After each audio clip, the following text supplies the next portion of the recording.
Sup, my fellas, don't forget to leave feedback, and enjoy the story. In the Shards of Glass we see a character in various states of mind. Someone says that he knows the name well. It is an uncontrollable, locked in four walls sword master, going crazy, useless eldest son of Count Pertium. On the throne sits a young man in a white shirt. It is Ghislaine Pertium. The bloody warrior asks in bewilderment if he, the strongest knight of the north, was defeated by this insignificant degenerate. The character, who rises before the fighter on one knee, says that he has nothing to complain about because it is warm and cozy here. He says that he spent a lot of money on making this trap. We see a knight with a huge double-sided axe. Looking through the slit of his helmet, the warrior asks if the enemy likes it. The man, shaking with anger, looks at the enemy and asks if Ghislaine is a bastard in front of him. The warrior asks for clarification about the trap and asks if the enemy really knew about his plans in advance. The knight, walking between the corpses to the kneeling enemy, says that he knew, and not only about his plans. In front of us are rows of warriors. We see several people in hooded robes. Ghislaine states that he also knew about the number of enemies, who was spying where, and who was sending them reinforcements. On the table is a half-disassembled set of nesting dolls. In front of the wounded warrior, a huge eye hangs in the air. Ghislaine says that he knew everything from the very beginning. The fighter, whose face is pouring blood, screams that this cannot be, and he always had an ace hidden up his sleeve. With his mouth wide open, the warrior asks how such a talentless piece of shit could do what he did. An iron boot steps on the warrior's face. Ghislaine removes his leg and demands that his enemy close his mouth. The helmet flies off. Ghislaine says that the enemy can try to raid as much as they want, but they will still lose this war since Ghislaine will win time after time until all this is over. In front of us is the face of a young blonde man. He asks the enemy if he knows why everything will be exactly like this, after which he himself answers that it is precisely because he knows all the enemy's plans in advance. In front of us is a military camp. It is reported that this happened a year ago in the kingdom of Lithania near the Pertium mansion. The character lying on the bed looks at his trembling hands and tries to understand what happened. The blonde man holds his throat and asks if he is really alive. Beads of sweat are running down the young man's cheeks. He thinks that this simply cannot be. We see a bright flash, a quickly spinning sword and fighting warriors. In front of us is a bloody young man who utters a curse. Blood gushes from his body. In front of the young man stands a red-haired knight who says that this is the end and addresses Ghislaine Pertium. The man smiles happily and says that the war is over. It is reported that in front of us is one of the 7 strongest swordsmen of the continent, the noble swordsman, Aidan. Holding out his sword to the kneeling enemy, he asks if he has a last word. Ghislaine replies that he does not want to say anything and that he only regrets that he never got his revenge. The young man, with blood running down his face, wishes that the scum in front of him would die quickly. It is reported that the king of mercenaries Ghislaine is also one of the 7 strongest swordsmen of the continent. Aidan, smiling, looks at the enemy and says that he is too arrogant. Holding out his weapon to the enemy, he says that no one would have thought that in front of him is the eldest son of the fallen Pertium family. He asks the enemy if he left a family after the death of his sister. Ghislaine looks at the young man and asks how a stranger from another kingdom could know about this. Aidan puts forward his left hand and states that of course he knows about everything, as he spent a lot of effort tracking down Ghislaine's past. Aidan's face appears with a predatory smile. He says that they were the ones working together with the Delphine family to overthrow the young man's family. Ghislaine looks down in shock. The word "we" cannot leave his head. He imagines the evilly grinning people and realizes that there could have been other people behind that incident besides Duke Delphine. Aidan, smiling, puts his sword to Ghislaine's neck and says that he should not crucify himself too much, as the guy will die soon anyway. Aidan advises his opponent to simply accept his fate. Ghislaine, his mouth wide open, screams that she is scum in front of him, and he will never forgive her for this. Aidan's eyes flash with an evil glint, and he asks ironically how the boy is going to carry out this threat. The tip of the sword that Aidan holds is covered in blood. Ghislaine holds his neck and remembers that he was beheaded immediately after this, but now he seems to be alive and his head is still in place. The boy looks into a barrel of water. It seems to him that he is hallucinating because, among other things, he has also become younger. Ghislaine gets to his feet and turns his head from side to side. He thinks that perhaps he was given to the magicians for experiments, and this is all part of the experiment. He mentally threatens his enemies, promising that they will cry since they left him alive. The boy looks around, hearing someone calling him young master. A young man enters the tent. It is reported that this is Ricardo, a soldier of Pertium. A sword appears at the young man's neck. Someone asks him to be quiet. Ghislaine stands behind the soldier and says that he will let him live if the boy obediently answers questions. We see the hero's right eye. It says that maybe this will not happen. Ricardo looks to the side in fear and asks what the young gentleman has in mind. With a heavy sigh, the young man asks the hero if he thinks he is overdoing it and states that no means no. Ghislaine's face becomes confused. He does not understand why the young man, who seems to be in direct danger, is behaving this way. The hero asks what Ricardo is talking about. He pushes the boy away and says that Ghislaine has worn everyone out with his hysteria and has fallen asleep. The hero asks again in bewilderment. Ricardo clutches his throat and asks if Ghislaine has managed to forget everything that happened on top of everything else. He reminds him that the guy threw a tantrum because he wanted to lead the orc cleansing squad. The hero looks at Ricardo in bewilderment and asks again. Standing with his sword in his hand, he shouts that he couldn't throw a tantrum and that this is some kind of nonsense. The soldier asks his master to come to his senses and says that people are waiting for him. The guy asks in surprise where they are going. Ricardo, shouldering his backpack, replies that, naturally, they are going to the Pertium mansion. Ghislaine looks at the young man in bewilderment. He grabs him by the shoulder and asks him to repeat. Ricardo looks at his master as if he were crazy. He looks at the soldier with wide eyes and asks what they are doing in the ruined Pertium mansion. Standing on the edge of a high cliff, Ghislaine sees a castle in the distance. The guy remembers the ruins of the same building. Ghislaine understands that in front of him is indeed the ancestral mansion of Pertium, but he does not know why this building is completely intact, because he personally saw it destroyed. Ricardo leans towards Ghislaine and asks what kind of nightmare he had. He says that calling his home destroyed is somehow not good, and the guy will be in trouble if the Count finds out about it. Ghislaine pinches his cheek to make sure he is not dreaming. Feeling the pain, the guy understands that everything is happening in reality. In the shards of glass you can see the rejuvenated face of a young man and a completely intact mansion. Ghislaine stands against the background of the clock. He understands that he has returned back to his past. The guy looks at the high towers with disgust and remembers that at one time everything there infuriated him. Ghislaine is hysterical on the floor. He remembers that due to the feelings of inferiority caused by immaturity, he constantly created problems for those around him, and gradually more and more inhabitants of the castle turned against him. The hero runs away. He remembers that, unable to bear the criticism that fell on him, he ran away from home. Ghislaine stands on a mountain of corpses. He remembers that several years later he became a mercenary, survived many battles, grew in strength and made a name for himself. The hero kneels in front of the ruined mansion. He remembers that later he returned to the lands of Pertium to atone for the mistakes of the past, but found only the ruins of the castle, which was razed to the ground. A flag with a broken pole flies above the ruins. Ghislaine remembers that then he lost everything he had. The guy sees the same flag above the tent. He thinks that the mansion is now safe and sound. Ghislaine looks up. He understands that the people he cared about are still here. The young man covers his mouth with his hand. He can't believe what's happening and is ready to dance for joy. We see the young man's right eye. He thinks that it's too early to rejoice. The hero looks at Ricardo, remembers what the soldier said about clearing out the orcs, and realizes that that day was truly fateful. Ghislaine remembers the many people killed and realizes that most of the participants in the expedition died that day. Muscular orcs are armed with swords and axes. Ghislaine remembers that in his past life he tagged along with a cleansing squad to gain glory for himself. Intelligence then reported that there were only 3 orcs, and he decided that even for such an inexperienced commander it would be easy to deal with them. We see a whole army of monsters. The guy remembers that on the spot it turned out that there were at least 20 orcs, and people died because the hero stubbornly did not want to give command into the hands of others. Ghislaine and Ricardo walk through the camp. The hero thinks that they have an impossible task, since the orcs have a poor understanding of military tactics.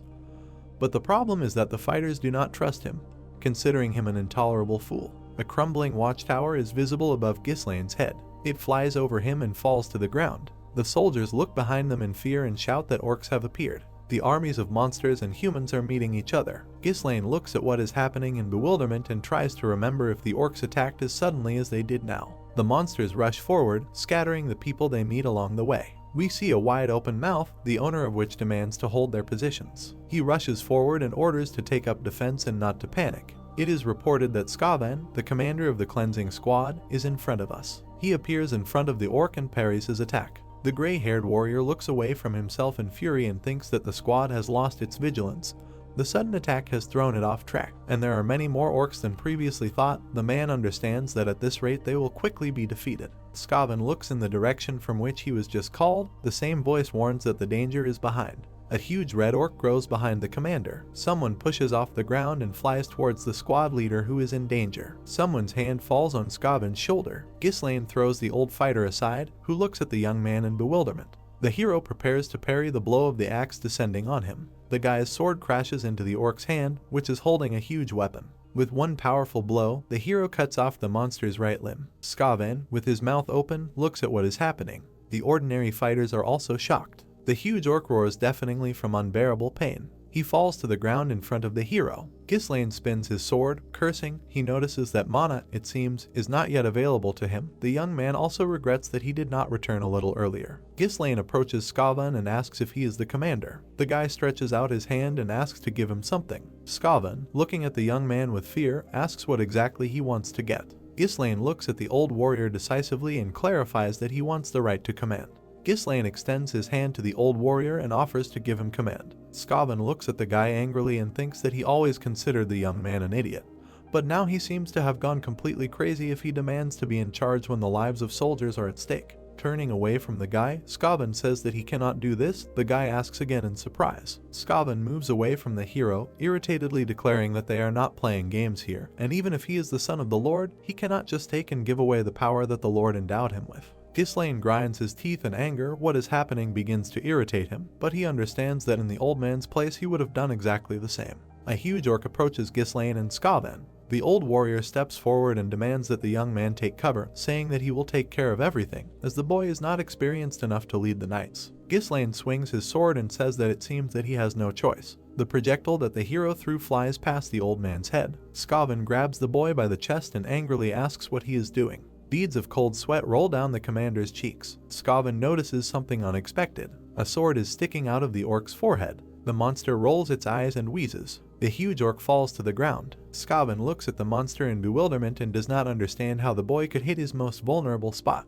Ghislaine clarifies if the old man's name is really Skaven and asks if he knows what is most important in battle. The warriors tremble with fear. Looking at the huge orcs, the boy says that they will never win if the army is shaking with fear. Looking at the commander, Ghislaine declares that the fighters need an incentive. Taking up his sword, he rushes forward. The guy makes several leaps, jumps up and appears above the battlefield. The fighters watch in amazement as the young man plunges his weapon into the top of the giant monster's head. Skaven is shocked. Ghislaine takes the sword out of the orc's head and calls on the other monsters to attack him. Standing on the corpse of a slain enemy, Ghislaine raises his bloody weapon and promises to chop all the enemies into pieces. He accelerates, rushing to attack the monsters. The guy flies past the enemies, delivering one blow after another. Skaven, who is passed by the severed head of an orc, does not understand whether he is asleep or awake. Ghislaine destroys another enemy. The old warrior thinks that he himself, even with mana, cannot do anything, and this skinny guy single-handedly deals with an entire army of orcs. Ghislaine breathes heavily. Skaven, standing behind him,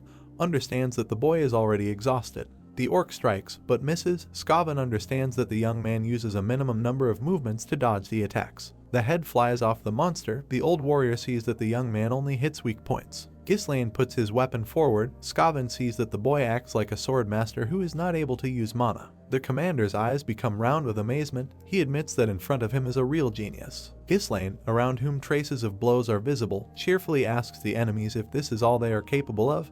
The boy complains that he did not even have time to warm up. The hero runs in front of several orcs and shouts at them that they do not live up to their reputation as a warlike species. One of the fighters, with his mouth wide open, shouts that the monsters are chasing the master. The second fighter asks where the boy is running. One of the warriors calls out to the commander standing with his back to him. Skaven seems to have fallen into a stupor. He is trying to sort out his thoughts. Skaven recalls the boy's behavior in battle. The old man thinks that the attack and attracting the attention of the orcs were not bad, but then for some reason he ran away. We see a hill above the human settlement. Skaven remembers that where the boy ran is a cliff. Judging by the eyes, the commander understands what the young man is planning. Skaven opens his mouth in amazement. He turns to his fighters and orders them to raise their shields and form a wall. Looking sternly at his warriors, he declares that they will now follow the master. The orcs are chasing the hero. Ghislaine looks over his shoulder at the pursuers. He mentally addresses Skaven and expresses the hope that he understood the plan since he is such an experienced commander. The hero stands on the edge of a cliff in front of many orcs. He thinks that he himself would like to chop the monsters into pieces, but he simply does not have enough stamina for this. Ghislaine, smiling, looks at the enemies. He thinks that what he did should help deal with the monsters. The orcs rush to attack. Two of them turn around and look back. They see the enemy army, which has put spears in front of them and covered themselves with shields. The hero smiles and says that this is perfect. Ghislaine falls from the cliff. Smiling, he shouts to his allies to act. Skaven orders the attack. We see the disposition of the opposing sides. The human commander orders the warriors to push the monsters off the cliff. They rush to attack and deal many blows. Skaven and his fighters shout with joy. The orcs fall down the cliff. They quickly move away from the edge of the abyss. The monsters are smashed against the rocks. The fighters breathe a sigh of relief. Someone says that they have succeeded and got rid of the orcs. Skaven hangs over the cliff and calls the young master. It turns out that he is holding a sword that is stuck in the rock. The guy smiles. Skaven looks at him in amazement. A smile appears on the old man's face. He holds out his hand and tells the hero to grab it. The young man's fingers slip off the handle. He says that he can no longer hold on. Ghislaine falls down. Skaven looks at this terrible picture in horror. We see a dark sky. Skaven calls the master. In front of us is the lower part of the girl's face. She calls her brother by name. The young man looks at her and recognizes his sister, whose name is Alina. Above the guy's head, pictures are visible in the shards of glass, each of which represents Alina. She asks if her mother is gone. The girl thanks her brother, then she asks what has been happening to him lately, and finally, she calls him the worst person in the world. Ghislaine looks at the shard of glass and says that these are his memories of his sister. The girl grabs the guy's hand and calls him brother. With tears in her eyes, she asks him to come with her. The hero lies on the bed, a wet towel on his head. Next to him is a window and a hexagonal table. Ghislaine looks at his hand and realizes that he is alive. It seems he was pulled out of the other world. The hero sits up in bed and tries to understand if it was a dream. Ghislaine experiences very unpleasant sensations. He hugs himself and says that his whole body hurts terribly, most likely as a result of incredible overexertion of forces. Then the guy says that he should say thank you for staying alive. Someone appears in the doorway of the room and calls out to the gentleman. It is a fair-haired girl in a white apron. She states that Ghislaine has woken up. The guy looks at her and calls her by name, Belinda. The girl puts a tub of water on the table and offendedly asks if the guy understands how worried she was. Belinda reminds that she warned the guy and advised him not to get into a fight with the orcs, with whom soldiers should fight. The hero hugs the girl tightly. Belinda tries to get rid of the hug and asks what is happening to the young man, and if she did something wrong. The guy replies that everything is fine and he is just happy to see her. A little boy stands in front of the girl. The hero remembers that she is his personal mentor, and only she remained next to him until the very end, enduring all his idiotic antics. There is a torn woman's shoe on the floor. Ghislaine remembers that after the fall of his family, Belinda was never found, so since then he has not seen her. Ghislaine cannot let go of the girl from his embrace. He thinks that he did not hope to see her ever again. Belinda asks in surprise where the guy gets so much joy, because they see each other every day. We see the eyes of the young man. He thinks that he must tell the girl the whole truth. Ghislaine puts his hands on the girl's shoulders and tells her to listen carefully, then says that misfortune will soon fall upon Pertium Castle. Belinda asks in amazement what the young man is saying. We see the lower part of the hero's face. Ghislaine looks closely at Belinda and says that he has risen from the dead. The girl smiles cheerfully and says that it seems that the orcs gave him a good whack on the head. Belinda starts making the bed. Ghislaine asks in amazement what the orcs have to do with it. His mentor asks if the young man knows that misfortune will soon fall upon him, and not upon Pertium Castle. Belinda indignantly scolds the hero for what he did. The guy thinks that she does not believe him. However, he understands that there was no chance of convincing her the first time. Belinda, folding her arms across her chest, sadly asks her ward what he would do if he suffered so much that he could not go to the festival. Ghislaine, looking at the girl, asks again in surprise. Belinda touches her cheek with the fingers of her left hand and asks if the young man has already forgotten that Lady Alina was looking forward to the day when he would take her to the festival. In front of us is a photo of a brother and sister. Belinda says that this is a good chance for them to get closer again. Ghislaine looks at the photo. He thinks that one festival really is held at this time of year. Ghislaine sits under the window, hugging his knees. He remembers that in his past life, because of what happened, he could not go with his sister to the festival. The hero approaches the table and asks Belinda how many days are left until this event. She answers that it will take place next week. We see the back of the hero's head. The guy repeats the girl's last phrase. Alina enters the room and asks if her brother is there. The hero remembers that it was the day that changed his whole life. Ghislaine looks anxiously to his right. The memories of that day haunt him even now. The girl touches her brother's hand and asks him to come with her. The cute child stands leaning against the door. Ghislaine thinks that in a week his sister will die. Ghislaine hugs his sister. The girl looks at her brother in amazement. The little girl blushes and asks what's wrong with him. She thinks that this is some kind of joke. The hero, whose face is covered by his hair, says that he missed Alina very much. The girl pushes her brother so hard that he flies right into his mentor. The hero's sister demands to let her go and says that the guy scares her. Ghislaine holds his chest, not understanding where such strength comes from in the child. He asks himself if his sister has always been so strong. The girl shakes off her sleeve and says that Belinda asked her to come over, and her brother decided to make fun of her. Alina asks if the guy thinks that what happened changes anything between them. The hero asks again in bewilderment. Alina looks at the guy with disgust and asks if he has lost his memory and reminds him that he recently drove her away from himself and asked her not to even breathe near him, since it disgusts him. Ghislaine asks if he could really say such a thing. The guy, smiling, rubs the back of his head. He remembers that in his past life he was not too close to his sister and mentally calls himself a piece of shit. The guy asks his sister to forgive him. Two girls look at the hero in amazement. Belinda asks if he really apologized first. Alina says that this is probably the result of the fact that her brother was hit on the head by the orcs with whom he recently fought. The hero is very unpleasant to hear this. Putting his hand to his chest, the guy irritably says that all this is not true, and he himself hit the monsters on the head. He asks why everyone emphasizes that someone damaged his head. The hero experiences very unpleasant sensations. He sits hunched over on his knees. His sister, smiling, reminds him that he was dragged here unconscious. Alina and Belinda giggle happily. Ghislaine looks at them in surprise. A smile appears on the guy's face. He thinks that the girls are now exactly the same as he remembers them. The guy does not understand why he worried so much about all sorts of nonsense in his past life. Alina stands behind the hero. The guy remembers that in his past life he did not go to the festival with her, justifying himself with the disappointing results of the campaign against the orcs. Ghislaine again remembers how the girl asked him to go with her, and that was the last time he saw her. A child's hand lies on the ground. Ghislaine remembers that his sister was then found in pieces along with the bodies of her bodyguards. The hero grabs his shirt. He thinks that he should have been with her. There is a knock on the door and they ask him to come in. Two young men appear, saying that they have finally found Miss Alina. It is reported that they are the girls' bodyguards, Jamal and Philip. She approaches them and asks what happened, since she asked them to wait for them outside. Jamal apologizes and says that the servants are asking the girl to evaluate the preparations for the festival. Ghislaine, surprised, asks why they are asking his sister about this. Belinda, closing her eyes, says that the hero is too lazy, so he does not know that there is a shortage of workers in the Pertium mansion, so sometimes even Alina is forced to work.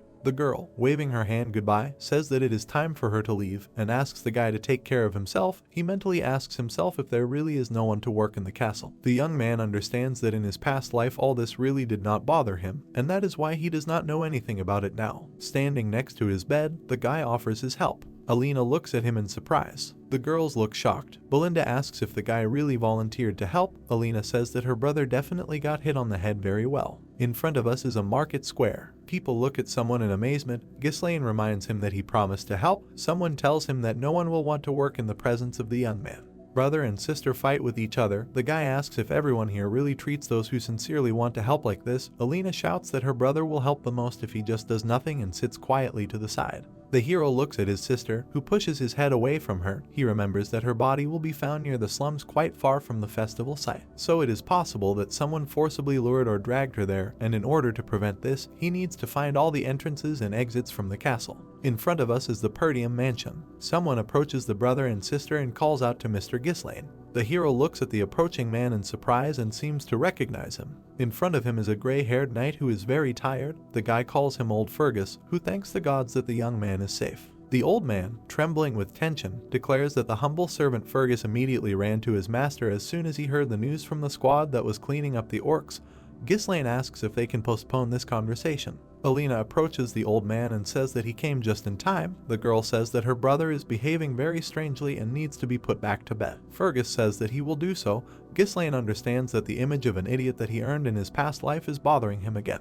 The guy covers his eye with his hand. He thinks that nothing can be done about it and is going to slowly collect information about the castle. Looking at Fergus, Ghislaine asks if there is an abandoned training ground in the Pertium mansion.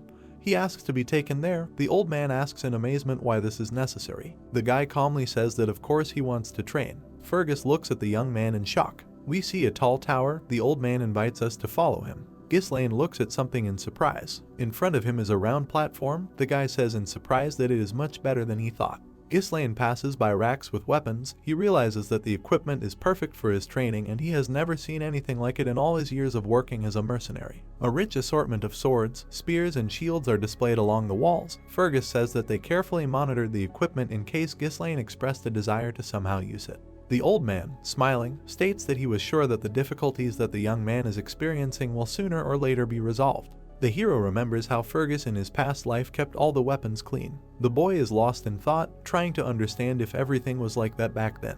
Ghislaine puts his hand on the old man's shoulder and says that he wants to live a long life, because death is really not for him. Fergus asks again in surprise, and then says that the young man's words suggest that he really did survive death.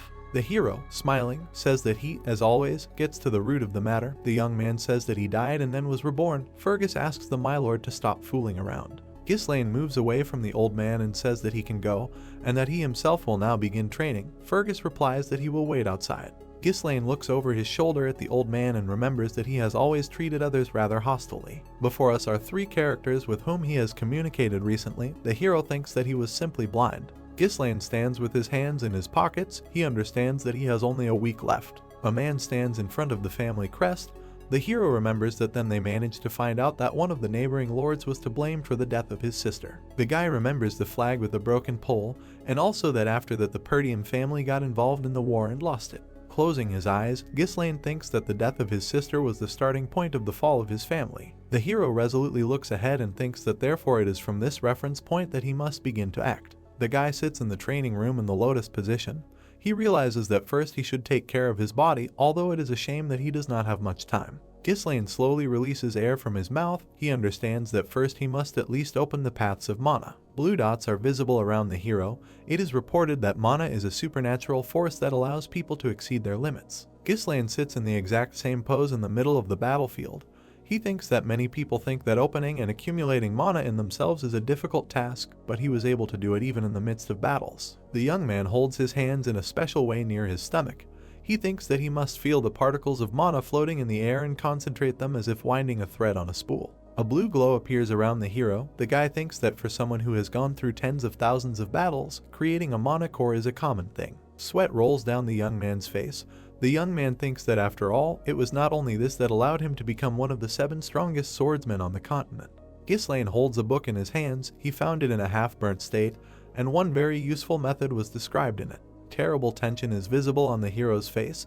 He thinks that every person has a natural mana core, and he has learned to create 2 and even 3 cores. Ghislaine opens his mouth wide and lets out a terrible scream. He knows that by creating a network of interconnected cores, he is able to generate incredible power. Blood comes out of the hero's nose and mouth. The guy lowers his head tiredly. He says that 3 cores are his limit for now, although in his past life he could create all 5. Blood drips onto the floor. Ghislaine thinks that the method he learned from their book allows you to create destructive power in a short time, but in return you have to spend quite a lot of mana. The guy remembers his battle with Aidan. He thinks that it was this flaw in the method that was the main reason for his defeat in his past life. Aidan and his knightly order pounced on the hero exactly at the moment when his mana ran out, and if it was a fair fight, he would never have lost. Ghislaine wipes the blood from his mouth. He thinks that this technique is not very reliable, but for now it will do. But for now he has a young body and plenty of time, so next time if he meets Aidan again, he will simply blow his head off. Ghislaine rises to his feet. He remembers his sworn enemy and the strange blonde man sitting on the throne. The hero promises himself to deal with the bastards of the Delphine family, as well as their henchmen, who had a hand in the fall of the Pertium family. Ghislaine vows to destroy them all. In front of us are the towers of the castle. It is reported that this is happening a week later on the day of the festival.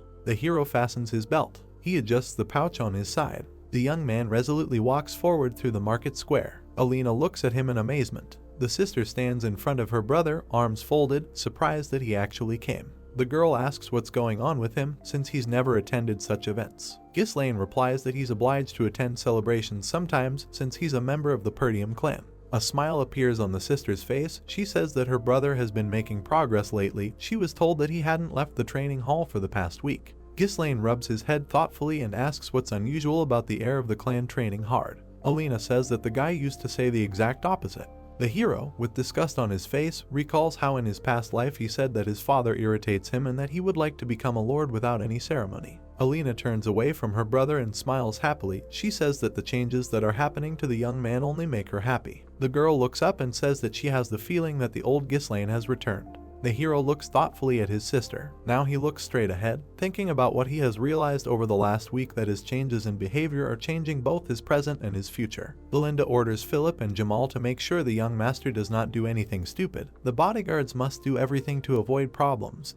As the festival will be very crowded, the warriors answer that the girl can rely on them. We see many chessboards. Ghislaine thinks that the major fundamental events are unlikely to change, but no one knows how his actions will affect the smaller events. The hero holds a chess piece in his hands. He thinks that he must use knowledge of the future to his advantage, so he must plan the most effective actions for each possible situation. He puts his hand on his pouch, thinking that he has prepared well. Ghislaine and Alina approach the bread cellar. The sister pulls her brother along with her. We see the towers of the castle. The girl says that it was a lot of fun. She sits on the steps and declares that she still wants to see something new this year, as she is getting a little tired of watching the same thing over and over again.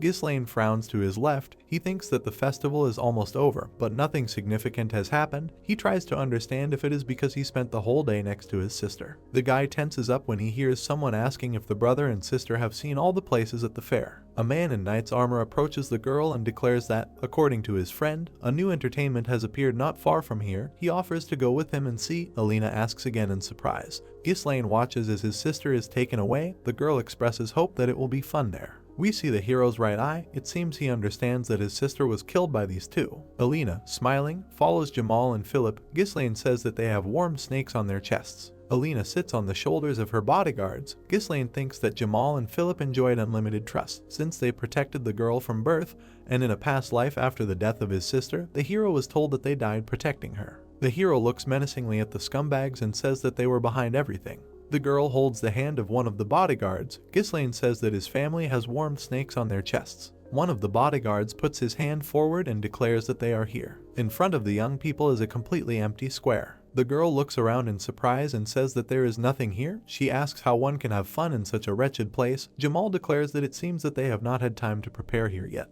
The bodyguard stands in front of the little girl and declares that the artists will be arriving soon. Alina irritably asks him not to make her laugh. She says that no one will put on a show in such a place. Ghislaine looks around warily. His suspicions are starting to come true. He sees a lot of boxes. The guy thinks that at first glance this is an ordinary alley. It becomes clear that all escape routes are cut off by the boxes. The hero understands that someone has well prepared a place for an ambush. Alina pulls her brother by the hand and calls him to follow her. Jamal spreads his arms out to the sides and asks the girl to wait for the performance. Alina, pulling her brother away, declares that she will not wait for anything in such a place. Ghislaine looks over his shoulder at his sister and asks why she is so strong and if she is doing anything. Alina asks again in surprise. One of the bodyguards blocks the little girl's path. He calls out to her. The scoundrel, noticeably worried, asks the girl to wait. Alina looks at him in amazement and calls him by name. Jamal and Philip stand next to the hero and his sister, not letting them pass. The girl says that the bodyguards look very strange and asks what is happening to them. Jamal, rubbing the back of his head, says that they did not want to scare their masters. A disgusting smile appears on his face.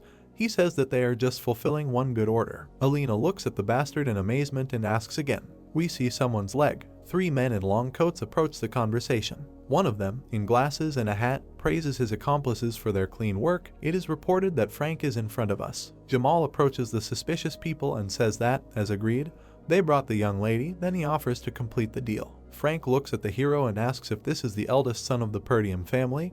He says that he did not order him. The sister, frightened, clings to her brother's hand. Jamal, smiling happily, declares that this is a bonus that is tagged along with them to his own detriment. Ghislaine, whose back we can see, says that Jamal seems to be about to sell the girl he is supposed to protect. He asks if the scoundrel is sure he can get away with it. He, smiling, looks at the hero and advises him to worry about his own skin, since he and his comrade will now run away to where no one will find them. In front of us is the Pertium castle with the adjacent lands. Jamal declares that he is already pretty fed up with these impoverished territories and, besides, he does not enjoy the barbarian raids at all. Putting his hands forward, he reminds that everyone has been running away from the Pertium lands for a long time. Ghislaine strikes unexpectedly with his sword and hits the scoundrel right in the chest. Blood gushes from Jamal's mouth. Philip looks in amazement at what happened to his comrade. Frank is also quite surprised. Jamal, cut in half, lies before the hero. The guy says that those who flee at least do not trade in other people's lives. He looks menacingly at the second bodyguard and asks him to confirm these words. Philip, who is holding the girl tightly, shouts at his dead comrade how a knight like him could let this weakling near him, and calls his colleague a dunce. The next second, a sword is thrust into the bastard's forehead. Philip finally says that this is simply unthinkable.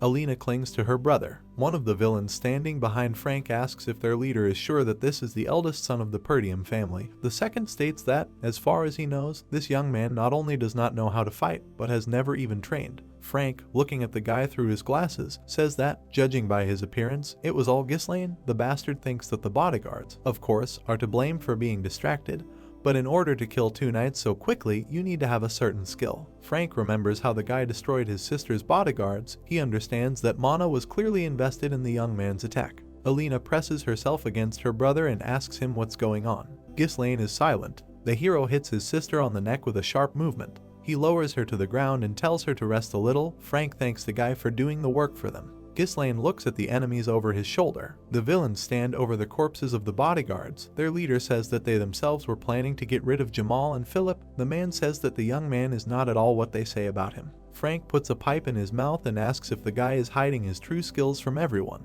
Ghislaine takes out his sword and asks what the bastard cares about this. Spinning the sword in front of him, the hero thinks about how he will have to fight 3 enemies at once. A blue aura is visible around Frank. The hero understands that the other 2 fighters are nothing special, but the leader emits an abnormal amount of mana, so he needs to deal with all this as soon as possible. White threads appear around the young man's hand. Standing in front of his enemies, the young man asks who is the customer. Frank calmly asks why this information is needed by someone who will soon die. Ghislaine says that he did not even doubt that the bastard in front of him would try to hide this very useful information.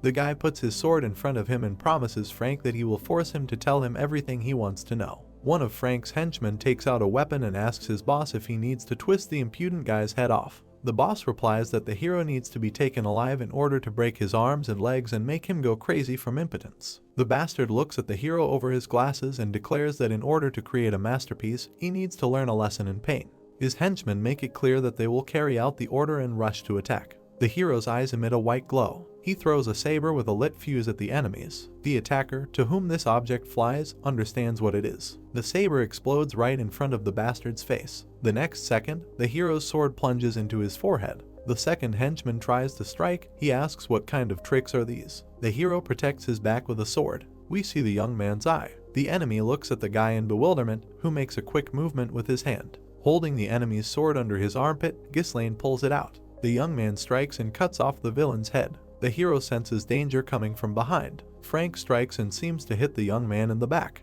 It turns out that Ghislaine managed to block this strike as well. Frank, still holding his pipe, looks at his opponent. He does not understand how he was able to neutralize the attack, which came from a blind spot. Ghislaine rests his foot on the ground and leans slightly towards his opponent. The hero strikes and hits the enemy's neck. He cuts the pipe that was in the scoundrel's mouth. The smoking accessory falls to the ground. Ghislaine looks at the opponent. Frank strikes, but the boy blocks it with 2 swords at once. Frank, smiling, declares that he is very impressed, and if he did not have mana, he would already be headless. Ghislaine, gritting his teeth from the strain, looks at the enemy and tries to understand how he managed to survive a direct hit to the neck. The only explanation is that he concentrated mana around that part of his body to reduce the damage. We see the bastard's hands. He says that he has no idea where the boy got such extraordinary skills from at such a young age, but further development is impossible because the boy is about to die. The bastard grins menacingly, looking at the hero. Frank strikes the hero, who is defending himself with swords, and says that with such a meager supply of mana,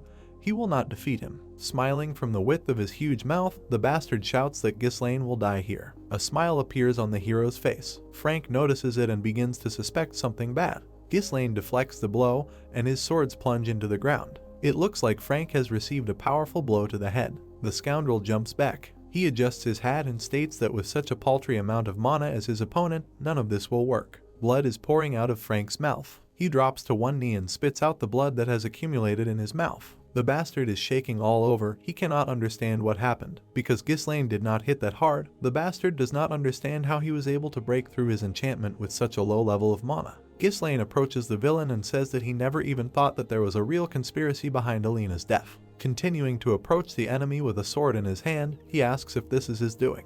The hero looks menacingly at the bastard and warns that now he will be in great pain. It is reported that Ghislaine's third core is released. Grinding his teeth in anger, Frank looks at the guy and does not understand where he could have gotten such a huge amount of mana. Ghislaine strikes the enemy's head with both sword handles at once. The right lens of the bastard's glasses shatters. Frank notes the enemy's incredible speed.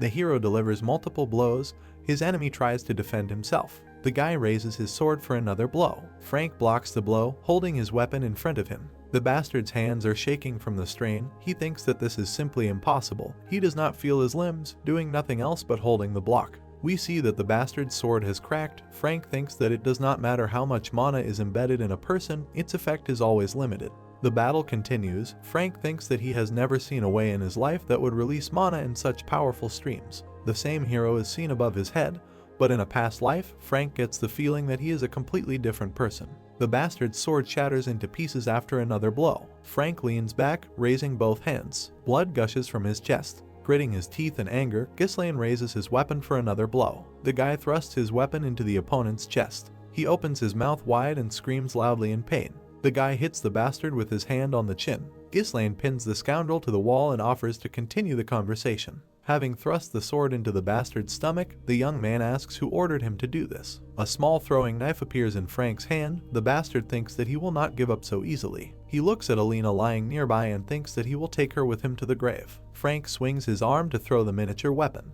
However, his hand is entangled in red threads. Pressing the bastard's head to the wall, Ghislaine asks what about the deal. Angrily looking at the enemy, the guy demands that he not do stupid things and answer the questions. He promises to take out the sword in this case. Trembling with tension, Frank tries to understand if the threads that entangle him are made of mana. The bastard cannot understand when the guy managed to release them. The hero's hand is entangled in white threads. Ghislaine presses on the sword and says that such a seasoned warrior will be able to recover from his wounds. There is no doubt about it.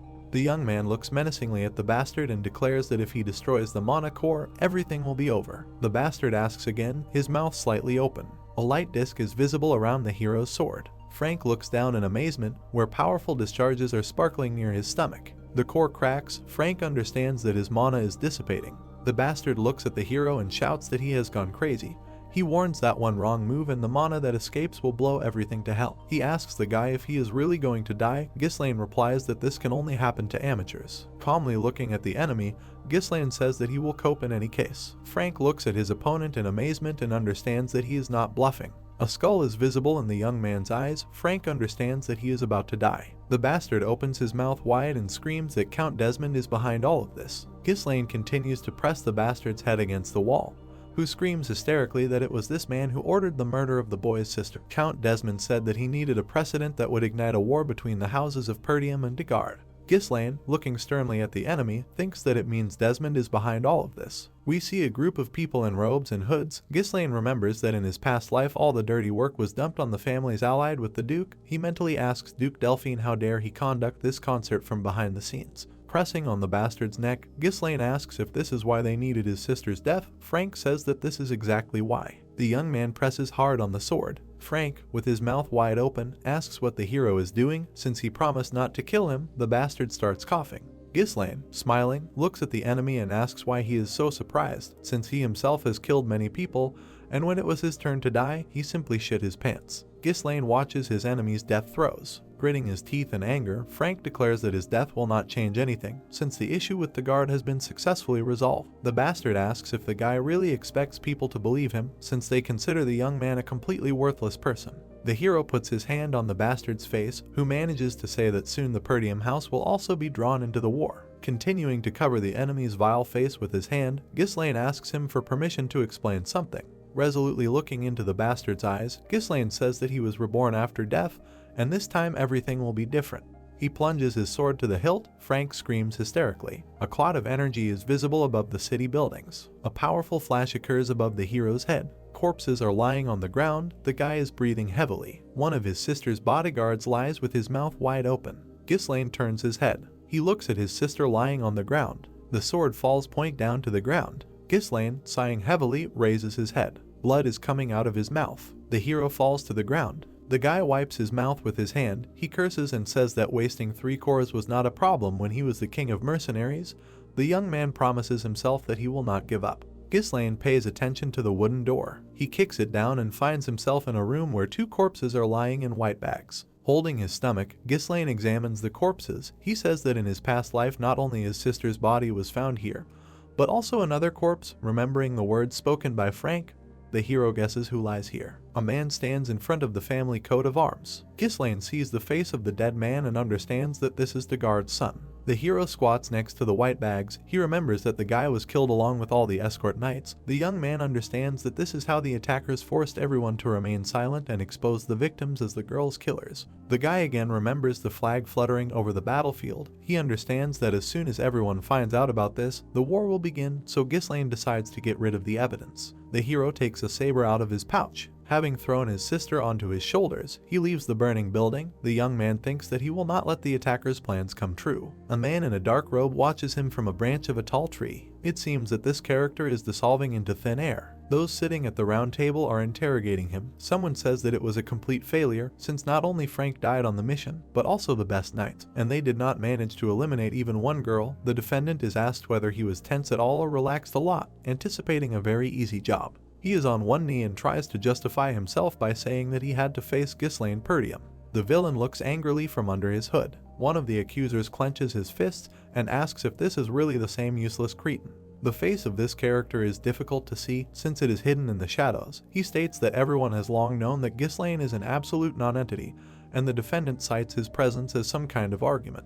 The defendant, sweat dripping down his cheeks, claims that the boy was nothing like the rumors had described him as. The villain flashes back to the young man's actions during the battle with Frank and his henchmen, claiming that he was a completely different person. The defendant looks at his accusers and tells them that the Degard mission was completed after all, so starting a territorial war would be easy. He asks for just one chance. We dimly see part of the table. The accusers demand that the defendant shut up, claiming that he is not even capable of obtaining reliable information about one child. He is asked if he has any idea how much trouble this failure will cause in the future. Someone rightly remarks that the defendant failed the simplest mission and now demands a second chance. Those gathered at the table, gritting their teeth with rage, demand that the loser be gotten rid of. In the distance, another character sits on a throne. He says that it is too noisy here. This man's face is hidden in shadow.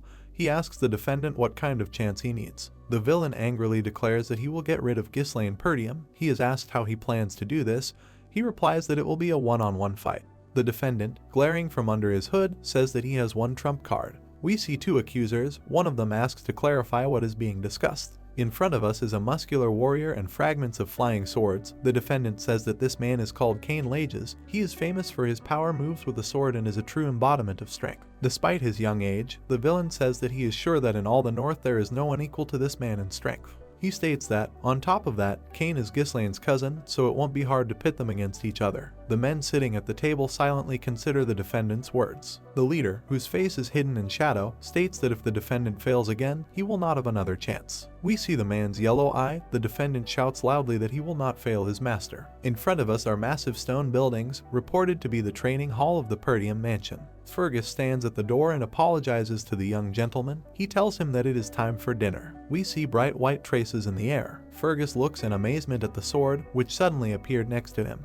Another such weapon flies in the direction of the old man. Ghislaine holds the sword in his hand. He quickly spins both blades at once and tells himself that everything is fine. Surprise appears on the guy's face. He realizes that an old knight stands in front of him and greets him, who, bowing, apologizes for disturbing the hero's training. Fergus looks at the young man in bewilderment and asks how he did it. Ghislaine looks at the sword hanging on a white thread and asks if this is the trick he means. We see his hand up close. The guy explains that he uses mana threads that allow him to hold various objects. We are reminded of how the boy bound Frank, who had been killed earlier, with these threads. Ghislaine thinks that he used them often in his past life, but with his current skill level, he has to use all of his mana cores to use these threads. The boy happily looks at his hand, thinking that if he uses only one thread to save money, he will be able to use this technique despite his mana deficit. Fergus looks at the hero's hand in surprise and states that he himself seems to be quite familiar with mana, but has never seen anything like this before. We see the lower part of the old man's face.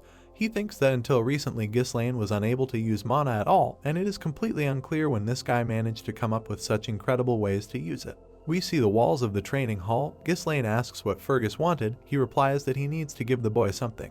The hero looks closely at the old man and asks what exactly he is talking about. Fergus bows and thanks the guy for saving the young lady. We see the back of the hero's head. He asks why Fergus thanks him, because he only did what he had to do. Then the young man suggests going to dinner. In front of us is an impressive castle. We see the market square. It is reported that this is happening a few days later, and the festival was suspended to ensure Alina's safety. The girl is sitting at the table, resting her head on her hand. She angrily says that no one believes her when she says that her brother saved her. Ghislaine is sitting on the other side of the table. Alina asks him to go and tell everyone what happened. The young man says that no one will believe him either. Belinda, who is standing behind the girl, is beside herself with rage. She asks if Jamal and Philip really tried to steal the baby. The girl calls the bodyguards bastards and says that she always understood that they were some kind of perverts. The hero, smiling, looks at his sister. He understands that the girl is not saying much. We see a young man through the window. He is happy that the war has been averted for a while, but he is sure that the enemies will not surrender so easily. We see the profile of the young man. He thinks that he will not be able to stop the attackers, since this will require an entire army. A servant with a cart enters the dining room. She asks for forgiveness from those present. The woman places food in front of the hero. He thinks that in order to get an army, he needs more power. There is a piece of bread on the plate. Ghislaine looks at it in surprise. The guy looks at Belinda and asks why they serve dessert right away. She replies that it is not dessert at all and asks him to remember the situation they found themselves in. People can be heard through the window demanding compensation. The bearded man, putting his hand to his mouth, screams shrilly that he demands compensation for the damage incurred due to the cancellation of the festival. A crowd rages in front of the castle gates. They also demand compensation. The angry man points at the guard and demands that he come outside. He claims that everyone inside is swimming in money. The warrior asks the protester to calm down. Ghislaine looks out the window and asks what the hell is going on. Belinda looks at him in fear and says that she knew it would happen. The young man looks at the girl in surprise. Belinda touches her cheek with her fingers, reminding them that in their country there are many traders who live off the proceeds of such festivals, and last year they made quite a lot of money. But now the event has been cancelled just a day after it started, so they are very upset. We see angry people holding shovels, crutches, and other potentially dangerous objects. Ghislaine asks in surprise if the situation is really that bad. He shakes his head thoughtfully and thinks that if nothing is done, things will only get much worse. The guy looks at Fergus standing next to him and asks what the soldiers are doing.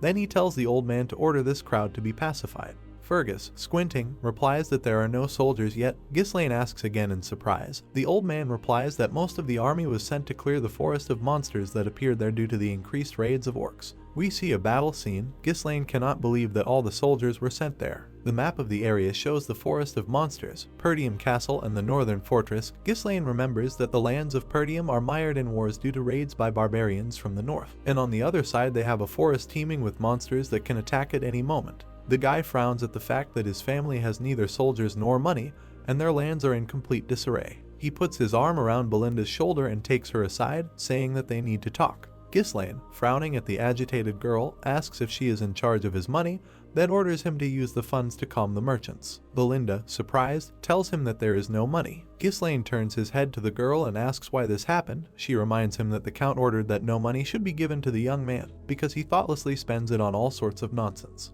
The hero, whose ear we see, realizes that he is completely destitute. The guy extends his hand and asks the girl to lend him some money. She, smiling, replies that she has nothing either. Ghislaine, sitting on the windowsill, reflects on the fact that they have neither soldiers nor money. The guy wonders what they have left at all. The hero is very sad. He realizes that without money he will not be able to do anything. Even if he has knowledge about the future, the young man understands that he must earn money somehow. Someone runs quickly. Ghislaine thinks that there is probably something in the estate that can bring money. A young man appears in the doorway of the room, calling the young master. Ricardo kneels in front of the hero.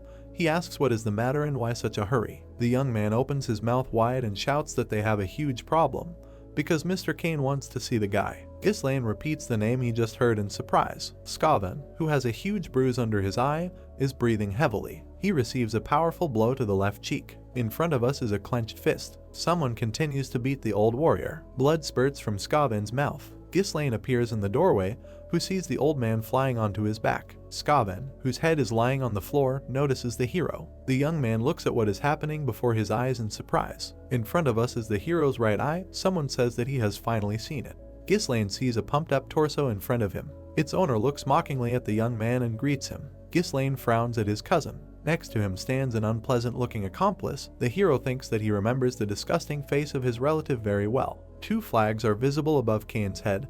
Ghislaine thinks that in front of him is the heir of the Lodge's family, with whom the boy's family has an alliance. We see the faces of two young people. The hero thinks that in a past life Cain was his only friend, but, in fact, turned out to be an enemy. Cain approaches the hero, at whose feet lies Skaven. Ghislaine frowns and asks Ricardo, who is standing behind him, what happened here. The boy, looking down in fear, says that some time ago they were informed of unrest in the local tavern.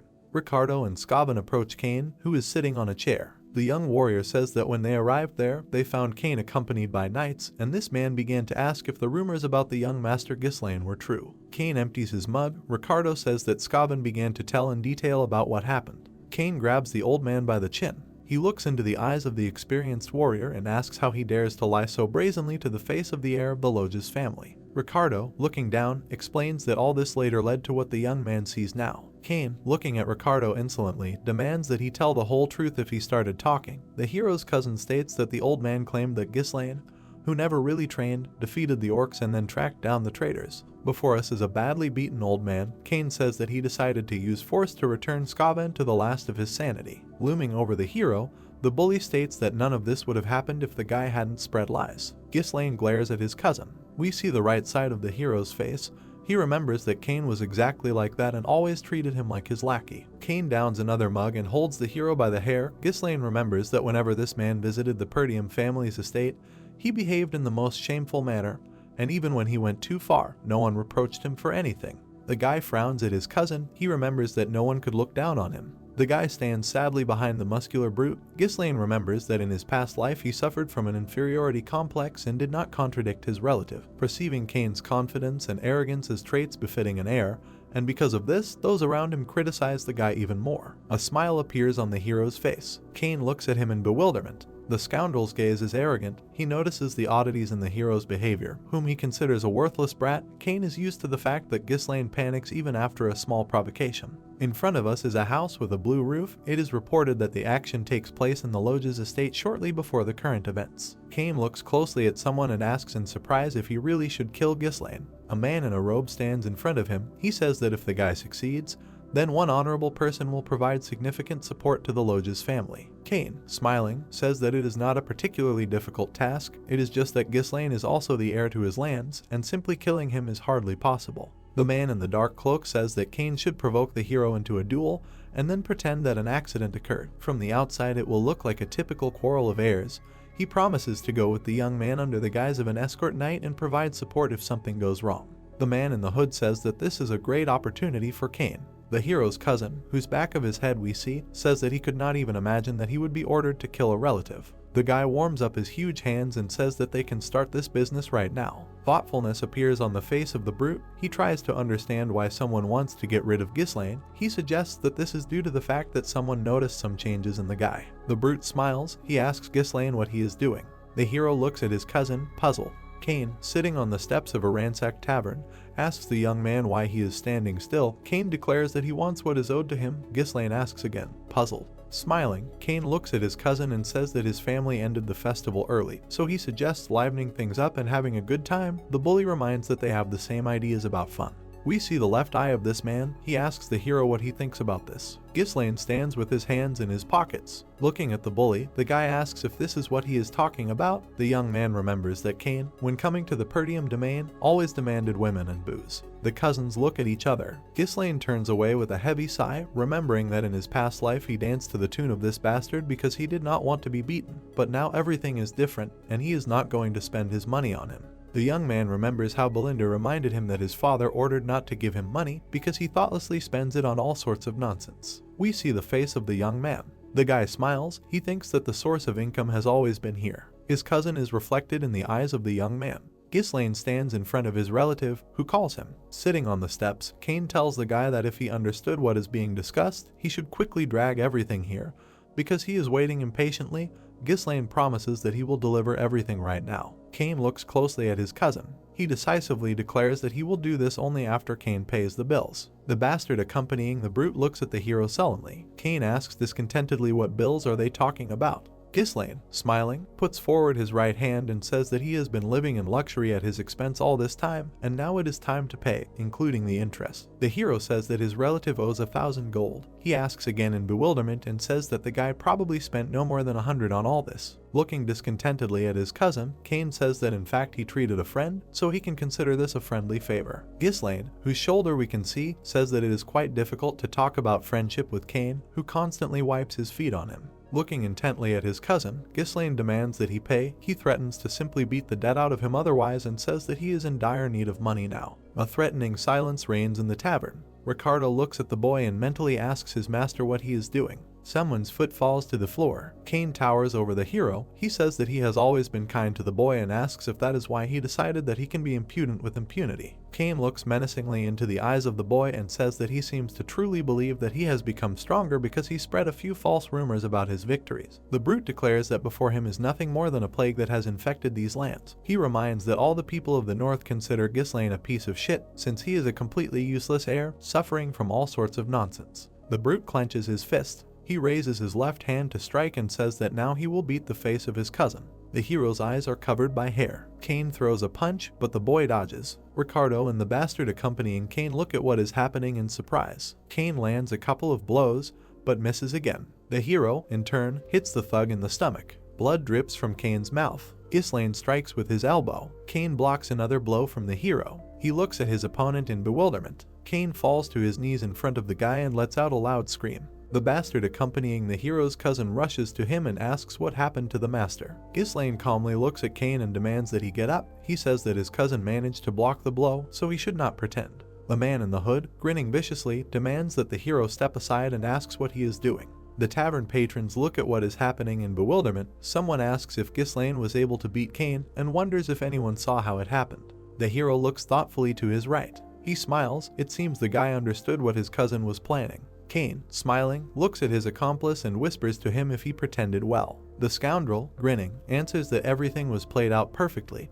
He praises his ward for the fact that he perfectly created the appearance that the quarrel was started by Ghislaine, and this is more than enough for a duel. Cain reaches under the hem of his uniform. He thinks that the support promised to him should not be missed under any circumstances, and he must make a good impression. Cain remembers his conversation with the hooded man, when he said that one influential person would provide significant support to the Lodge's family. Grinning nastily, Cain takes out his glove, thinking that he has a great opportunity to get rid of the impoverished Pertium family. The bully raises the glove above his head and asks how dare Ghislaine, who defames the dignity of aristocrats with his tales, attack an innocent man simply because he wants to find out the truth. The scoundrel calls out his cousin's name, begins to declare that he challenges him to a duel, but does not have time to finish. The glove flies into the face of the scoundrel. Ghislaine stares at the bully and challenges him to a duel. Cain, from whose face the thrown glove falls, looks at his relative in amazement. We see the profile of the hero. He declares that Cain unfairly insulted the heir of Pertium right in front of his subordinates. In addition, he vilely attacks his people, which defames the dignity of an aristocrat. Ricardo, who is sitting next to Skaven, looks at his master in surprise. The hero looks menacingly at Cain and asks if he will deny these accusations. The brute and his accomplice frown at the boy. A smile appears on Cain's face. He says that he always knew Ghislaine was very stupid, and now the boy has only confirmed this opinion by starting to dig his own grave. The brute takes out his sword and says that he accepts the challenge. The boy puts the weapon forward and advises his cousin not to regret his choice. Ghislaine calmly looks at his opponent. He calls out to Ricardo, who makes it clear that he is listening to his master. The hero asks him to bring here all the merchants protesting at the castle gates. Ricardo seems to understand what his master is planning. Ghislaine smiles and tells the warrior that he must tell the merchants that they will soon receive their money. There are many people under the castle walls. The festival was cancelled too suddenly, the festive atmosphere was gone, and the dissatisfied did not hide their disappointment. We see people with stuffed wallets. It is reported that people were not able to have a good time and spend money. Ghislaine stares at someone. He thinks that in such a situation a good show would help people let off steam. The hero's hand lies on the sword. Cain stands in front of him in the arena. The host loudly shouts that the duel between the young gentleman Cain and Ghislaine will take place now. The people watching the fighters shout that it is high time to teach the little idiot a lesson. It becomes clear that they consider the brute to be the favorite. Buyers are walking near the counters. Someone is buying bread. The usual shouts of merchants are heard. A bearded man is sitting at the table. He shouts that he is accepting bets on the duel. Gold coins fly into the air. Shouts are heard, indicating that the crowd has no doubt that the big guy will win. A sword is stuck into the wooden flooring. Cain looks at his opponent. The villain has a very arrogant expression on his face. He asks for permission to speak before the duel begins, after which he declares that his sword will not stop, even if Ghislaine begs for mercy. The hero looks thoughtfully at his opponent. He understands that he wants to kill him, and this is his real goal. Next to Cain, the customer of the murder smirks. Ghislaine calmly looks at the big guy and says that in this case it is necessary to begin because there are really a lot of people. The man in the hood shouts loudly for the participants of the duel to wait a little. He raises his hands and declares that personally he thinks that what is happening here is not entirely fair. People look at him in surprise. The bearded bookmaker looks at his records and notices that no one is betting on Ghislaine. The people gathered around the area where the duel will take place start discussing the situation. One of them says that, frankly, the result is too obvious. The second adds that the boy has no chance against Cain. The third guesses that they need one fool who will bet on the opposite side. Cain, grinning happily, tells the hero that even at the market no one appreciates him. The hooded bastard stands next to the bookmaker. Someone suggests changing the type of bets and betting on how long Ghislaine will last against Cain. A bag of money is lowered onto the table. Skaven, supported by Ricardo, declares that he is betting on the heir of Ghislaine. A smile appears on the hero's face. Another bag is lowered onto the table. Alina, next to whom Belinda is standing, says that she also wants to bet on her brother. Ricardo and Skaven look at the girl in surprise. Ghislaine is also surprised. People in the crowd recognize Lady Alina. The girl asks the bookmaker if this is enough. Belinda asks the little girl to remember that she talked her out of this idea. The bearded man says that there is enough money here. The person who ordered the murder shakes his head. Cain, frowning at what is happening, says that he is being made to wait for no reason. We see blank spots. Someone tells the participants in the duel to prepare for battle. Ghislaine, standing relaxed in front of his opponent, reminds him that he is still older than him, so it would be wrong for him to strike first. Cain asks again in surprise. The hero takes out his sword. He quickly twirls it in the air. The young man holds the weapon out in front of himself. Calmly looking at the enemy, Ghislaine tells him to attack. Cain frowns at the enemy. He crouches to the ground and asks if the boy thinks he is a little late to act like an elder. The order to begin the fight sounds. Cain jumps up. He raises his sword above his head. The hero blocks his blow with his weapon. The bully's face shows confusion. Making a scary face, he shouts at the hero that he has already fallen too low to try to save face. The opponent's swords bounce off each other. Ghislaine falls to the ground. Cain is above him. He strikes but hits the flooring. The opponents are again at a short distance from each other. One of the spectators shouts that he expected nothing less from young Master Cain. The statement sounds that Ghislaine will not withstand even one blow from him. Cain smiles. The hero looks at his opponent and thinks that he has an incredibly nasty face. Belinda fearfully puts her hands on the girl's shoulders and asks what they should do. It seems to her that all this must be stopped somehow. The customer of the murder thinks that his plan will soon be realized, because anyone who decides to cross blades with Cain is doomed to die. The bastard recalls episodes from the previous part of the fight. He thinks that such a huge advantage in strength makes a counterattack impossible, so the enemy can only dodge. Cain raises his weapon above the theoretical opponent.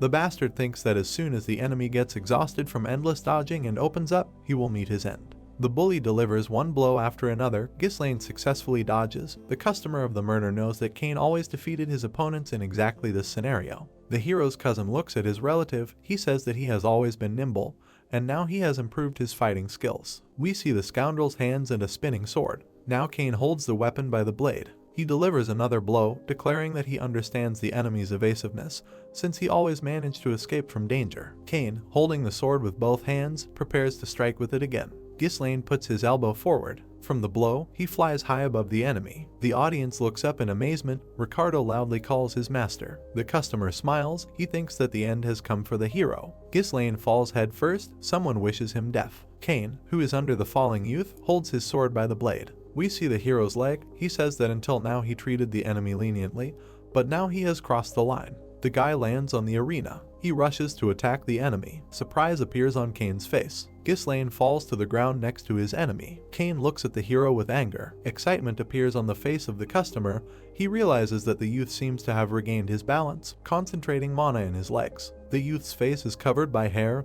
He sighs. The guy stands with his back to his opponent and reproaches him for his poor swordsmanship. The hero assumes that Cain imagines himself to be the strongest only because he has always managed to intimidate his opponents with brute force. Ghislaine puts forward his sword and says that he will open the bastard's eyes to something. Cain, frowning, looks at the enemy. He swings his arm to deliver another blow and manages to ask the hero how he is going to open his eyes. Ghislaine quickly steps over. He kicks the opponent's hand, which is holding the sword. Pushing off the thug's hand, the guy jumps into the air. He makes several lightning-fast leaps. Cain screams deafeningly. He strikes and misses again. The hero steps on the opponent's sword. Now he himself raises his sword to deliver a blow. The mark from the weapon is visible on the big guy's neck. The hero calmly looks at the enemy. The muscular body of the bastard is covered in blood. The audience watches in amazement at what is happening before their eyes. Cain is kneeling in front of his opponent. The audience is asking each other what just happened. They do not understand when the heir of the Pertium line managed to become such a skilled warrior. Someone asks if the hero has won. Another merchant curses himself for having bet all his money on Cain. Alina, closing her eyes, asks Belinda if she saw what happened. Skaven, who cannot see anything because of the bruises, smiles. The person who ordered the murder seems to be furious. We see the wounds that the hero inflicted on his opponent. Cain thinks that the cuts are shallow. Although Ghislaine had the opportunity to kill him, the villain tries to understand if the hero did it on purpose. The hero's cousin frowns and looks up. He cannot understand when this idiot managed to learn to wield a sword so well. Ghislaine stands in front of his opponent. We see the face of the young man. He throws his weapon aside. The sword flies through the air in circles. The hero says that such a big difference in strength is not particularly interesting to the audience. The guy calmly declares that he will fight with his bare hands from now on. Cain asks again in a rage. Ghislaine, whose legs we see in front of the kneeling brute, declares that he must take this opportunity to teach a good lesson. The guy rolls up his shirt sleeves and says that his fists are more than enough for this purpose. Cain, looking angrily at the hero, asks if he really wants to teach him a lesson. Ghislaine rolls up his sleeves and replies that he is no match for him in fencing, so he is going to give Cain a head start. The guy suggests a fist fight because everyone here thinks that the big guy has an advantage in physical strength. Calmly looking at the scoundrel, the young man declares that he will bet another 2,000 gold, that is, twice the original bet, on his victory. The spectators are talking excitedly to each other. They repeat the words about a fist fight and 2,000 gold. Someone notices that this is not a duel anymore, but something else. The customer of the murder looks at the opponents in rage. Sweat is pouring down the bastard's face. He cannot believe that Ghislaine challenged Cain to a fist fight. He could not imagine that the day would come when he would be grateful to someone for stupidity. The bastard believes that luck is now in his favor. The bearded bookmaker shouts loudly that additional bets are accepted on a fist fight. He reports that the opponents are the heirs of the Pertium and Loge's families. The hero and his opponent are opposite each other. The spectators report their bets. It becomes clear that they mainly bet on Cain, since it seems impossible to overcome him with pure force. The hero clenches his fist. Some of the merchants shout that this time they will bet on Mr. Ghislaine. Cain, whose top of his head we see, giggles and asks if the guy is really going to fight with his bare hands. He declares that it is very funny. We see a muscular arm holding a sword. Cain seems to agree to fight with his fists. He takes off his uniform and throws it aside. Not giving the hero a chance to come to his senses, he raises his sword to strike, loudly declaring that he is not going to part with his weapon. Belinda, putting her hand to her mouth, screams that this is unfair and asks Ghislaine to quickly grab his sword. Cain strikes and shouts that he will kill his enemy now. Ghislaine calmly looks at his opponent and says that he has long wanted to knock some sense into his stupid head. The guy easily dodges the blow. Cain, judging by the expression on his face, understands that he missed again. Ghislaine quickly moves his legs to the side. His opponent's sword is stuck in the ground. The young man delivers a powerful blow and hits his enemy in the stomach. He raises his fist for another blow. The hero's hand crashes into the thug's chin. The bastard's head flies up. Cain drops to one knee. Bent over the ground, the scoundrel tries to figure out where this runt learned such moves. Ghislaine glares at him, clenching his fist. The boy stands in front of his crouched opponent. The audience begins to understand that the hero is truly capable of winning. Calmly looking at his enemy, Ghislaine demands that he stand up and put up a decent fight, since he himself has not even warmed up. Cain grits his teeth in rage. He rushes into another attack. The thug delivers several blows, but not a single one lands. Ghislaine grabs him by the right hand. The bastard thinks that until today he did not even dare to look at him and constantly looked away in his presence. Ghislaine twists his enemy's arm. The hero strikes the bastard in the left side with his knee. Cain, spitting out blood, thinks that he must kill the guy for the future of the Loge's family. Ghislaine strikes countless times, each of which hits the target. The badly beaten thug breathes heavily. He cannot understand why this happened to him. Ghislaine grabs him by the hair. Raising his opponent's head, the young man declares that he feels sorry for the man's father. The hero, without letting go of the thug's hair, tells him that Count Loges helped the Pertium family in a very difficult situation only because he was friends with the hero's father. We see the profile of the young man. He expresses regret that the son of such a worthy man turned out to be alien to his father's ideals. Cain's face is a shapeless mass. He remembers what happened several years ago. In front of us is the Loges mansion. Someone inside asks if they will support the Pertium family again. We see a man in a long cloak. Someone tells him that they certainly have friends, but now the Loges family is in many problems. The question is heard about the reason for investing in declining lands, because it is like trying to collect water in a colander. It turns out that Cain is standing behind the man. He says that less than a week has passed since his father returned, and he is already preparing to go to help the Pertium family. Cain looks angrily at his father. The man whose back we see hears a request to stay home. Cain asks why his father is so eager to help his allies, because all the advisors say that he should not do this. The man whose face is hidden in shadow turns to his son and says that he is doing this because he is friends with the head of the Pertium family. We see the badly beaten thug again. He understands that his father really had no other reason. The hero's fist flies into the bastard's head again. His second eye closes with a huge bruise. Ghislaine says that the guy should have learned his lesson by now. The big guy's eye opens again. The hero extends his hand to him and offers to get up. Cain looks at the guy's hand. He lowers his head. Bowing before the guy, he admits his defeat. The spectators look at what is happening in bewilderment. Their faces show extreme surprise. We see the face of the person who ordered the murder. The bookmaker announces that young Mr. Ghislaine wins the duel. The hero stands in the arena. The spectators greet him wildly. Someone rejoices at the money they won. Alina clenches her fists with joy and shouts that her older brother has won. A man in a long robe runs up to the defeated thug. The man who ordered the hit leans into his ear and asks how dare the young man give in so easily. He says he's not that badly beaten and reminds him of how much he trusted the boy. Cain turns away from him and tells him to go to hell. The bastard asks again in bewilderment. Covering his face with his hand, the hooded bastard mentally curses and calls Cain a vile weakling. The hero stands behind the bastard. Smiling, Ghislaine asks the man who ordered the hit if it's time for him to give something up. The bastard turns to the hero and asks what he wants. Ghislaine addresses the crowd and says that the man in front of him has volunteered to pay for meat and drinks for everyone present. The bastard, gritting his teeth in rage, asks again. The people enthusiastically shout that the meat and drinks are simply wonderful and call the guy the best man alive. The bastard comes close to the hero and demands that he take back his words, since he never promised anything like that. Ghislaine puts his hand on his shoulder. The guy says that this is the price for defeat, after which he clarifies that the cost of the general feast will not count towards the bet. Ghislaine presses hard on the scoundrel's shoulder and says that he must not forget to put 2,000 gold on top of the 1,000 he has bet. The hero's eyes glow menacingly. He asks if the bastard understands what will happen if he tries to escape. The customer of the murder, in whose eyes the hero is reflected, moans like some animal, unable to utter anything articulate. Finally, he answers that he understands everything, and the hero moves away from him. In front of us is a castle. We see a richly decorated window. It is reported that the events take place the next day in Ghislaine's room. A huge chest is lowered to the floor. Ghislaine looks into it. He takes a few coins in his hand and thinks that with such a sum of money he can hire a small detachment of mercenaries. The young man closes the roof of the chest. He realizes that the soldiers will work off this money for a long time. That is, this method is not suitable, and in order to implement his plan, he needs to quickly finish all the preparations. Alina and Belinda appear next to the guy. The young man looks at them in surprise and asks what happened. Alina, looking at her brother, asks what he is going to spend this money on. Ghislaine asks if the girl needs anything. She answers that she does not, and that she asked just like that. Belinda, squinting, says that it is quite clear what the young man will spend this money on. The girl, looking at the hero, says that Lady Amelia's birthday is coming soon, so she assumes that Ghislaine specially organized such a performance in order to buy a very expensive gift. She calls the hero a very unpredictable young man.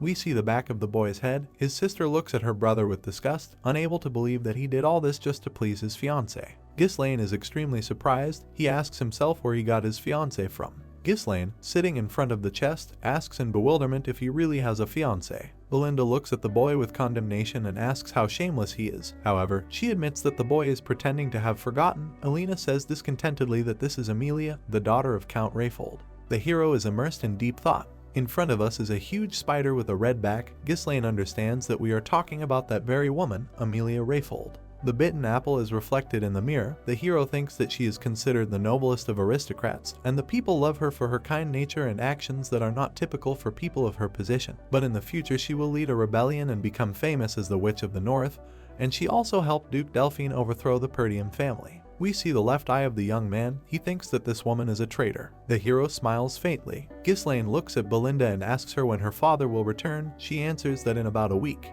The hero looks ahead gloomily and thinks that a week will be enough for him. He goes to the door and explains to Belinda that he must go to Rayfold. The girl asks in bewilderment why this is necessary if Amelia's birthday has not yet arrived. Ghislaine looks over his shoulder at the maid and says that he wants to collect debts. In front of us is a fair-haired girl who places a pair of ornate shoes on the ground. A spider is visible under her mouth. Amelia is kneeling in front of a child. The child has a black eye. He looks at the girl and calls her by name. Amelia, whose profile we see, declares that if anyone should walk barefoot on her lands, it is only she herself. The girl turns her head to her soldiers and orders them to immediately provide shelter and food for the people. The warriors make it clear that they have accepted the order for execution. The soldiers carry wooden boxes and barrels. The people for whom the supplies are intended sincerely thank them for their concern. Amelia walks at the head of her army. A girl sits in a gazebo in front of a young man who washes her feet. It is reported that the event is taking place in the garden of the county of Rayfold. The guy declares that his mistress has worked hard. It is reported that in front of us is Amelia's bodyguard, Bernard. The girl, stroking a cat, declares that her father always demands absolute obedience from people. The white cat purrs contentedly. Amelia says that, nevertheless, the stupid gray mass more willingly follows those who provide them with warmth and bread. Bernard looks down and says that the girl has won the hearts of many people with her actions, and he will definitely be able to turn the race for the inheritance in her favor. The girl silently looks at her bodyguard. She hits him in the face with her bare foot. Looking sternly at the young man, she asks what about his duel with the sword master from the north. Bernard, looking at his mistress with his free eye, says that he must ask for forgiveness. He says that he tried to avoid unnecessary attention to himself, because if he had won there, they would certainly have started talking about him, but now is not the time to bare his claws. Bernard holds his mistress by the leg. He kisses the girl's lower limb and says that his sword will always serve her. Amelia, whose lower part of the face we see, thoughtfully asks if she really managed to educate the young man. She lifts his chin. Looking straight into the eyes of her bodyguard, Amelia says that he must not be weak. In front of us is a luxurious building with a red roof. Amelia asks what about the Merchant Guild. Bernard answers that if it is about the Actium Guild, then there is nothing to worry about. Coins are visible above the young man's head. He reports that the guild has successfully acquired the materials needed to rebuild a checkpoint in the wild forest near the lands of Pertium, which was half destroyed by orcs. He states that in this way they will return all the funds that Count Rayfold sent to Pertium every year as support. We see about a dozen warriors. Bernard says that they also managed to buy all the soldiers and knights who left the lands of Pertium, and among them there are many trained fighters, hardened in battles with barbarians, so this is a very good investment. Amelia, who is holding a cat, says that all this is just fine, and orders her bodyguard to continue to maintain the image of an ordinary trading guild. She says that until they are ready, everything must remain a secret. A servant approaches the young people. Bowing, he asks for forgiveness. Bernard approaches the man and says that the lady is resting, after which he asks why he is disturbing the girl's peace. The servant says that he has a message from the gatekeepers, who reported that His Grace Ghislaine Pertium has arrived for a visit. Amelia looks at the servant with displeasure and asks what this guy who always causes trouble has forgotten here. Beads of sweat are running down the man's face. He explains that, according to Ghislaine, he wants to discuss the trade guild. Amelia and Bernard look at the servant in amazement. In front of us are black doors trimmed with gold. It is reported that they lead to the living room. Amelia is sitting on the sofa with the same cat in her arms. Ghislaine, who has settled down on the same piece of furniture, greets the girl. The cat grins angrily. Between the interlocutors there is a low table. Amelia asks if the guy knows that it is bad manners to come without warning. She wonders if the guy has squandered the rest of his manners. Ghislaine, smiling, says that the girl's birthday is coming up, so he decided to give the gift a little early. The young man places a flower on the table and says that he found it near the guild building. And this plant has a wonderful smell. He says that from now on he will only buy flowers there. Amelia asks what the guild was called. Ghislaine, who is holding a cup of coffee, says that it was the Actium Guild. Amelia looks at the guy silently. The young man sits in front of the girl who has stood up. She says that she does not understand what Ghislaine wants to say. Amelia heads for the exit. She states that the guy's gift has been accepted, and now he can get out, since she does not intend to talk to him anymore. Ghislaine looks at her over his shoulder and in a very serious tone says that Amelia Rayfold should sit down. In front of us is the girl's left eye. There is a cup on the table. Amelia does not understand why she feels such pressure from the young man. Looking over her shoulder at him, the girl tries to figure out if this is the same guy who could only bleat when he saw her. The hero raises his cup and says that he will be very brief, after which he states that he needs money, some 10,000 gold. Amelia looks at the young man in bewilderment and asks again. The girl turns to the young man sitting on the sofa and asks if he really showed up here to borrow money from his fiancée. She wonders if she should take this as the will of the entire county of Pertium. Ghislaine says that his father has nothing to do with it and asks to just give him the money. Pouring coffee from the cup at his feet, he says that Amelia was not going to marry him anyway. The girl looks at the guy angrily. Ghislaine, smiling, says that Amelia, as it seems to him, has chosen the knight who stands behind this door, and if she takes the place at the head of her family, then her marriage will become quite possible. Another thing is that if someone finds out that she is secretly building up her strength to win the race for the inheritance, she will not be well. The cat opens its mouth wide and hisses loudly. The hero calmly looks at the animal. He hears Amelia call it by name. The girl looks intently at the interlocutor and says that such words should not be said out loud even as a joke. We see the faces of two young people. Ghislaine says that the girl cannot worry, and he will keep her secret if she does not throw him out empty-handed. Amelia declares that this will not happen and calls her bodyguard. The door opens. A young man armed with a sword approaches the interlocutors. The guy puts his hand to his chest and tells his lordship that they have not seen each other for a long time. Ghislaine looks at Bernard warily and thinks that he has always been a very powerful support for the girl. The knight holds a sword in his hand. The hero understands that already at this stage he has a strength comparable to the best fighters of the north. Ghislaine, sitting on the couch in front of Amelia and her bodyguard, says that if he dies here, a territorial war will begin. The guy asks if they can handle such a development of events. The girl answers that there will be nothing difficult about it. She raises her hand and says that people will be informed that the walking nuisance was killed by the bodyguard for unexpectedly breaking into the chambers of Lady Amelia. The girl puts her fingers to her lips and orders Bernard to get rid of the unpleasant guest. He takes out his sword and declares that he will carry out the order. We see the lower part of the hero's face.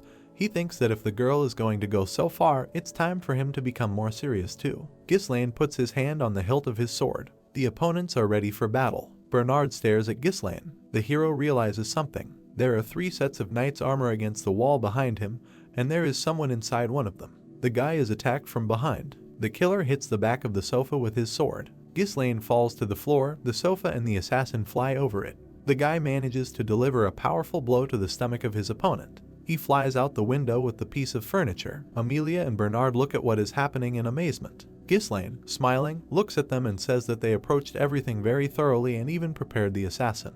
The hero, twirling his sword, declares that the owners of the castle are terribly inhospitable. Ghislaine and Bernard exchange blows. The hero, looking at his opponent, says that good manners are clearly not taught in the Rayfold house. Bernard, shielding himself from the blow with his sword, asks for forgiveness from Lord Ghislaine and states that it was he who first showed him politeness when he showed up unannounced and upset the lady. The knight grabs the opponent's sword with his hand and says that after such impudent behavior, a warm welcome would be clearly inappropriate. Bernard strikes at the opponent, but misses. Ghislaine somersaults to free himself. He kicks the enemy in the stomach. Bernard jumps back. The knight frowns at the enemy. He thinks that Ghislaine is known as an arrogant idiot who has no abilities, but he does not look like some kind of amateur. The hero, sword in hand, frowns at the enemy. Amelia, arms folded, displeasedly tells her bodyguard to be more serious. The knight angrily looks at the girl. Frowning, Amelia demands that Bernard, if he still serves her, move and quickly get her the head of this bastard. Judging by the expression on his face, Bernard is not very happy to hear such words, but he says that he will not let her down. The knight puts forward his sword. Sternly looking at the enemy over his weapon, he says that they must begin the fight. Ghislaine, smiling, looks at the young man and asks how dare an ordinary knight order him around. Leaning forward a little, Bernard replies that it was actually an invitation, but if the hero wants to take it as an order, then so be it. The opponents stand opposite each other, swords outstretched. Bernard lunges. We see the hero's eye. The young man manages to react, and the opponent's sword flies centimeters from his body. The hero has a smile on his face. He understands that his opponent is very fast and mentally calls him names. Bernard looks closely at his enemy. He rushes into the attack, strikes many blows, but never hits. Amelia, who is watching the battle, does not understand how Ghislaine, this worthless degenerate, can fight on equal terms with a knight like Bernard. We see the girl's eyes. The knight strikes, but the hero deflects it to the side. The blade of the sword is next to the hero's head. Ghislaine deflects the enemy's weapon to the side. The tip of the hero's sword is next to Bernard's head. He again clamps the blade with his hand. The knight strikes, repeating the move he did earlier. Ghislaine smiles and looks at his opponent, saying that he is repeating himself. The hero jumps up again and somersaults. We see the eyes of the young man. Unlike the first time, Bernard continues to clutch the boy's sword. He looks at the hero with hatred and says that this trick will not work twice. Ghislaine falls on his back. He hits the ground hard and cries out in pain. Bernard raises his sword to plunge it into the opponent lying on the floor. However, at the last second, Ghislaine manages to deflect the sword with a kick. The hero somersaults again and lands a short distance from the enemy. Ghislaine stares at the enemy, realizing that he used mana to counter his move. Bernard walks towards the young man and says that Lord Ghislaine really does not live up to the rumors that are circulating about him. The knight says that all this confirms the opinion that a person is best judged by his actions. Bernard throws the sword he took from his opponent behind his back and says that the fencing that Ghislaine demonstrates indicates that he is seasoned by real battles, and not systematic training. He asks if this is due to regular skirmishes with barbarians. The hero's sword falls to the floor with a clang. Bernard says that in the chaos of battle such techniques work well, but against him they are practically useless. Looking sternly at the hero, the knight declares that it is all over for him. Breathing heavily, Ghislaine looks at his opponent. He thinks that this is too much. The guy remembers episodes of his confrontation with Bernard. He understands that the knight has very precise strikes, a minimum of gaps and deadly lunges aimed right at the head, as well as perfect timing and a sense of distance. The hero realizes that in close combat it is incredibly difficult to overcome the difference in physics using only technique. Bernard points his sword to the side. Ghislaine thinks that this man was not worth running into at all. The hero puts forward his hand, around which a white thread is wrapped. He says that, nevertheless, he does not have much time either. The sword of the guy who was lying behind Bernard rises into the air. The knight looks over his shoulder and realizes that the enemy is using mana. Bernard, whose back of his head we can see, guesses that he is dealing with fetters. The hilt of the hero's sword cuts into the back of his head. Ghislaine jumps. He delivers a powerful knee strike to the enemy's face. Bernard's nose is bleeding. The knight does not understand how his opponent did it. Amelia fearfully calls her bodyguard. Ghislaine jumps over the enemy and raises his sword to strike. The hero strikes, but Bernard manages to cover himself with his sword. With a loud cry, the girl's bodyguard steps back. Ghislaine flies away from the knight. He lands a short distance away from him. Bernard stands in front of Amelia and her cat. He says that the lady should leave now, as he cannot guarantee her safety. Looking determinedly at the hero, Bernard declares that in this fight he will have to lay out all his cards. Ghislaine, whose lower part of his face we see, declares that this is how his opponent should fight him. We see the guy's face. He says that he has not met a worthy opponent for a long time. Amelia runs away with the cat in her hands. The girl's eyes are filled with hatred. She asks how this Ghislaine dared to humiliate her like that.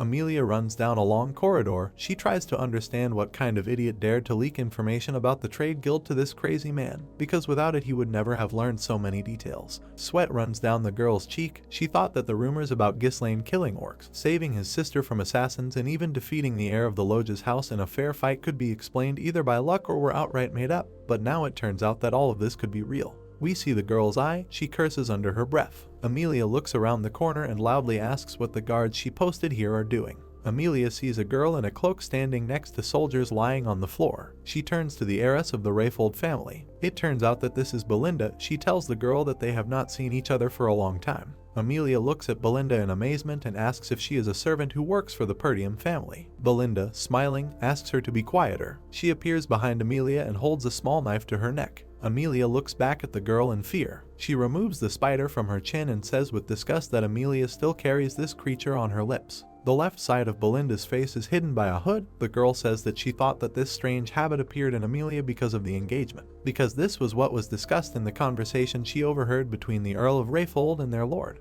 The spiders that are visible around the little girl frighten those around her. Belinda says that the girl's brothers constantly teased her because of the creepy spiders constantly dragging behind her, so she personally raised a brood of tame arthropods to take revenge on them. Belinda, holding a knife to the hostage's neck, crushes the spider with her other hand. She says that the strange habit could have appeared in Amelia because of mental trauma or as a result of an attempt at self-affirmation, but in any case, it does not paint the girl. The spider falls to the floor. Belinda crushes it with her boot. The legs of this arachnid are visible on the floor. Belinda asks Amelia to cooperate with her in good faith. Ghislaine and Bernard stand opposite each other. The hero looks at his opponent and thinks that even the air in the room has become heavier. Bernard frowns at the enemy.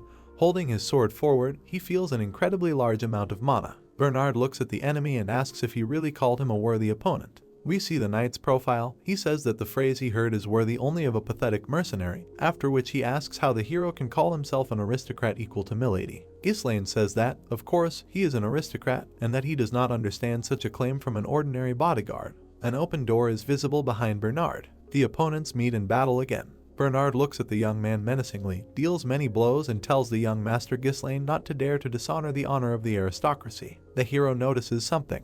His opponent's hands are moving very quickly, creating the impression that there are not two of them, but at least a dozen. One of the blows cuts off the hero's collar. The boy has to make every effort to let two more blows pass him by. Bernard continues to attack. Ghislaine thinks that the knight is truly filled with rage. The hero raises his sword and says that this is enough. He strikes himself and knocks aside the enemy's sword. His sword describes an arc and rushes at the enemy's head. Bernard stands, holding his sword forward. He blocks the blow with the hilt of his sword. The knight pushes aside the enemy's weapon. The hero barely holds onto the sword blocked by the enemy. Ghislaine seems alarmed. Bernard looks at him resolutely, calls him young lord, and warns him that the attack he has just parried will be the last in the young man's life. Bernard strikes. We see blood splattering. The knight looks at his enemy in amazement. His sword wounds the hero in the shoulder. Bernard understands that the young man was prepared to receive this wound and deliberately used his shoulder to deflect the sword. The opponents cross blades again. Bernard, looking angrily at Ghislaine, says that it seems that they cannot let their guard down with him until the very end.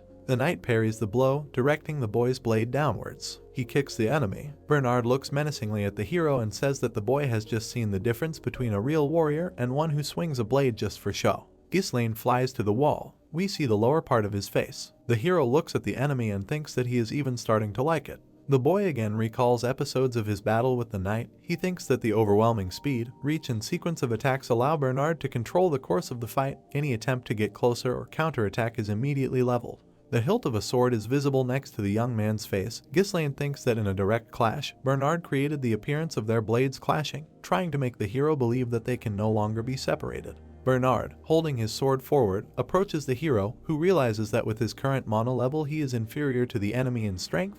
The guy, however, understands that he has a very good trump card hidden up his sleeve. Ghislaine holds the hilt of the sword with both hands. He thinks that the game of giving in, unfortunately, must end. The hero calmly looks at the enemy and says that he is missing one thing. A bright pink light flashes in the guy's chest. The young man explains that he is talking about a unique mana cultivation technique. Ghislaine rushes towards the enemy. It is reported that the third core is being released. We see the hands that hold the sword. Ghislaine strikes the enemy's sword. The two blades touch. The knight's weapon flies to the side. Its owner looks at the enemy in amazement. Ghislaine, whose eyes glow predatorily, is preparing to strike. The knight cannot understand where such destructive mana appeared in his opponent right during the fight. Someone shouts loudly for the opponents to stop. The tip of the sword is pressed to Bernard's head. Two girls appear next to the young men. Amelia, with tears streaming from her eyes, loudly shouts for the hero to take his 10,000 gold and get the hell out. Ghislaine sighs heavily and says that the girl behaved very stupidly and caused everyone a lot of trouble. He asks why it was impossible to give the money right away when they asked for it very politely. He removes his blade from Bernard's forehead. Belinda, who continues to hold the knife to the hostage's neck, says disappointedly that what is happening here cannot even be called a quarrel between two lovers. Ghislaine answers her that he simply does not agree with Amelia. The hero approaches the heiress of the Rayfold family and declares that he has some unpleasant news for her. Placing his sword on his shoulder, the guy declares that only 20,000 gold will now satisfy him, and he categorically does not agree to less. Either dead or stunned knights are lying on the red carpet. We see flying fragments. Bernard looks at his mistress, who has just broken some piece of crockery. The knight bows his head and apologizes to Amelia for the fact that the enemy turned out to be stronger than they said. He blames himself for not knowing about it in advance. Bernard reports that Ghislaine released more mana in one moment than even the best knights have.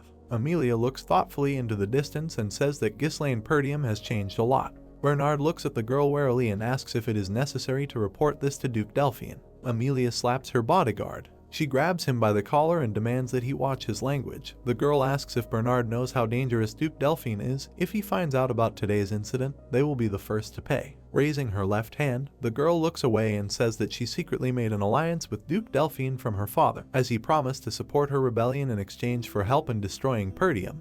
And if this becomes known, her brothers and sisters will definitely kill her. Amelia's face shows concern. She says that if Ghislaine knows about the guild, then he may also know about this agreement, so he must be killed at any cost. Bernard frowns at his mistress and says that he understands everything. The girl asks what condition Ghislaine is in. Bernard remembers the face of a guy receiving a sword blow. The knight reports that the young man has many cuts and a serious shoulder wound. Above the head of the girl's bodyguard, a hero is visible. Bernard says that after such a release of mana, he will be weakened for some time. We see the knight's right eye, standing behind his mistress.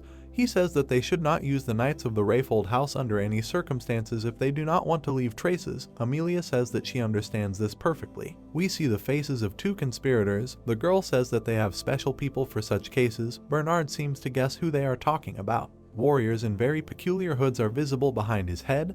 Bernard says that they are lynxes. The girl places a chip with a blue flag on the card and states that the Lynx gang are orphans of war, rootless scum of society, and excellent professionals. Amelia, stretching out her left hand, looks at the chip she placed. She orders the knight to gather about 15 people and send them to the place indicated on the card. The girl warns that these people must be good at mana. Bernard understands what his mistress has in mind, judging by his expression.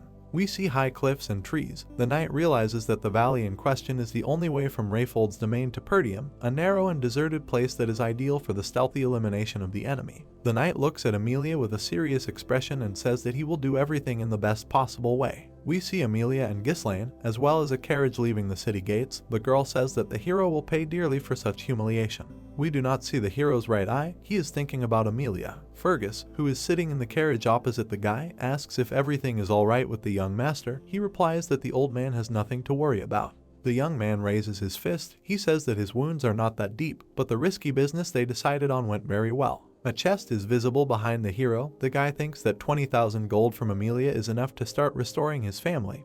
which will save them a few years. In front of us is a mountain of corpses. Ghislaine thinks that it would be nice to kill this scoundrel, but this would lead to a war between neighboring states, and he cannot take such risks because of momentary emotions. The young man puts on his suit. He thinks that Pertium is barely coping with the barbarians, so now it is better to retreat.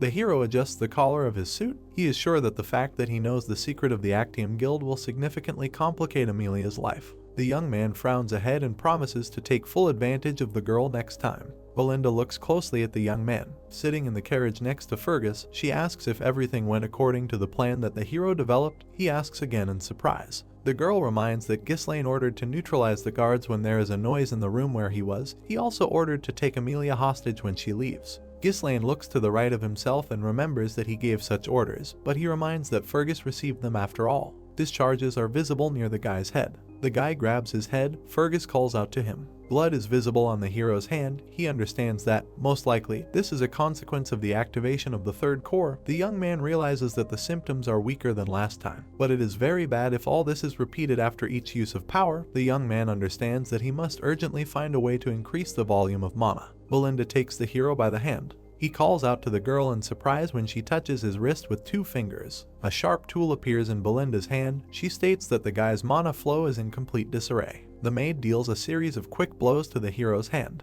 He looks at her in amazement. It looks like the hero is about to vomit. He presses his hand to his chest and spews out something white. Ghislaine looks at his hand in surprise and realizes that the blocked channels have opened a little. He understands that such treatment is impossible without a deep understanding of mana. The guy looks closely at the girl. He had previously guessed that she was an unusual maid since her mother brought her. Belinda sits with her hands folded on her knees. Ghislaine tries to understand who she really is. He does not understand at all why such a master vegetates in the wilderness as a senior maid. The young man remembers the faces of the enemies with whom he has already managed to deal with in this life. He thinks that, nevertheless, the more strong people next to him, the better, because those with whom he has already managed to encounter are only the beginning. The carriage rushes along the road. Someone calls out to the young master. Belinda says that she trusts the guy and will support him in any matter, so she asks him to tell her why he took such a large sum from Lady Amelia. Ghislaine thoughtfully answers that he needed money, and of those nearby, only she has it. Fergus and Belinda look at the guy. The girl asks again in amazement. We see the interlocutors in the carriage windows. Belinda asks if the guy really made all this fuss and even broke off the engagement just because of this. She warns that if Count Rayfold finds out about this, there will be trouble. Ghislaine replies that there is no need to worry about this, since Amelia will never tell her father about this. Smiling slightly, he looks at the maid and asks if she believes him. Belinda, squinting, declares that she believes her master and asks him to answer what the money will be spent on. The girl reminds that she also risked for them. We see the lower part of the young man's face. He says that his goal is the forest of demonic beasts. Belinda looks at the guy in fear. A forest is visible above Ghislaine's head, from which dozens of red eyes are looking. The hero clarifies his thought, declaring that he is going to master this forest. Fergus looks at the young man with fear and says that this is a completely stupid idea, because since the time of the young man's great-grandfather, many have tried to master this forest, but each time they failed. The hero looks closely at the old man and reminds him of the request he voiced before entering the palace. Fergus looks at the young gentleman with fear. We see the mustache of an experienced warrior up close. The old man, behind whose head the door of the carriage is visible, says that the man whom Ghislaine asked to find was there, but his condition was clearly not the best. Fergus asks if the boy really wanted to see him. The hero leans forward a little and says that the main thing is that this man is alive, and they need to go to him. Belinda objects, stating that they need to return to the estate since the boy cannot appear in public in such a state. The hero looks closely at the girl and asks if Belinda thinks that Amelia will just let them go after what happened. The maid asks again in surprise. Ghislaine thinks that Amelia, whose character he knows very well, will probably try to silence them forever. The girl shows her muscles and tells the young master that she fights well, and Fergus, who is next to them, is a knight. Belinda says that if Amelia appears on the horizon, she will give her a good thrashing. Ghislaine replies that he really appreciates the girl's optimism, but all this is not part of her duties since she has a different specialization. Ghislaine, smiling, says that he needs the commander of the assault squad, and that is who they will go for. The carriage drives up to a wooden house. The hero knocks on the door. Belinda, standing next to the hero, notices that there is complete devastation around. Fergus says that they have already arrived at the right address. The door opens. A hideously overgrown man comes out of it. He can hardly see from under very thick eyebrows, so he asks who is there. The hero and his companions look in surprise at the man who has appeared in front of them. Belinda whispers in the guy's ear if this is really the one they were looking for. She says that this character can barely move and is unlikely to be a commander, Ghislaine says that he was talking about him. The man's eyes are almost invisible under incredibly long eyebrows. Continuing to stand in the doorway, he says that a young nobleman who suddenly became bored cannot waste other people's time and get lost in all 4 directions. Ghislaine stands with his hands in his pockets. He calls the man who managed to turn away by name Jillian, and adds that in front of him is the former commander of the Ratatosk mercenary squad. The man looks at the guest in amazement. He extends his right hand and says that he really wanted to meet him. Hearing the name Ratatosk, Fergus and Ricardo look at Jillian in amazement. We see many blades. It is said that Ratatosk is an elite mercenary unit, which takes only masters of weapons. Jillian stands in front of his army. The hero thinks that although this unit no longer exists, its valor is so legendary that any knight has heard of it at least once. Jillian looks sternly to his left. Ghislaine extends his hand and, calling him by name, says that he has come to meet him. We see a flying axe. Its tip cuts the hero's collar. The young man's comrades look at what is happening in amazement. Jillian, whose hand we see, says that the guy, apparently, knows him. Ricardo and Fergus point their swords at the man. He looks from under his thick eyebrows and asks why they came to him. Belinda takes out a small dagger and asks the young gentleman to step aside, as the owner of this house is clearly not himself. Ghislaine says 2 words, eternal punishment. Jillian looks at him in amazement. The hero, who is standing behind his companions, declares that he knows how to save the man's daughter from an incurable disease. The guy looks at Jillian and asks him if he is ready to talk now. We see a seriously ill girl. It is reported that she has eternal punishment, an incurable disease, so named because the suffering of the sick resembles the torment of those sentenced to eternal punishment. Its symptoms are fever, hemoptysis, and red spots resembling flowers. The inconsolable father stands next to the bed of his daughter, who screams very loudly. Jillian hugs the baby and calls her by name, Rachel. Ghislaine looks at the girl and thinks that it is not too late. The father sits in a pool of blood in front of his dead daughter's bed. The hero remembers that in his past life he was also looking for Jillian, but he was no longer alive, since after his daughter's death he lost the meaning of life and committed suicide. The guy looks around the house he is in. He thinks that, judging by the state of the house, all of Jillian's savings went to her daughter's treatment, and only the weapon is left here. The baby, whose entire face is covered in red spots, loudly calls her father. She screams that she is in great pain and wants to die. The man calls the girl by name again. Ghislaine takes off his outerwear. Realizing that there is no time to waste, he tells those around him that they need to start treatment. The girl's hand falls on his shoulder. Belinda looks at the young man and asks him to come back. The young men see the child's legs covered in red spots. Belinda says that she does not know what Ghislaine has planned, but this issue cannot be resolved by force. She states that even priests cannot cure this disease, considering it God's punishment. She does not understand how the young man can help the sick girl. The hero throws off his coat, which remains in the girl's hands. He says that he can heal the baby. Belinda tries to shout to her master. Smiling, he turns to her and reminds her that the girl said that she believes him. Belinda silently looks at the guy. He hands her a piece of paper. The girl examines the list given to her. Ghislaine demands that she get every single ingredient listed. Belinda looks at the young man in surprise. Ghislaine smiles slightly. He thinks that for wandering mercenaries, knowledge is a matter of survival. There is a small bag on the table in front of the hero. The young man thinks that at the moment the eternal punishment is incurable, but in the future they will find a way to overcome it. Ghislaine takes a plant out of the bag and places it next to the vials. He thinks that the recipe turned out to be very simple, and its discovery caused such a furor that the young man learned this recipe by heart. Ghislaine reaches into the bag again. He thinks that the only problem is that the ingredients are insanely expensive. He holds a purple flower in his hands, which is called the Blessing of the Fairies. The hero cuts the components for the medicine. He remembers that he needs to finely chop the Blessing of the Fairies and herbs, put them in a vessel and fill it with distillate. Ghislaine pours water into a jar. He shakes its contents. According to the recipe, after this the potion needs to be infused for a while and add the remaining ingredients to it. The young man's companions look in surprise at how he works at the table. Jillian sees a vial of medicine in front of him. Ghislaine, who is holding the vessel, tells the man to give it to his daughter to drink. Jillian pours the potion into the baby's mouth. He gently holds her small body. The child's face and chest are covered in red spots. The baby moans weakly. It becomes clear that the spots are coming off her body. The people around look at what is happening to the child in amazement. Fergus and Belinda are shocked. They see that the spots are really disappearing. Jillian looks at Rachel with hope and quietly says that the medicine seems to have really worked. Ghislaine, who is standing behind the man, says that as he thought, the potion worked. Jillian asks in shock how this is even possible, because even holy magic could not do anything with this disease. A magician with a staff is visible next to the hero's face. The guy says that priests are not omnipotent. They are only able to strengthen the vital forces and regeneration of the body, and the real treatment works a little differently. Jillian's hands are shaking.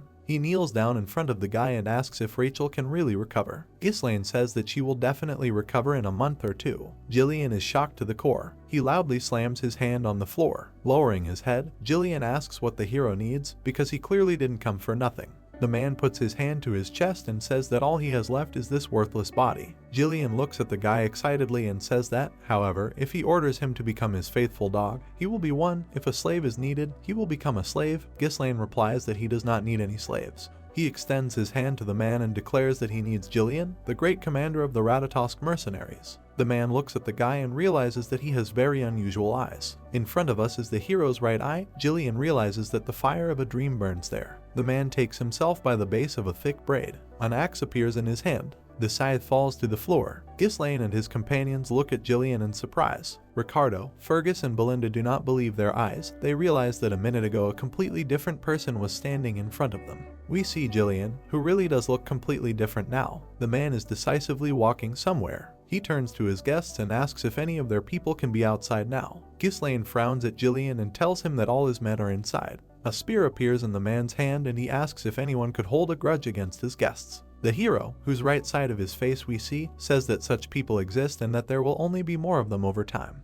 The warrior's hand holds a spear. He swings it and makes a powerful throw. A huge hole is visible in the wall of his dwelling. Jillian pulls the rope towards himself. A bright flash is visible in the forest. A man pierced by a spear flies up to Jillian. The man grabs him by the neck. Holding the scoundrel at arm's length, Jillian asks who sent him. The hired killer, whose whole body is trembling, asks how this is even possible. Jillian, holding the scoundrel at arm's length, asks Ghislaine what he should do, and he replies that he seems to have guessed who the customer is. The boy takes out his sword. He says that he did not want to dirty his hands on such a day. Jillian puts his hand forward. Looking at the boy cheerfully, he declares that he will sort it out himself. The man squeezes his hand. Clouds float over the mountains. Someone screams deafeningly. Belinda looks at Jillian bowing to her master. The girl is very worried. She thinks that Jillian has no shadow of doubt in his movements. She mentally asks the hero why he got involved with such a dangerous man. Jillian kneels in front of the young man and calls him young master Ghislaine Pertium. Looking resolutely at the boy, the man declares that from now on his life belongs to him. Ghislaine thinks that now he has an important trump card for the upcoming restoration of the lands. The hero, smiling, looks at the huge warrior and says that he really hopes for fruitful cooperation with him. In front of us is a house standing on stilts. Inside, someone says that one of the scouts died. 4 members of the Lynx squad discuss the situation. One of them curses. A man with a scar on his lips calls for everyone to be quiet. In front of us is a stern fighter, reportedly Viego from the Lynx smuggler gang. He tells everyone that they must not make noise. One of the fighters asks the commander for forgiveness. Viego states that according to the information provided by Bernard, Ghislaine is weakened and he could not even notice the scout, let alone kill him. The commander asks his subordinates what is the matter. Is the dead man really that incompetent, or maybe they are discussing incorrect information? One of those present says that Jillian has joined the hero. Viego is silent, thinking about what he heard. He grabs his subordinate by the throat and, looking him angrily in the eyes, asks if he is sure of this. The bandit, shaking with horror, states that he saw everything with his own eyes. Viego's eyes light up, thinking that Jillian, his former commander, has finally made his presence known. Jillian is urging on the horse's harness to the cart. Belinda complains that she is cramped. The girl opposite the hero asks why Jillian, who is not a gunsmith at all, took so many weapons with him. She thinks that a couple of swords or axes would have been enough for him, and because of his whims they had to buy another cart. Ghislaine, next to whom there is a barrel of swords, says that they would have needed this cart anyway to comfortably transport Rachel. In front of us is a carriage driven by Ricardo. It is reported that Fergus is also in it. The hero, looking at his companion, urges her to be patient a little and assures that they will need everything, and now the main task is to simply get out of the gorge. The cart passes under the crowns of trees. Belinda looks at the hero and asks if he thinks that the spy they found was sent by Lady Amelia. Ghislaine replies that there is almost no doubt about it. The girl says that this could cause them problems. Jillian's hand squeezes the bandit's throat. Belinda states that the mask the spy was wearing is the symbol of the Lynx Smugglers Guild, and it is quite an influential organization in Rayfold. Ghislaine thoughtfully repeats the name of the organization. We see the crimes that the bandits commit. The girl says that they are engaged in smuggling, murder, drug trafficking, and slavery. Looking at her master with serious eyes, Belinda states that Lynx takes on any dirty work, and in its ranks there are many experienced mercenaries, and it is a dangerous shadow guild with a serious fighting force. The cart is moving through the forest. The hero asks the girl how she knows so much if she has been in the Pertium castle all this time. She answers that she used to know a little, but deciding that this information would be unnecessary, the maid falls silent. Turning away from the interlocutor, Belinda says that the lynxes are very persistent, so you need to be extremely careful. We see the lower part of the hero's face. He promises that everything will be fine. Belinda looks at him with distrust. Next to the hero's head, a warrior hung with weapons is visible. The guy says that Jillian is with them, and they can be afraid of nothing. The cart is moving through the forest. Some bumps are visible not far from it. It looks like someone is overtaking the cart. Jillian becomes wary. Two bandits fly up to him. The man reaches for the sword, which is behind his back, and warns that the attack is coming from underground. Jillian spreads his arms out to the sides and parries two blows at once. He blocks the attack on one side with his dagger. The axe helps with the second attack. Jillian counterattacks and cuts off at least one arm. The warrior strikes with his axe. He raises his weapon high above his head. The cart passes by the dead smugglers. More enemies are visible among the trees. They are cutting the ropes. Jillian, who is holding the axe, notices the danger again. He looks up and realizes that something is falling on the cart. Belinda screams that they are about to be crushed. The horses rear up. A huge tree falls in front of the cart. The hero frowns to his right and says that this is an ambush, and he foresaw something like this. The cart is surrounded by many bandits. Viego addresses Jillian, the former commander of the Ratatosk mercenaries. The experienced warrior looks sternly at this speaker. Viego steps forward with a dagger in his hand, calling the man a coward who destroyed a mercenary squad because of some girl. Jillian jumps off the cart and says that he does not understand what Viego is talking about. He approaches the enemy with his entire squad and declares that because of Jillian he does not live the life he would like. He says that the man has completely lost his mind, since he does not even remember his former subordinate.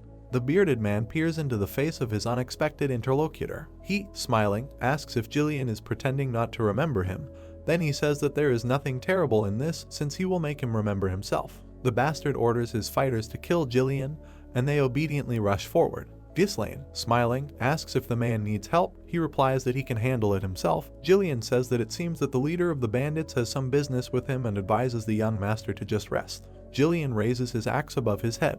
He strikes and kills several opponents at once. The ranks of the lynx are in complete disarray. One of them asks how dare the old man treat them like this. A sharp knife appears in the man's right hand. He kills another opponent with the axe. A severed hand of an enemy flies over Jillian's head. The old warrior puts forward his right hand and blocks the blow of another bandit. Literally a moment later, he chops him down with a huge axe. Viego frowns at the enemy and thinks that the skills he demonstrated as a mercenary have not disappeared anywhere. Jillian is surrounded on all sides. Viego orders the troops to disperse and drive the enemy from both sides. Jillian jumps on his horse and spurred it on. The lynxes looked at what was happening in surprise. The old warrior rushed to attack. He swung his axe over his head. The smugglers looked at the enemy in fear. One of them complained that it was impossible to reach him. His comrade advised to aim at the horse and called his ally an idiot. Jillian swung the axe with the help of a rope. His weapon drew huge circles and cut several enemies in half. Belinda looked at this bloody carnage in horror. One of the smugglers approached the bearded man from behind and above. Jillian managed to put up a shield. The bandit crashed into him. It turns out that the attacker is Viego.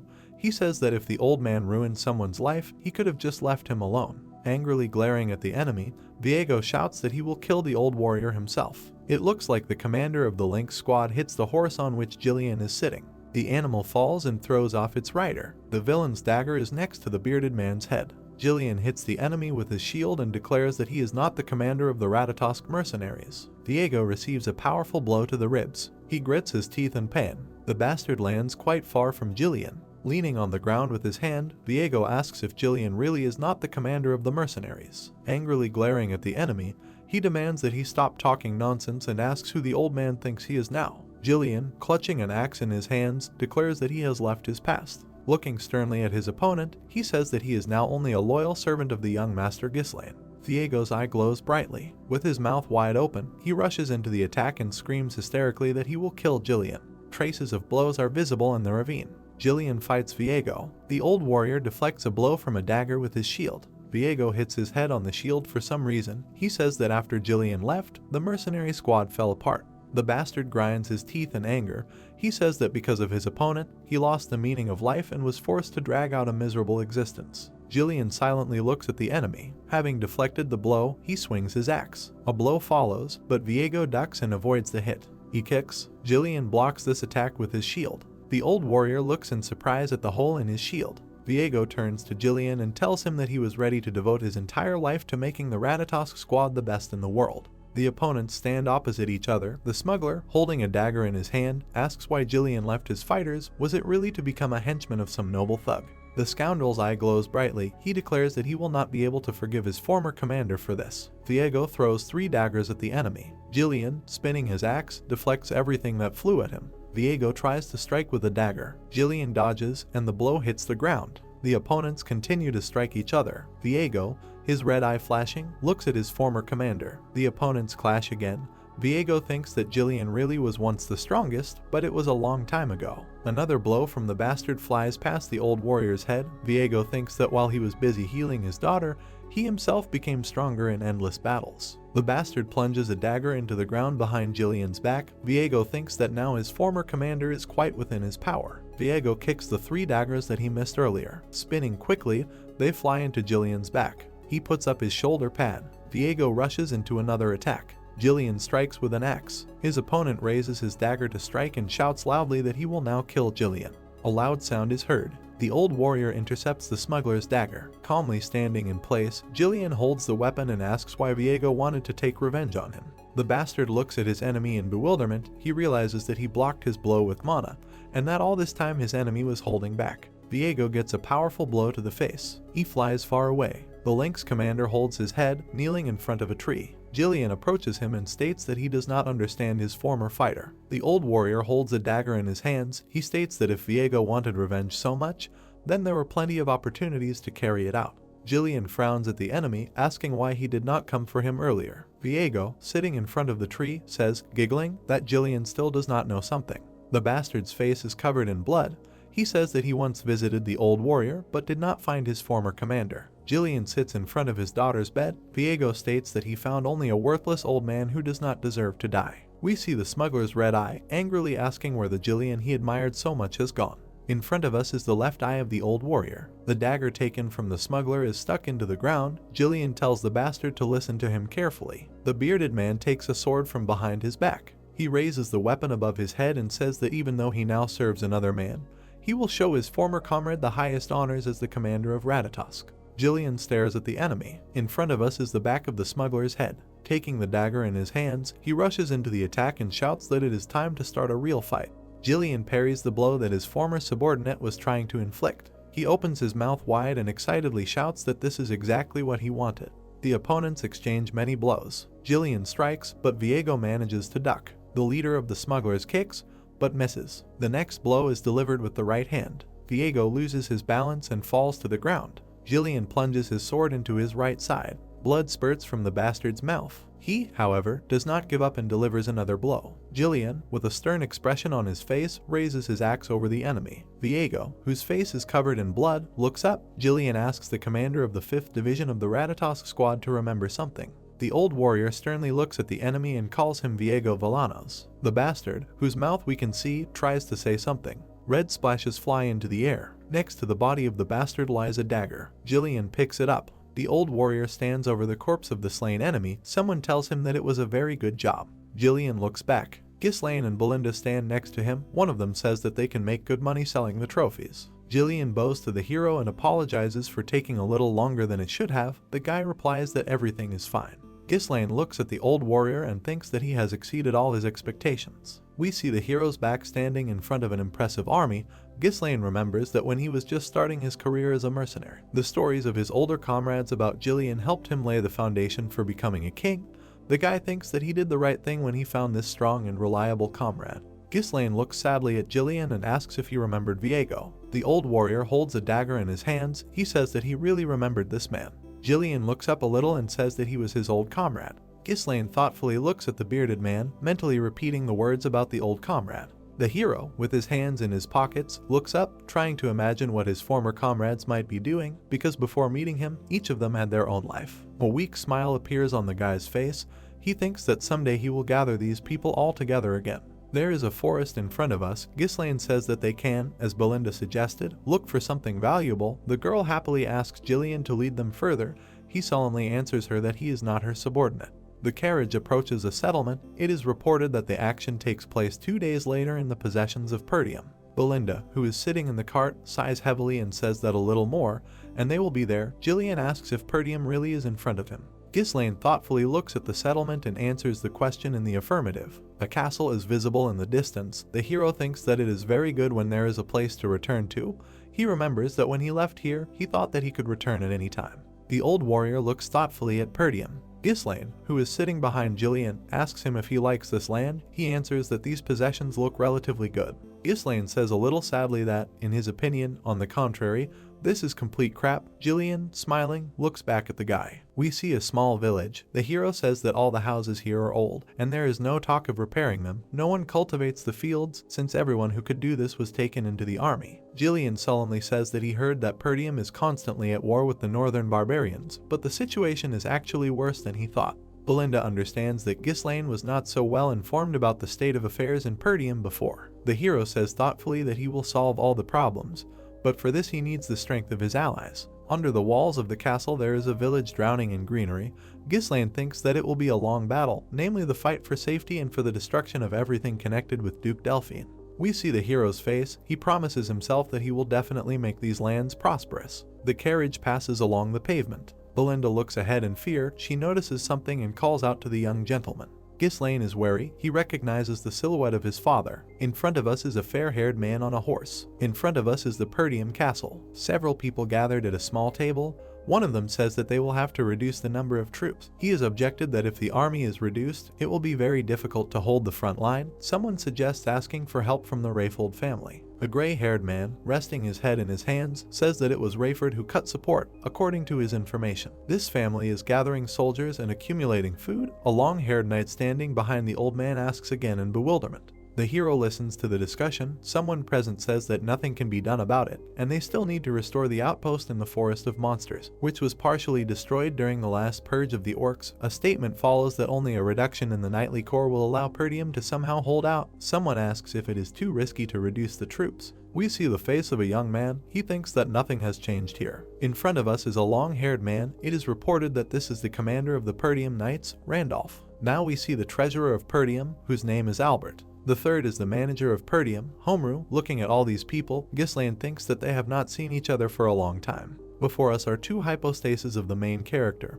He realizes that as an heir he has been for only a few months, and as a king of mercenaries for several decades. Ghislaine thanks those gathered for their excellent work during a difficult campaign. The young man looks intently at his father sitting opposite him and calls out to him. We see this character up close. It is reported that before us is Count Walter of Pertium. Ghislaine looks at his father rather sullenly and remembers that in childhood he hated him for his strictness and indifference. We see the right eye of the young man. He thinks that now he understands his parent. Ghostly hands are visible above Walter. The hero begins to notice that his father, on whom lies the burden of the ruler, carries on his shoulders an endless fatigue. Walter takes a sip from his cup and says that his son has been away from the castle for a week, then asks where he has been. The young man calmly replies that he went to the lands of House Rayfold. Walter looks at his son and asks if he has done anything wrong. The young man replies that he has done nothing of the sort. Albert, who is sitting on the couch, turns to the young gentleman and states that he, of course, finds it hard to believe, but people say that he won some money in a duel with Cain. The man frowns at the young man and expresses the hope that the boy was not there to gamble. Ghislaine holds up the cup in his hands. He thinks that it was not gambling, but rather an investment, and a very successful one at that. The young man replies out loud that he had business with Amelia. Homru raises his hand and states that the young gentleman should remember that he is the heir of House Pertium before doing anything. Ghislaine replies that he knows this very well and there is no need to worry about it. Homru gets angry, thinking that the brat ignores his words and does not think about decency at all. The count puts the cup on the saucer and demands that those around him stop arguing. He tells his son that, as he was told, he made a small commotion in his absence. Ghislaine looks closely at his parent. He sternly states that, as he was told, the guy dealt with Jamal and Philip, who were trying to sell Alina. The man asks if this is true. The hero remembers the scoundrels he killed. Randolph discontentedly asks if the Count really thinks that Ghislaine personally eliminated these two. He states that, most likely, they fought among themselves and the guy just finished the job. Ghislaine closes his eyes. He thinks that the commander of the knights, Randolph, is probably worried that his knights, even if they are traitors, died at his hand. The young man decides to sweeten the pill for the chief of the knights and says that everything, in principle, was as he said. Randolph, smirking contentedly, states that he thought so. We see the young man's left eye. He hears that he did the right thing. Walter, folding his hands in front of him, states that what happened is completely unimportant. The main thing is that Alina is alive. We see the lower part of the young man's face.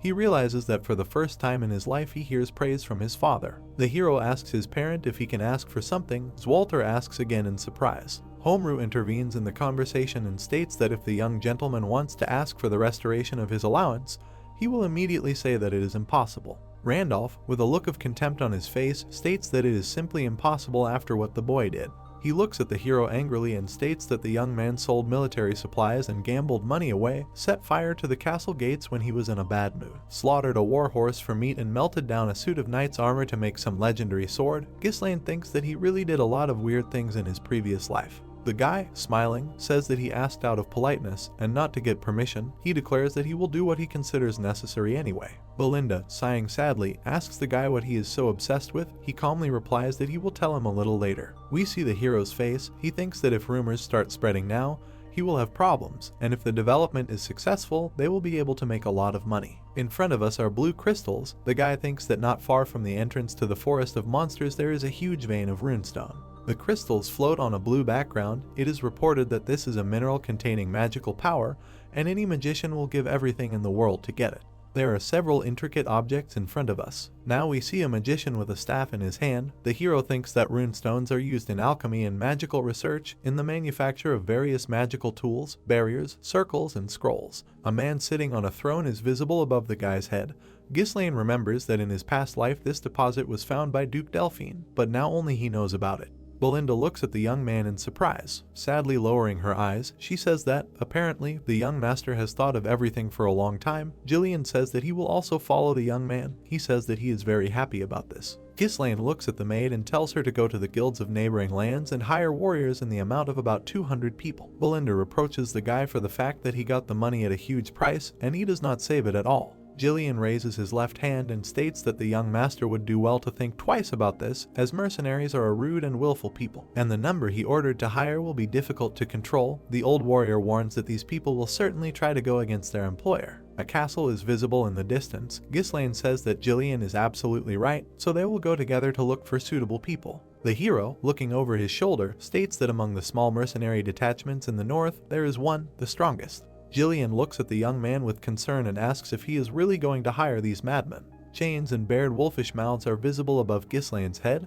The guy says that these mercenaries are strong, and if something goes wrong, they can tear anyone apart, even the employer. He states that he is really talking about the mercenary detachment of Cerberus. Ghislaine and Jillian are moving along the edge of a cliff. The guy says that they will definitely put collars on these mad dogs. In front of us is a military camp of Cerberus mercenaries. It is reported that it is located on the border of Zimbar territory. Ghislaine and Jillian are visible in the eyepiece. A mercenary with a long nose loudly says that someone has arrived. A comrade lying next to him pities the poor guy who was carried here. A soldier looks through a telescope and says that, judging by his appearance, this is some young aristocrat. He says that if they are lucky, they can make good money on him. An outstretched hand with spread fingers approaches the eyepiece. The mercenaries look in amazement to the side from where a loud scream is heard. Jillian roughly grabbed the owner of the telescope by the head. The old warrior squeezes the scoundrel's skull. He screams hysterically and asks what this sick bastard is doing to him. Jillian continues to do what he did with the mercenary's head. Then he throws it far forward. The victim's comrades look angrily at Jillian. They surround the bearded man. Someone asks if the old man has lost his fear. A call to take up arms is heard nearby. We see someone's legs. Their owner says that in front of him, most likely, a noble aristocrat, after which he declares that even representatives of this class cannot behave so impudently. In front of us is a long-haired young man with a spiked ball in his hands. He warns the hero that he will not leave here alive. The mercenary frowns at the aliens. Ghislaine calmly sits on a white horse. He boldly looks at the man who came out to meet him and demands that he shut his mouth. Then he asks who is the boss here. Ghislaine, sitting on his horse, looks at the mercenary approaching him. Looking at him boldly, the boy asks who is the boss here. The long-haired young man sighs. The mercenary spins the iron ball with spikes. He says that it seems to him that the young aristocrat has completely lost his fear. Smiling, he swings the chain and says that if the guy started to be impudent, he will have to answer for it. He throws forward his formidable weapon. The spiked ball approaches the young man. Something sticks into one of the links of the chain. It turns out that Jillian stopped the ball with his sword. The mercenaries look at what is happening in amazement. The long-haired young man is shocked. He cannot believe that his chain was stopped with a sword. The iron ball falls to the ground. The hero ironically says that he realized that words alone would not be enough here. Ghislaine turns to Jillian, who has put his sword in front of him, and says that he should not kill the mercenaries. The bearded man replies that he understood everything. The old warrior swings his sword. The chain pulls its owner by the arm.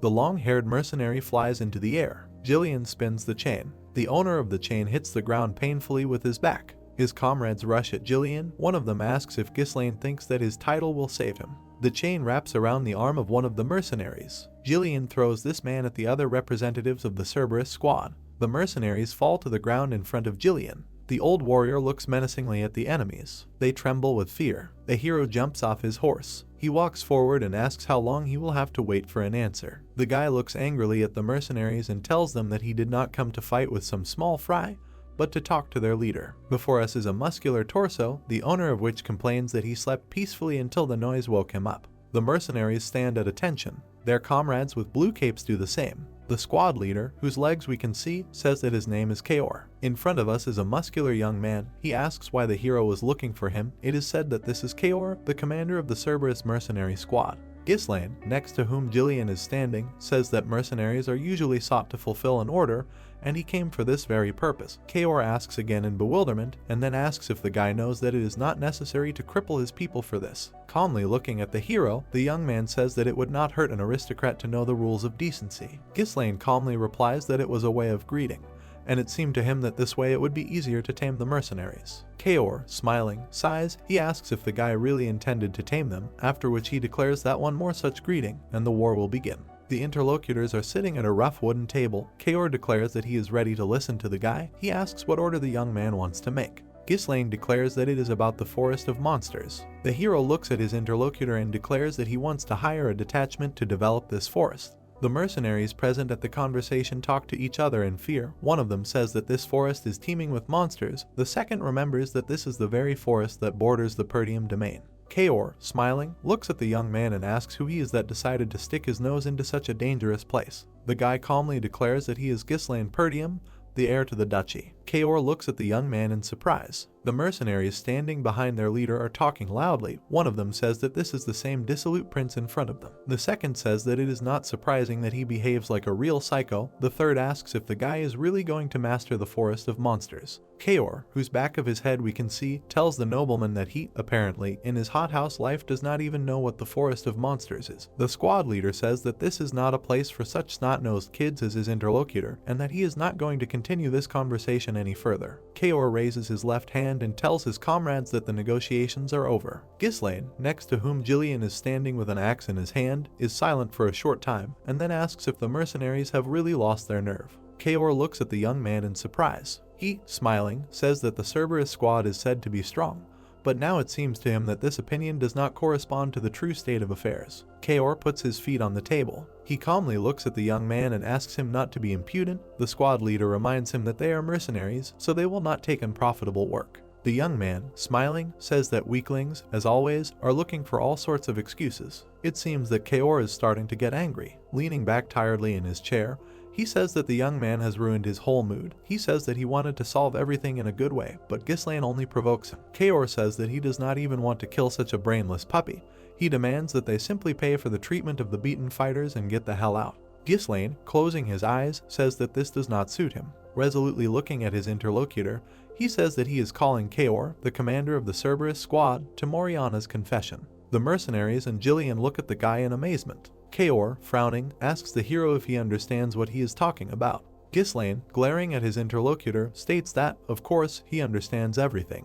We see two fighters holding hands, armed with daggers. It is reported that the confession of Moriana is a traditional way to resolve disputes between mercenaries. In front of us are the hands of opponents. It is reported that two people fight without magic. Using only daggers, their hands are tied, and going beyond the circle means defeat. The leg of one of the duelists is near the edge of the circle. The hero thinks that in such harsh conditions, when movement is limited, the fight is not for life, but for death, and often not only the loser dies, but also the winner. We see two fighters lying inside the circle. Ghislaine looks at his interlocutor and puts forward his conditions. The loser unconditionally admits defeat and submits to the winner, becoming his obedient dog. Smiling, he asks Kaor if he will accept such a challenge. Jillian looks at his master in surprise. He does not understand why the noble duke condescends to the dirty methods of mercenaries. The old warrior knows that in this community, refusing a challenge means admitting your weakness, and no one ever rejects him. Kaor smiles. The mercenaries standing behind him whisper. The eyes of the squad leader light up with an unkind fire. He tells his comrades that the noble lord wants to earn recognition among the mercenaries, and he is ready to help him with this. We see two tied hands. Ghislaine and Kaor are standing inside the circle. Jillian frowns at what is happening. The mercenaries behind his back urge their commander to kill the impudent aristocrat. Kaor, looking at the hero, suggests that he heard something out of the corner of his ear, and it is unclear who he thinks he is. He warns the guy that there is no way back. Kaor jerks the hero towards himself with a sharp movement.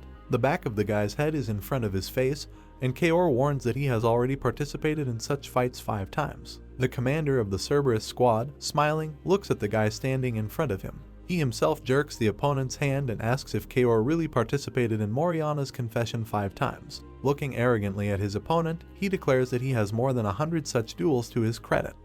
The opponents look at each other. They try to stab each other with daggers. Both miss. Judging by the expressions on their faces, the opponents are filled with anger towards each other. They move away from each other. Ghislaine and Kaor try to stab each other. The leader of the Cerberus squad yanks his opponent by the arm. He hits him in the back, but the hero manages to block all the blows. Kaor ends up behind Ghislaine. The hero manages to turn back to face the opponent. Kaor raises his leg to strike. The hero notices this intention. The guy puts out his knee and blocks the blow. Apparently, the hero is experiencing quite painful sensations. Kaor, smiling, looks at Ghislaine and says that he is holding up well. He asks if the boy really received Moriana's recognition 100 times, after which he states that some cannot even receive one. Kaor strikes with a dagger and says that if the enemy is lying, then it must be done at least somewhat plausibly. The mercenaries watching the fight boisterously welcome their commander. One of them shouts that the aristocrat is clearly inferior to the captain in strength. The second calls to finish off the guy. The third declares that the impudent one should get it in full for his impudence. Jillian frowns at the mercenaries. The old warrior's face is thoughtful. He understands that such a fight is not beneficial for Ghislaine. The opponents, whose hands are tied, are shown from above. Jillian thinks that the area of the circle barely fits one person, and according to the rules, you can only use physical force, but not mana. Besides, Ghislaine and Kaor are in different weight categories, and tied hands limit movement. The hero blocks the enemy's blow with his hand. Jillian thinks that his master barely has time to dodge and block the captain's blows, and he can freely control the course of the fight. The opponents continue to fight inside the circle. In front of us is a part of the back of the old warrior's head. Jillian reaches for the axe attached to his back. He thinks that if the master is in danger, he will probably intervene. Kaor twists his opponent's arm. Ghislaine flies up. He lands next to the captain. The young man looks at the enemy in bewilderment. The hero looks at his hand and realizes that he feels pain in the place where he just blocked the blow. The young man realizes that without the protection of mana, blows accumulate damage even with a successful block. Smiling happily, Kaor asks Ghislaine if he has started to get tired, because he really does not look well. The commander of the Cerberus squad deals many blows. He mentally addresses the enemy and says that he finds it funny to see such pathetic attempts at resistance. Although compared to other aristocrats, Ghislaine Pertium really turned out to be quite durable. Kaor smiles calmly. He thinks that his victory is near as he reads his opponent like an open book. Kaor strikes, but the hero misses it over his head. The mercenary thinks that the guy reflects the dagger attacks with his blade or dodges. Ghislaine blocks the blow that the opponent strikes with his foot. Kaor sees that the young man blocks weaker attacks with his body. We see the leg that was just hit. Kaor thinks that in Moriana's confession the fight is without mana, so even when blocking, damage accumulates. Judging by the facial expression, the hero is very worried. Kaor understands that his opponent already feels that the pain has accumulated in his legs. The captain smiles happily. He sees everything on the opponent's face and encourages him to continue to resist, as it will be more fun this way. Ghislaine raises his dagger to strike. Kaor intercepts his weapon. The opponents exchange blows again. Ghislaine, bending down, avoids another attack of the enemy. The hero puts his hand up and blocks the blow that flies from above. Kaor grabs the enemy's hand. He strikes with his knee. Ghislaine feels pain again. The hero blocks another blow with his knee. Orange streams are visible near his leg. Apparently the guy is in a lot of pain. Kaor, smiling, declares that it's over. He raises his dagger to strike. It seems that the weapon is about to hit the hero's back. The mercenaries cry out in admiration. Jillian takes out his axe from behind his back. A smile appears on the young man's face. The dagger, which seemed to be supposed to hit him in the back, flies past. Ghislaine falls to the ground. Kaor, looking at him, wonders how his opponent was able to dodge the blow in such a position. Ghislaine pulls the enemy by the hand. He strikes with the dagger and hits the enemy's right side. We see that the wound is quite deep. The mercenaries and Jillian look on in amazement. Kaor misses again. Ghislaine again positions his body parallel to the ground. He strikes and hits the enemy's left side. The mercenaries watching what is happening state that the captain missed another blow.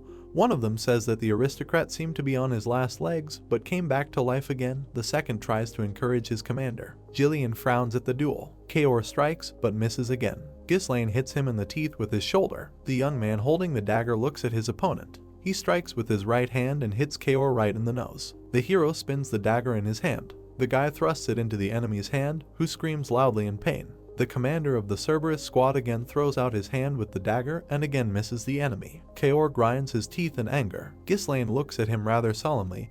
He does not understand how the hero, who just recently barely held on, is now demonstrating something like this. Jillian seems to understand what is going on.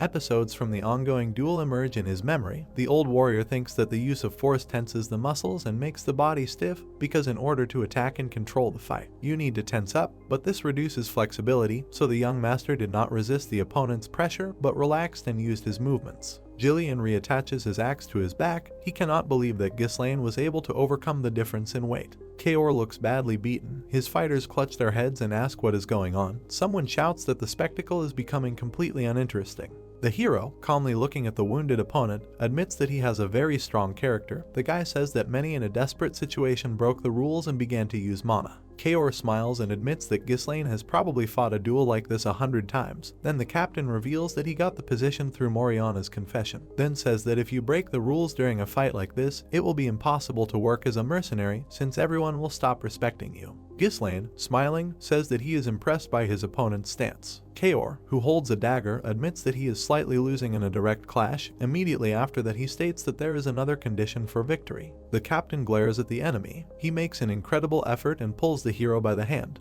Ghislaine flies into the air and seems to be outside the circle. Kaor says that one of the rules of Moriana's confession is that whoever steps outside the circle even a step is considered the loser. The captain looks at the enemy flying up with one eye and thinks that no matter how agile he is, he will definitely touch the ground if he is thrown aside properly. Kaor smiles happily. It seems to him that he has already won. We see a hand holding a dagger. Ghislaine hangs above the enemy upside down. He makes meaningful movements while in the air. The hero kicks the enemy in the groin. The guy sharply pulls Kaor by the hand. It looks like he manages to pull himself to the enemy. Ghislaine ends up above Kaor and already above the circle in which the duel is taking place. The captain hits his head on the ground. The spectators discover that the squad leader ended up with his head outside the circle. The mercenaries clench their fists in anger. They state that their leader has gone beyond the sight.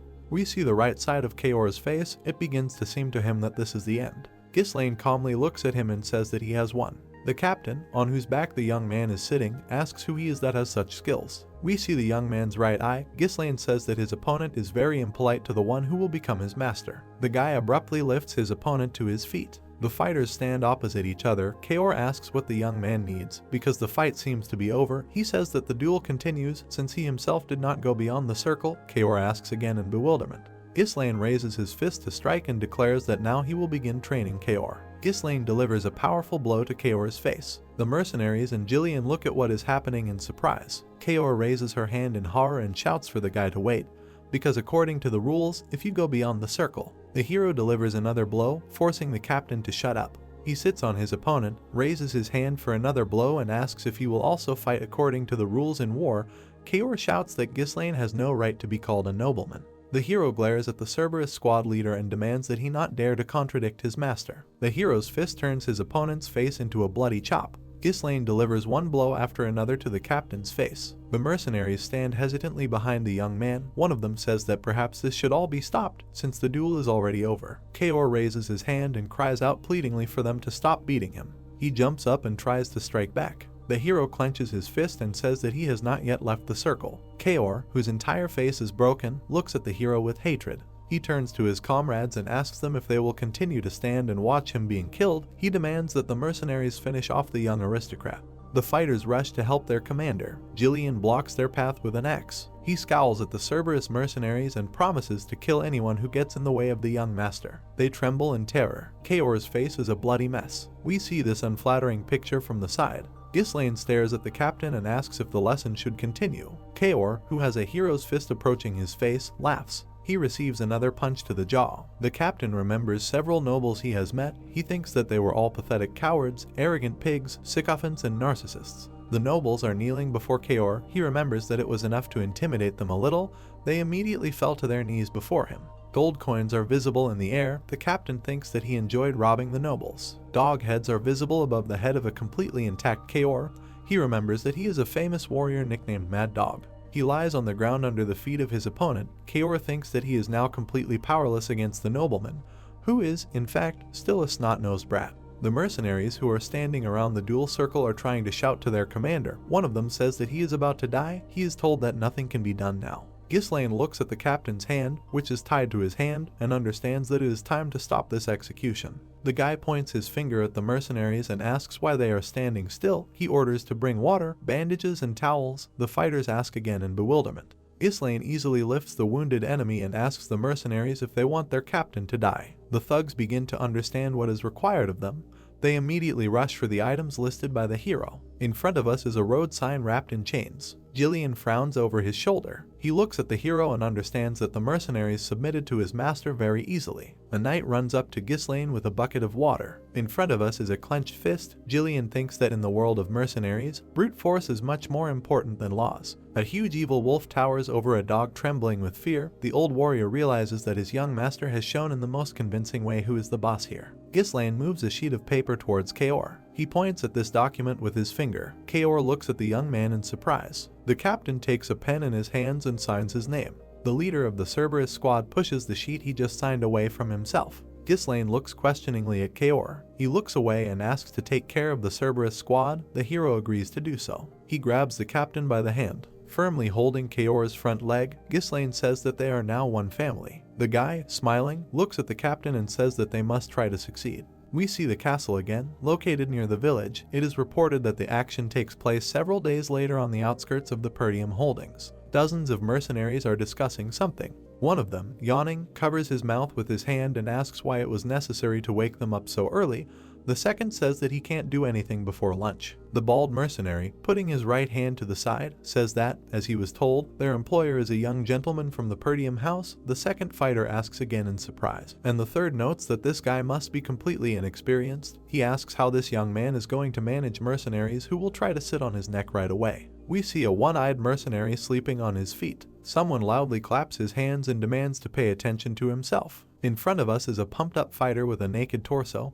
He declares that in order to make it easier to manipulate the snot-nosed employer, a representative is needed. The mercenaries look at the speaker in surprise. One of them recognizes Gordon the Muscle. He points at himself and declares that his name is indeed Gordon the Muscle. The big guy says that he sees the laudable desire of his comrades for easy money, but warns them that without coordinated action they will not achieve the desired result. The mercenary holding the spear says that last time some idiot went too far with his demands, after which everything went to hell. The bald fighter, holding the shield with his left hand, asks Gordon what he is planning. The big guy replies that in such matters you need to know when to stop. He raises a purse of money in front of him and declares that he will act as a representative of the mercenaries and put pressure on the employer, and the rest will take care of the reward. Gold coins fall into the purse. The mercenaries joyfully shout that if they are led by Gordon the Muscle, they will definitely succeed. One of them says that this giant can be useful sometimes. Another exclaims that it is really calmer with him, because despite the fact that this big guy does nothing but pump up, he has an excellent nose for money. Hearing the cry that someone is approaching, the mercenaries, including Gordon, turn their heads. They see a lone rider. It becomes clear that this is Ghislaine. The mercenaries take a closer look. One of them says in bewilderment that the employer seems to have decided to appear alone. The second confirms that this is indeed the same guy. The third takes pity on the young man, assuming that he will shit his pants in front of Gordon the Muscle. Waving his hand, the big guy calls on everyone to go with him to create the right atmosphere. Rubbing his hands, the mercenary says that this inexperienced nobleman needs to be taught a lesson. Gordon's face shows confusion. It turns out that a whole army is riding behind the hero. Jillian and Kaor are visible behind the guy. The fighter standing next to the thug points at the approaching people and notices that they are wearing helmets with a dog's muzzle.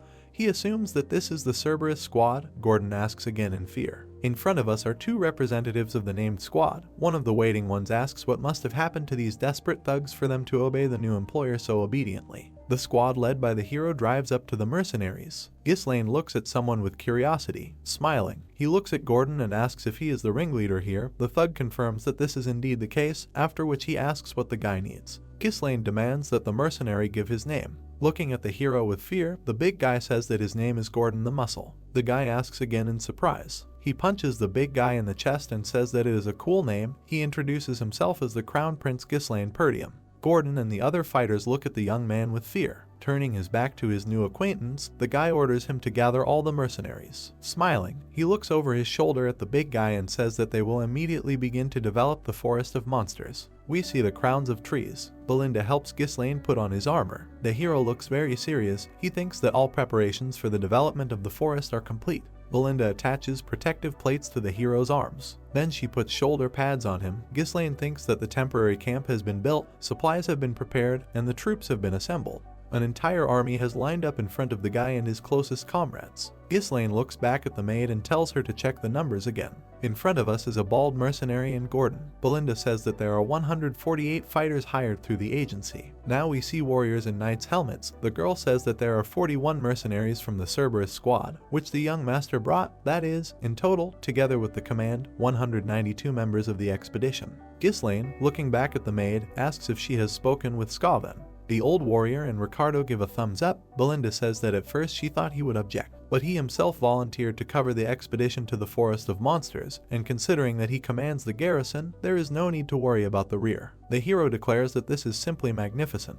Ghislaine, standing in front of his army, orders them to line up. He points behind him and says that there is a forest of monsters there that they have to explore. The guy states that all the fighters probably know what rumors are going around about this place. Ghislaine says that there might be monsters or even something more terrible there, something that is hard to even imagine, but despite all this, they must master this forest. The mercenaries are very scared. They cannot believe that they are really going to the Forest of Monsters. Someone asks if they will be able to return from there. Belinda angrily asks who dares to interrupt the young master. Ghislaine calmly looks at the fighters of his army and declares that anyone who is afraid can leave, and he promises everyone else triple pay at the end of the expedition. Joyful excitement appears on the faces of the mercenaries. They do not believe their luck and say that for such a fee it is worth taking a risk. Belinda fearfully asks the hero what he is saying, because almost all the money has already been spent on preparations. Ghislaine says that, on the other hand, the mercenaries are now in a very good fighting spirit. In front of us are crystals. The hero thinks that if they succeed, they will not only cover the costs, but also remain in a huge plus. He looks at the girl and asks if she believes him. Belinda sighs heavily and says that of course she does. Kaor, smiling, tells the bearded man that the promise to triple the payment is pure madness. He asks how exactly the hero is going to fulfill the promise and declares that their master is completely reckless. Jillian calmly answers that this young man has everything under control. We see orderly rows of mercenaries. Ghislaine shouts that the expedition to the Forest of Monsters is starting. He raises his hand, giving a sign to follow him.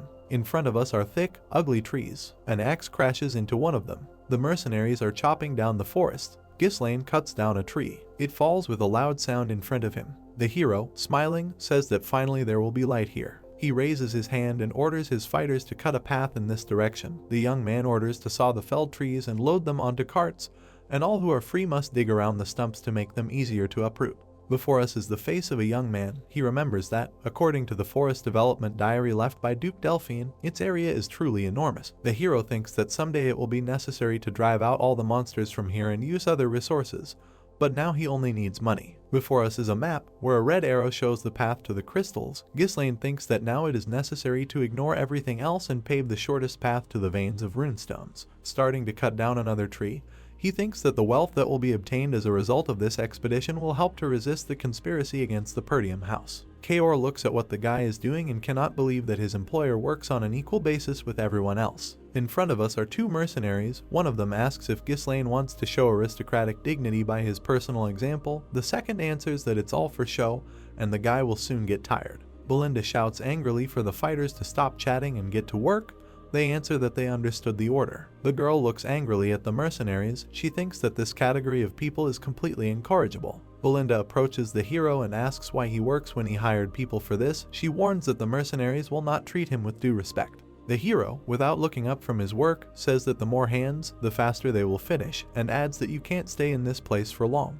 The girl turns away from the young man and makes a remark that he speaks as if he knows everything in advance. Kaor, smiling, says that his employer is very lucky because he is taken care of by a girl. Then he complains that he has a completely different fate and he will have to climb into the very hell. Jillian, who is walking next to him, as if by accident hits the commander of the Cerberus squad with a log on the back. Ghislaine and Belinda look around, but the enraged mercenary asks the old warrior if he is going to fight him. The hero looks around, thinking that so far everything is going smoothly. Someone is holding an open book. Ghislaine remembers that when Duke Delphine conquered the kingdom and founded a dynasty, he began a large-scale development of the monster forest. No one was able to find out why this particular object was chosen, but the hero got his hands on a diary of pioneers with notes on resources and monster habits. Two mercenaries look into the cart. One of them asks what the employer was thinking when he took hundreds of lanterns with him, because torches would be cheaper for the night. The hero looks at his fighters cutting down the forest. He is worried that nothing is happening. The guy understands that he read about this forest in diaries, but never saw it with his own eyes. Ghislaine looks at the mercenaries working and demands that they not relax because the forest is getting thicker. In front of us are the same ugly trees. Two mercenaries are cutting down the forest. One of them looks up and asks if night has come. It seems to him that it has become too dark. The second, smiling, asks where the dangerous monsters have gone from here because he did not see even an ant. The mercenaries look back at Gordon, who is carrying a huge log on his shoulder. One of them says that it seems that all the rumors about monsters are lies, and the big guy is lucky that he did not have to strain himself too much. The second one says that he is even somehow embarrassed to receive triple pay just for laying a road through the forest. The bald mercenary kicks Gordon in the back and demands that he return the money. The big guy has an extremely strange expression on his face. He calls out to his comrades. They ask what he needs. The big guy, whose profile we see, says that on the way here they have already cut down a lot of trees. His comrades look at him in surprise and confirm that this is indeed true. Gordon, standing by a huge tree, asks where the path went. It seems that these words seriously frighten the mercenaries. The hero orders everyone to get ready. The fighters take out their weapons. In front of us are the familiar mercenaries. One of them asks what happened. The second one is interested in where such a strange atmosphere came from. The hero calls out to Gordon and warns that if he stays where he is, he will die. He looks at the big guy and orders him to return slowly, taking one step after another. Gordon, without letting go of the log, turns around and says that he understands everything. The log hits the tree. Gordon gets very scared. Letting go of his load, he falls to the ground. The frightened mercenaries call their comrade an idiot. The big guy's face is distorted with horror. He looks with fear at the giant tree towering above him. The mercenaries look at the tree and ask what is going on. The hero is silent. The bald fighter, smiling, is surprised at how cowardly their employer is. He raises his right hand and calls everyone to make sure that there is nothing here.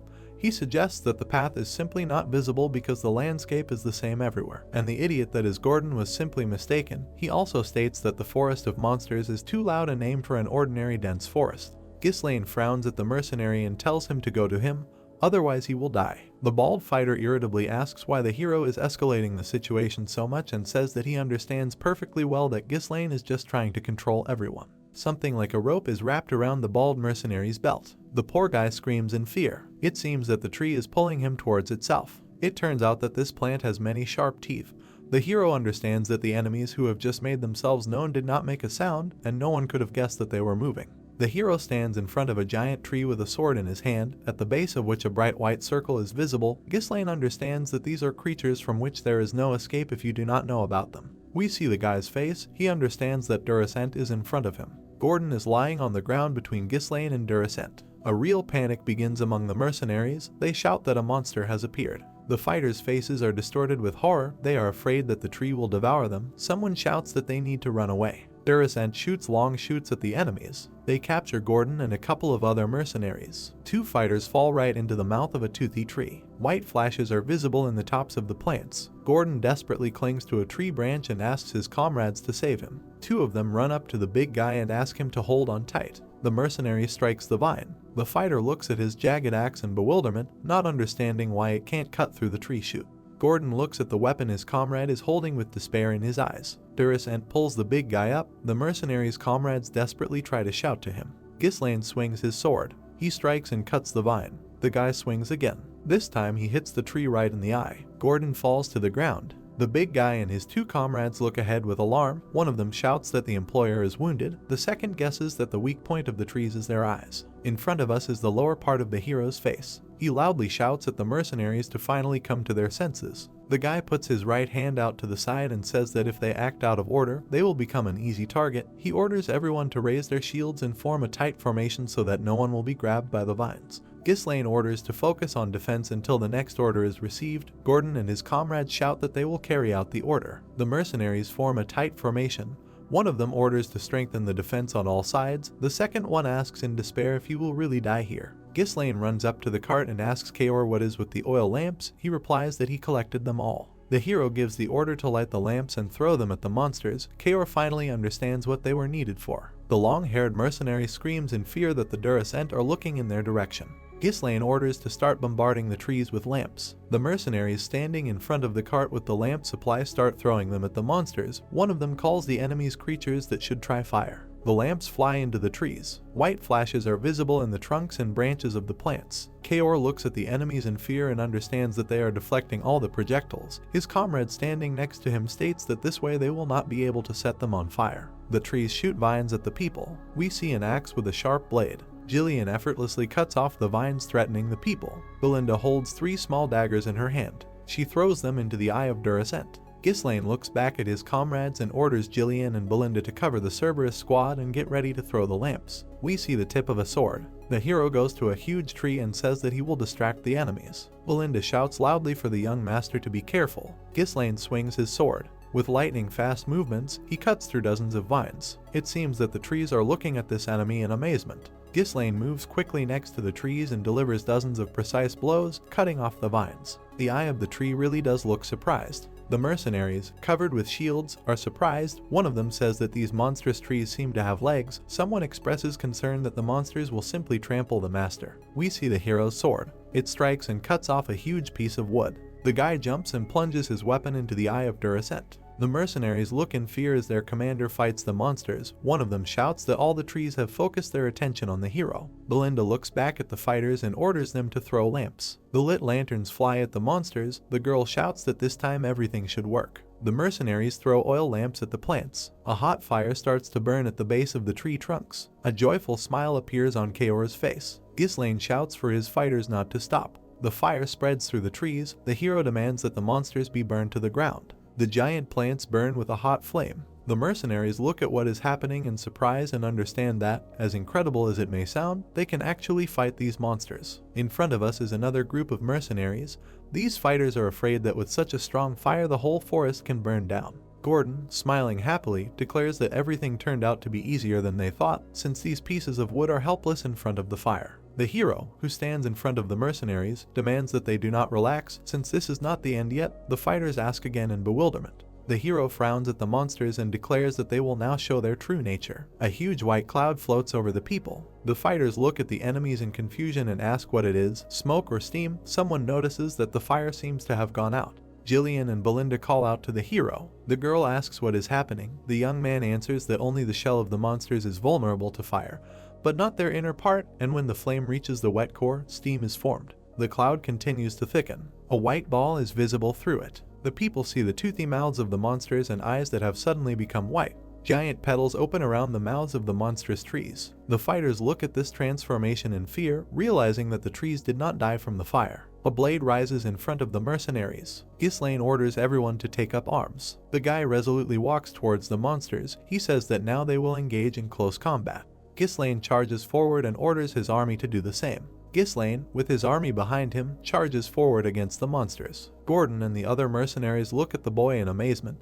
They do not understand how he is going to fight these giants that can easily trample him. Kaor rushes into battle with excitement. He shouts that he can finally act and orders the Cerberus mercenaries to follow him. Belinda anxiously rushes after her master, shouting for him to be careful. Jillian turns to the remaining mercenaries and asks why they are hesitating. Behind the old warrior, the hero is seen fighting with trees. Jillian says that the mercenaries have received orders from Master Ghislaine and must trust their commander. Gordon and his comrades look at the events unfolding before them in fear. The brute picks up a small mace and rushes into battle with the other fighters. He shouts that their employer will think of something anyway and calls on the mercenaries to follow him. Ghislaine raises his sword and shouts loudly that the tree shell has burned, so it is possible to win without mana. He calls on the mercenaries not to be afraid of anything, since now there are only big scarecrows in front of them. Kaor, smiling happily, raises his sword over his head. Belinda and Jillian are also ready to fight. Ghislaine orders the warriors to crush the enemies with one blow. We see a heated battle. The hero frowns and thinks that uncertainty is death. He approaches a huge mouth from which 4 petals diverge to the sides. Ghislaine realizes that his task is to rid the people who follow him of doubt. His sword plunges into the monster's mouth. He cuts the enemy in half. A young man stands with a raised sword in front of a fallen enemy and thinks that he must instill in the fighters a will capable of turning the impossible into possible. Ghislaine and the fighters of his army stand in front of the defeated monsters. Gordon, next to whom are 2 of his comrades, sighs heavily and says that they have defeated all the monsters. The mercenaries breathe a sigh of relief. Ghislaine, who stands with his back to his army, orders everyone to line up. It becomes clear that not only the monsters have died, but also many of the mercenaries. The guy says that this is the forest of monsters, where even the entrance is full of monsters like Duracent. The fighters look closely at their commander. Still standing with his back to them, Ghislaine says that his fighters should not worry. Turning his face to them, the hero promises that he himself will always be ahead. Looking at his warriors, the guy says that they must trust him and always follow him. We see the faces of the mercenaries, attentively listening to their leader. A general cry of "Yes sir" rings out from the ugly trees of the monster forest. Blue crystals can be seen in front of Ghislaine and Jillian. The mercenaries are chopping down the forest. Blood splashes around Kaor. Huge red orcs rush to attack. Belinda carefully wipes the blood from the hero's face. The flying monsters are ready to grab the mercenary who has flown into the air. A terrible monster rushes at the fighters. Gordon looks ahead in fear and asks what it is and how many more monsters will jump out in front of them. Kaor and Jillian frown at the enemy. The leader of the squad, Cerberus, strikes and cuts off the monster's hind limb. The huge monster falls on the mercenaries, who scream in horror that it will crush them now. Jillian puts up a shield and stops the monster. We see the tip of the sword. The hero thrusts it into the top of the monster's head. Ghislaine, Jillian, and Kaor stand in front of the mercenaries. The hero asks if everyone is safe. The fighters, in whose eyes there is determination, talk to each other. One of them tells his comrades that if they want to live, they must stay close to the employer. The second challenges the monsters and shouts for them to attack him. The commanders look at their army with satisfaction. Jillian says that they are making good progress.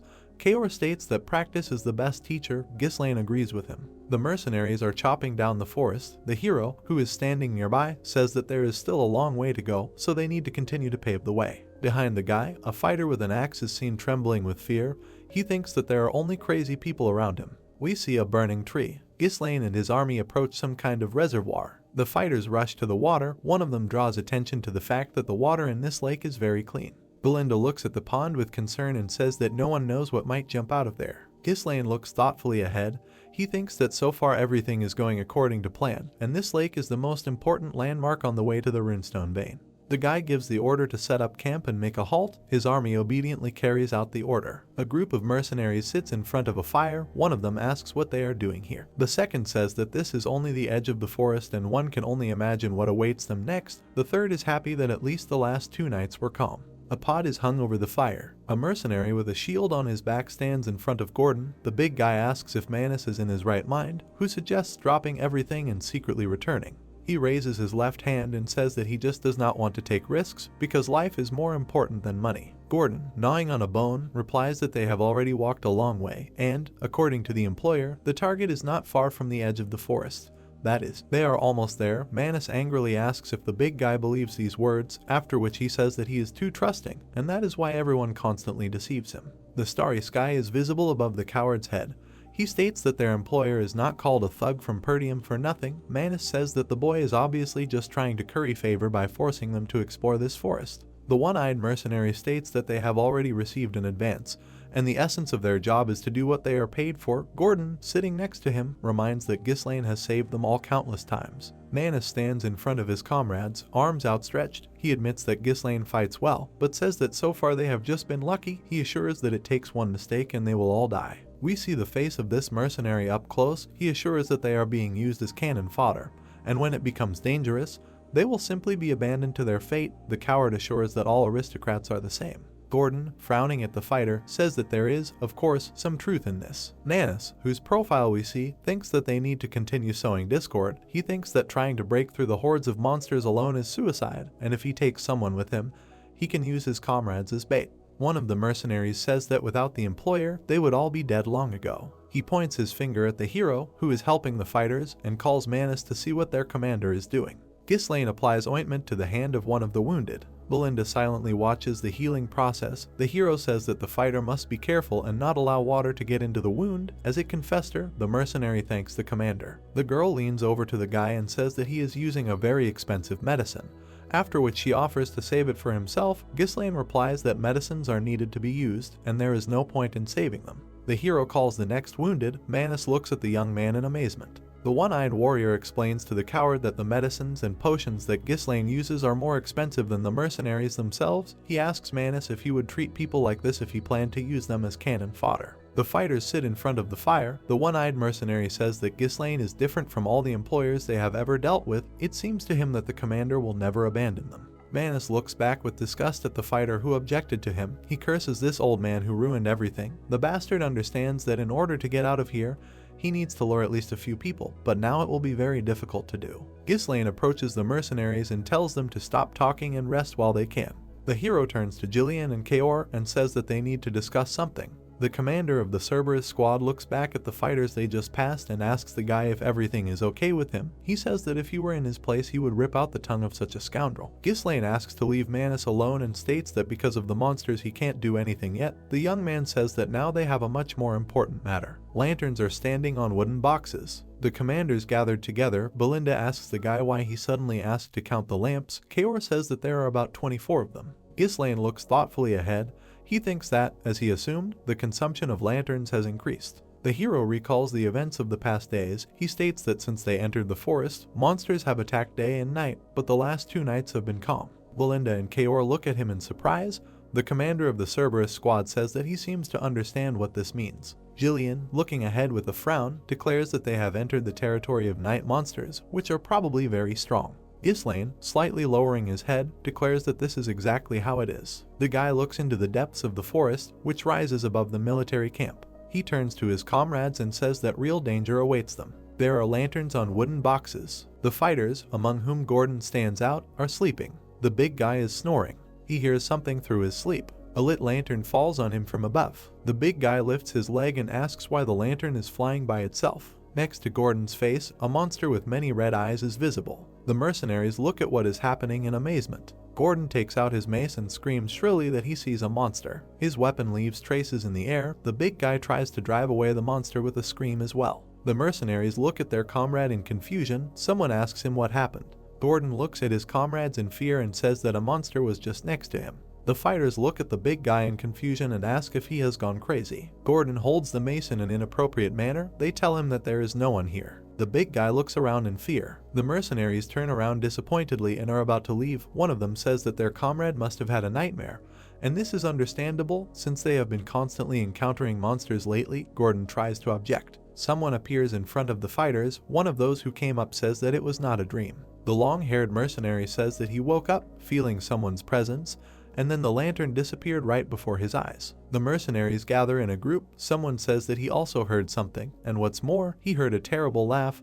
Those who didn't imagine anything ask what's going on here. The long-haired fighter says that he is only sure that someone is here. Outside the camp, a dense forest rises. Ghislaine says that the fighter noticed everything correctly. Ghislaine and his comrades approach the mercenaries. You recognize him and greet him. The hero orders everyone to gather. The fighters are standing in front of the tent. Inside, the commanders are sitting, as well as 2 mercenaries. Gordon asks in surprise if they are really surrounded by monsters that are not visible. Ghislaine, looking at his subordinates, says that this is a feature of these monsters. We see the left eye of the hero. The guy assumes that the monsters began to pursue them from the lake. We see very unusual and scary monsters. The hero reports that these monsters rule the night forest and they are called Palar, that is, hunters of darkness. We see a mercenary surrounded by hundreds of red eyes. Ghislaine reports that Palar are able to merge with the darkness.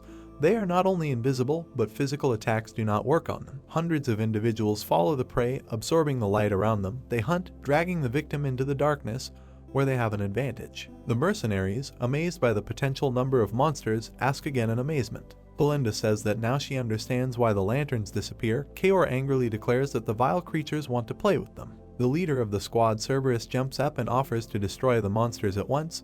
He believes that it is better to strike first than to depend on someone. Ghislaine says that they will still wait until the monsters attack themselves, because it will be easier to fight back. Belinda says that more than half of the lanterns have disappeared. She does not think that just sitting and waiting is a reasonable tactic. Ghislaine solemnly states that a thoughtless attack will only anger the monsters. They will retreat, change their strategy, and pester the party even more. Besides, in this case the chance to finish them off with one blow will be missed. The moon shines over the dark forest. Someone asks if the guy really wants to finish off the enemies with one blow. Jillian, who is standing behind the hero, asks if there is a way to destroy invisible and invulnerable monsters at once. Ghislaine answers in the affirmative. Then he turns to Belinda and asks if she has prepared the magic scrolls he asked for. The mercenaries are holding sheets of paper in their hands. The girl says that she has already distributed one scroll to each mercenary. Ghislaine praises the girl and says that now he will explain how they will fight. Those gathered in the tent carefully look at the hero. He draws on the floor with his sword. The squad members study the map of the area that the hero drew. Ghislaine declares that a pack of Palar has besieged the camp from 3 sides. The monsters are stealing lanterns and gradually narrowing the encirclement. We see the diagram up close. The young man says that a squad that is significantly inferior to the enemy in numbers will not be able to cover the entire territory, especially against such opponents. He says that if they meet the monsters head-on, they will defeat them from the flanks. Jillian thoughtfully strokes his beard. He says that due to the fact that the camp is set up by the lake, the monsters cannot surround them from all sides. Ghislaine confirms that this is exactly how it is. The hero decisively states that the situation is not the most advantageous, but not hopeless, because the initiative in this battle will be on their side. The participants in the meeting look at the guy in surprise. One of them asks to explain what he means. There are signs on the floor. The hero says that to begin with, they will divide the squad into 3 parts. In front of us is a unit that includes Gordon. The hero says that the defense squad will hold the defense. The crossbowmen have prepared their weapons. They will have to hold the enemy at a distance. The hero leads the strike squad that will attack. We see the troop layout again. The hero says that the shield bearers and crossbowmen will be in the center and hold back the enemy in a tight formation. Ghislaine draws an arrow and says that the shock troop will concentrate all their power and quickly break through from the left flank. The young man points his sword at one of the symbols and says that, having joined the central unit, his unit will surround the monsters and destroy them. The meeting participants continue to look at the diagram drawn by the hero. Jillian says that now everything is clear to him. Gordon asks if this can really work. Kaor says that if the center holds, then everything is quite possible. Someone raises their hand and asks to listen. Belinda reminds the hero of the words that attacks against Palar are useless due to the ability of these monsters to merge with the darkness. She asks how people will even fight these creatures. Kaor looks at the hero questioningly. He turns to the girl and says that perhaps mana should be used. Ghislaine asks the maid not to worry about it. Smiling, the guy reminds about the magic scrolls. The moon shines over the forest. Hundreds of red eyes approach the dense line of knights. An order sounds to hold the line. One of the mercenaries reminds that the employer ordered under no circumstances to split up. The warriors holding the defense put their spears forward. One of them complains that their last lantern was taken away. Someone notices the approach of monsters. We see someone's legs and armor. Ghislaine remembers that in the diary of Duke Delphine it was written that after some time it became clear that Palar cannot stand light. The knight holds a scroll over his head. The hero tears the sheet of paper, remembering the continuation of the Duke's story. When his fighters directed the light at the monsters, they appeared. Belinda and Jillian, hearing the order that they must act, tear the scrolls. Kaor and the long-haired mercenary do the same. Bright white stripes are visible in the sky. The monsters, each with 8 eyes, look very worried. A stream of light falls on them from above. It is reported that the first circle magic scroll light is used. Palar writhes in terrible agony. Gordon looks in shock at what is happening before his eyes. He is surprised by the true appearance of the monsters and the fact that the darkness has dissipated. The mercenary says that they were surrounded by snake-like creatures. The squad, which received the order to hold the defense, sees enemies in front of them. The order sounds to prepare to repel the attack. The crossbowmen are ordered to hold back the onslaught of the monsters and stand to the last. Arrows fired by the crossbowmen fly at the monsters. The hero raises his sword. Ghislaine, in front of whom the monsters are visible, tells his comrades that they now see the true form of these monsters. The guy abruptly lowers his sword and orders the shock squad to attack. Ghislaine, Kaor, Belinda and Jillian fearlessly rush into battle. Ghislaine and Kaor fight the monsters. The hero strikes with his sword. We see his eyes. The guy looks at the Palar opposing him and thinks that these monsters can merge with the darkness, but are physically very vulnerable, and with the composition of fighters that he has, they will quickly break through. Ghislaine orders his subordinates to reduce the number of Palar at any cost. They confirm that they understood the order. Jillian fights the monsters using an axe. Ghislaine thinks that the old warrior is distracting the enemy's attention to himself. Kaor quickly moves across the battlefield and strikes many blows. The hero thinks that while the monster's attention is focused on Jillian, the squad leader Cerberus destroys them. The monsters hang over Kaor and roar menacingly. Belinda is visible behind the mercenary. The girl throws small daggers at the enemies. Ghislaine sees that this creates gaps in the Palar's defense. Belinda calls out to the young gentleman. He enters the battle and cuts off the heads of several opponents at once. The young man looks at the enemies intently. He knows that the best warriors of Pertium are next to him. A powerful flash occurs in the sky. The crossbowmen fire at the monsters. Their arrows hit the enemies. Fear appears on the fighters' faces. The crossbowmen declare that they have run out of ammunition. Those who cover them with shields and spears ask when the shock squad will arrive. The monsters are getting close to the fighters. In front of us is the tip of a blade and the disgusting face of one of the Palar. Jillian, Kaor, and Belinda chop down the monsters. Ghislaine looks approvingly at the fighters of the central squad and says that they held up well. Gordon and the other mercenaries see a hero in front of them and shout that they are now saved. An order is given to stretch out the line and surround the monsters from all sides. Gordon and his comrades rush to attack. The big guy shouts that they will defeat the monsters. In front of us is a horned Palar. The monsters, unable to withstand the onslaught, begin to flee from the battlefield. Someone shouts in surprise that they are retreating. The hero looks at the monsters with alarm. He thinks that they did not wait until they were surrounded and quickly got their bearings. The guy notes that the enemies are quite intelligent. Ghislaine looks at Belinda standing next to him and asks her to find the leader of the monsters.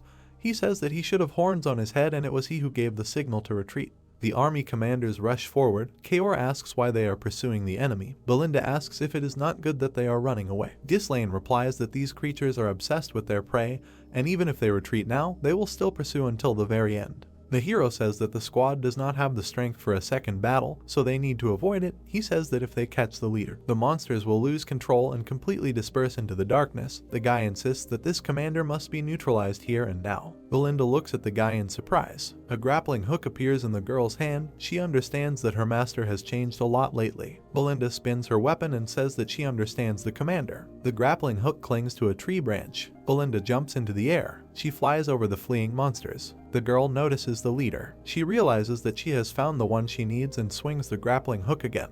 Belinda throws herself at the monster, the sharp tips piercing the monster's neck. High in the air, Belinda shouts to the young master that she has found the leader. Ghislaine, sword outstretched, rushes at the enemy. He pushes off the ground. Having made his way through the ranks of ordinary Palar, the hero approaches the leader. He plunges his sword into the monster's back. Looking angrily at the monster, the boy demands that it die. Ghislaine cuts the horned Palar in half. The other monsters look in horror at what has happened to their leader. Ghislaine shouts to his fighters that the leader is dead and now they need to shoot all the other monsters. Gordon and his squad mates rush at the monsters. One of them shouts that it would be better if these creatures continued to hide in the darkness. The second promises that these creatures will regret that they decided to hunt people. Kaor cheerfully shouts to the mercenaries of the Cerberus squad so that they do not give in to the old man. Jillian seems to smile. The sun rises over the mountains. A sword is plunged into the monster's head. Ghislaine and the fighters of his army stand among the corpses of the monsters. Someone says that they killed the last monster. The commander praises his fighters. Holding a sword in his hand, the guy declares that they have won. The mercenaries raise their weapons in the air and wildly welcome the hero. Gordon, raising his fist, joyfully shouts that they survived and won. The commanders gather in a circle. Belinda worriedly asks if the young master is injured. Jillian says that the job was done perfectly. Ghislaine replies that everyone really did just great. The hero orders Belinda to check the army's numbers. Kaor is ordered to bring men from the Cerberus squad. Then Ghislaine says that he and Jillian will scatter the corpses of the Palar around the camp. Kaor looks at his commander in confusion. Dead monsters are seen near the people. Kaor asks why there is a need to scatter corpses. Ghislaine replies that their smell will scare away other monsters, as the Palar are one of the highest ranking monsters on the outskirts of this forest. Jillian, frowning at the commander of the Cerberus squad, calls him a kid and says that this move will ensure the safety of the camp. Indignant Kaor puts his fists forward and shouts that the old man is asking for a fight. Ghislaine sighs tiredly, looking at his comrades. The hero looks up. He realizes that about 10 days have passed since they entered this forest. In front of us is a map of the area with an arrow. Ghislaine thinks that they have dealt not only with the Palar, but also with all the dangerous creatures on their way, and now all that remains is to develop the rune vein. The sun shines brightly in the sky. The hero thoughtfully looks at it and cannot believe that the end of the expedition is near. Belinda approaches the young man and says that she has checked everything. She reports that there are 41 people in the Cerberus squad and 126 mercenaries, that is, 3 less than there were before the battle. Ghislaine thoughtfully says that Cerberus still has not suffered a single loss. Kaor smiles happily and says that this is not surprising. because the squad simply has a wonderful commander. The mercenaries calmly talk to each other. Ghislaine asks the girl if they really lost 3 people. Belinda reports that no bodies were found and their identities could not be established. Gordon looks around and asks where Manus is. One of the fighters assumes that he died in battle. The second calls the previous speaker a fool and reminds that no bodies were found. The one-eyed warrior declares that Manus escaped. Someone confirms that, most likely, this is really true. Manus and his 2 comrades run through the forest. One of them looks back in the direction where the battle had just ended. He says that the fight was terrible, and it was a good thing that Manus had escaped with them. Otherwise they would have all definitely died. The second mercenary suggests going slower, since they seem to have already run far from the battlefield. Manus, whose face is distorted with horror, asks if his comrades have gone crazy. He states that while the monsters are distracted by the main part of the army, they need to get away from here quickly. 2 mercenaries look in horror at what is happening behind Manus. He approaches them and asks why they stopped and do not follow him. One of the mercenaries hints that there is someone behind the coward. The second one points his finger up. Snake eyes are visible above the mercenaries who escaped from the battle. Manus, with a face distorted with horror, asks what this is. We see a huge snake, whose body is wrapped in crystals. 3 corpses fall down onto a mountain of bones. In front of us is a huge red eye of a monster. Tree trunks are falling to the ground. Mercenaries are chopping down a forest. Someone is shouting that the cart is already full. A cry is heard that a tree is falling. Another fighter calls on everyone to quickly clear this damned forest. Kaor, with an axe in his hand, looks at the mercenaries and notices that, to his great surprise, they do everything without arguing. He says that for the first time he sees these idlers working so harmoniously. We see fighters who are really working hard. Jillian, passing by with a log on his shoulder, says that this is what makes mercenaries different from someone else. Kaor says that this is the absolute truth. The leader of the squad, Cerberus, asks Ghislaine if he is going to disband all the mercenaries after the operation is completed and says that it is a pity to lose such experienced fighters. The hero asks his ally not to worry about this since he plans to hire them as a personal guard. The hero frowns to his right, thinking that in large battles, as it is believed, disorganized mercenaries cannot defeat a regular army, but those under his command have already surpassed the average level thanks to the experience gained here. The guy remembers the battles that took place during this expedition and thinks that his fighters will be an excellent basis for expanding Pertium's influence. A long-haired mercenary with his comrades approaches Kaor. He reports that they scattered the corpses of Palar along the path. As ordered, the squad leader Cerberus praises Gazelle for her excellent work. Kaor, smiling, looks at the hero and says that it seems that the tactics he proposed really work since they left the camp. Not a single monster has been encountered, although at least one lost poor fellow, by all calculations, should have been encountered. We see a forest. The hero looks into its depths. He sincerely hopes that the anxiety he feels will be in vain. Belinda approaches Ghislaine. She calls out to him. The girl says that she has returned from reconnaissance. The hero asks if there is anyone ahead. Belinda excitedly answers that she does. Ghislaine looks at his servant. He orders the mercenaries who are cutting down the forest to clear a path at full speed. They shout that they understand the order. The hero says that the goal is right in front of them. A white glow is visible behind the trees. Ghislaine and his closest associates joyfully look at what is in front of them. Gordon and 2 other mercenaries are amazed. One of them says that this simply cannot be. Ghislaine, smiling, declares that in front of them is the goal of the expedition, namely a vein of runestones of the highest quality. Huge crystals are visible in front of the squad members. Kaor says in amazement that there simply can't be anything so valuable in this forest. Jillian, standing nearby, reminds him that he warned him that Ghislaine has everything planned out.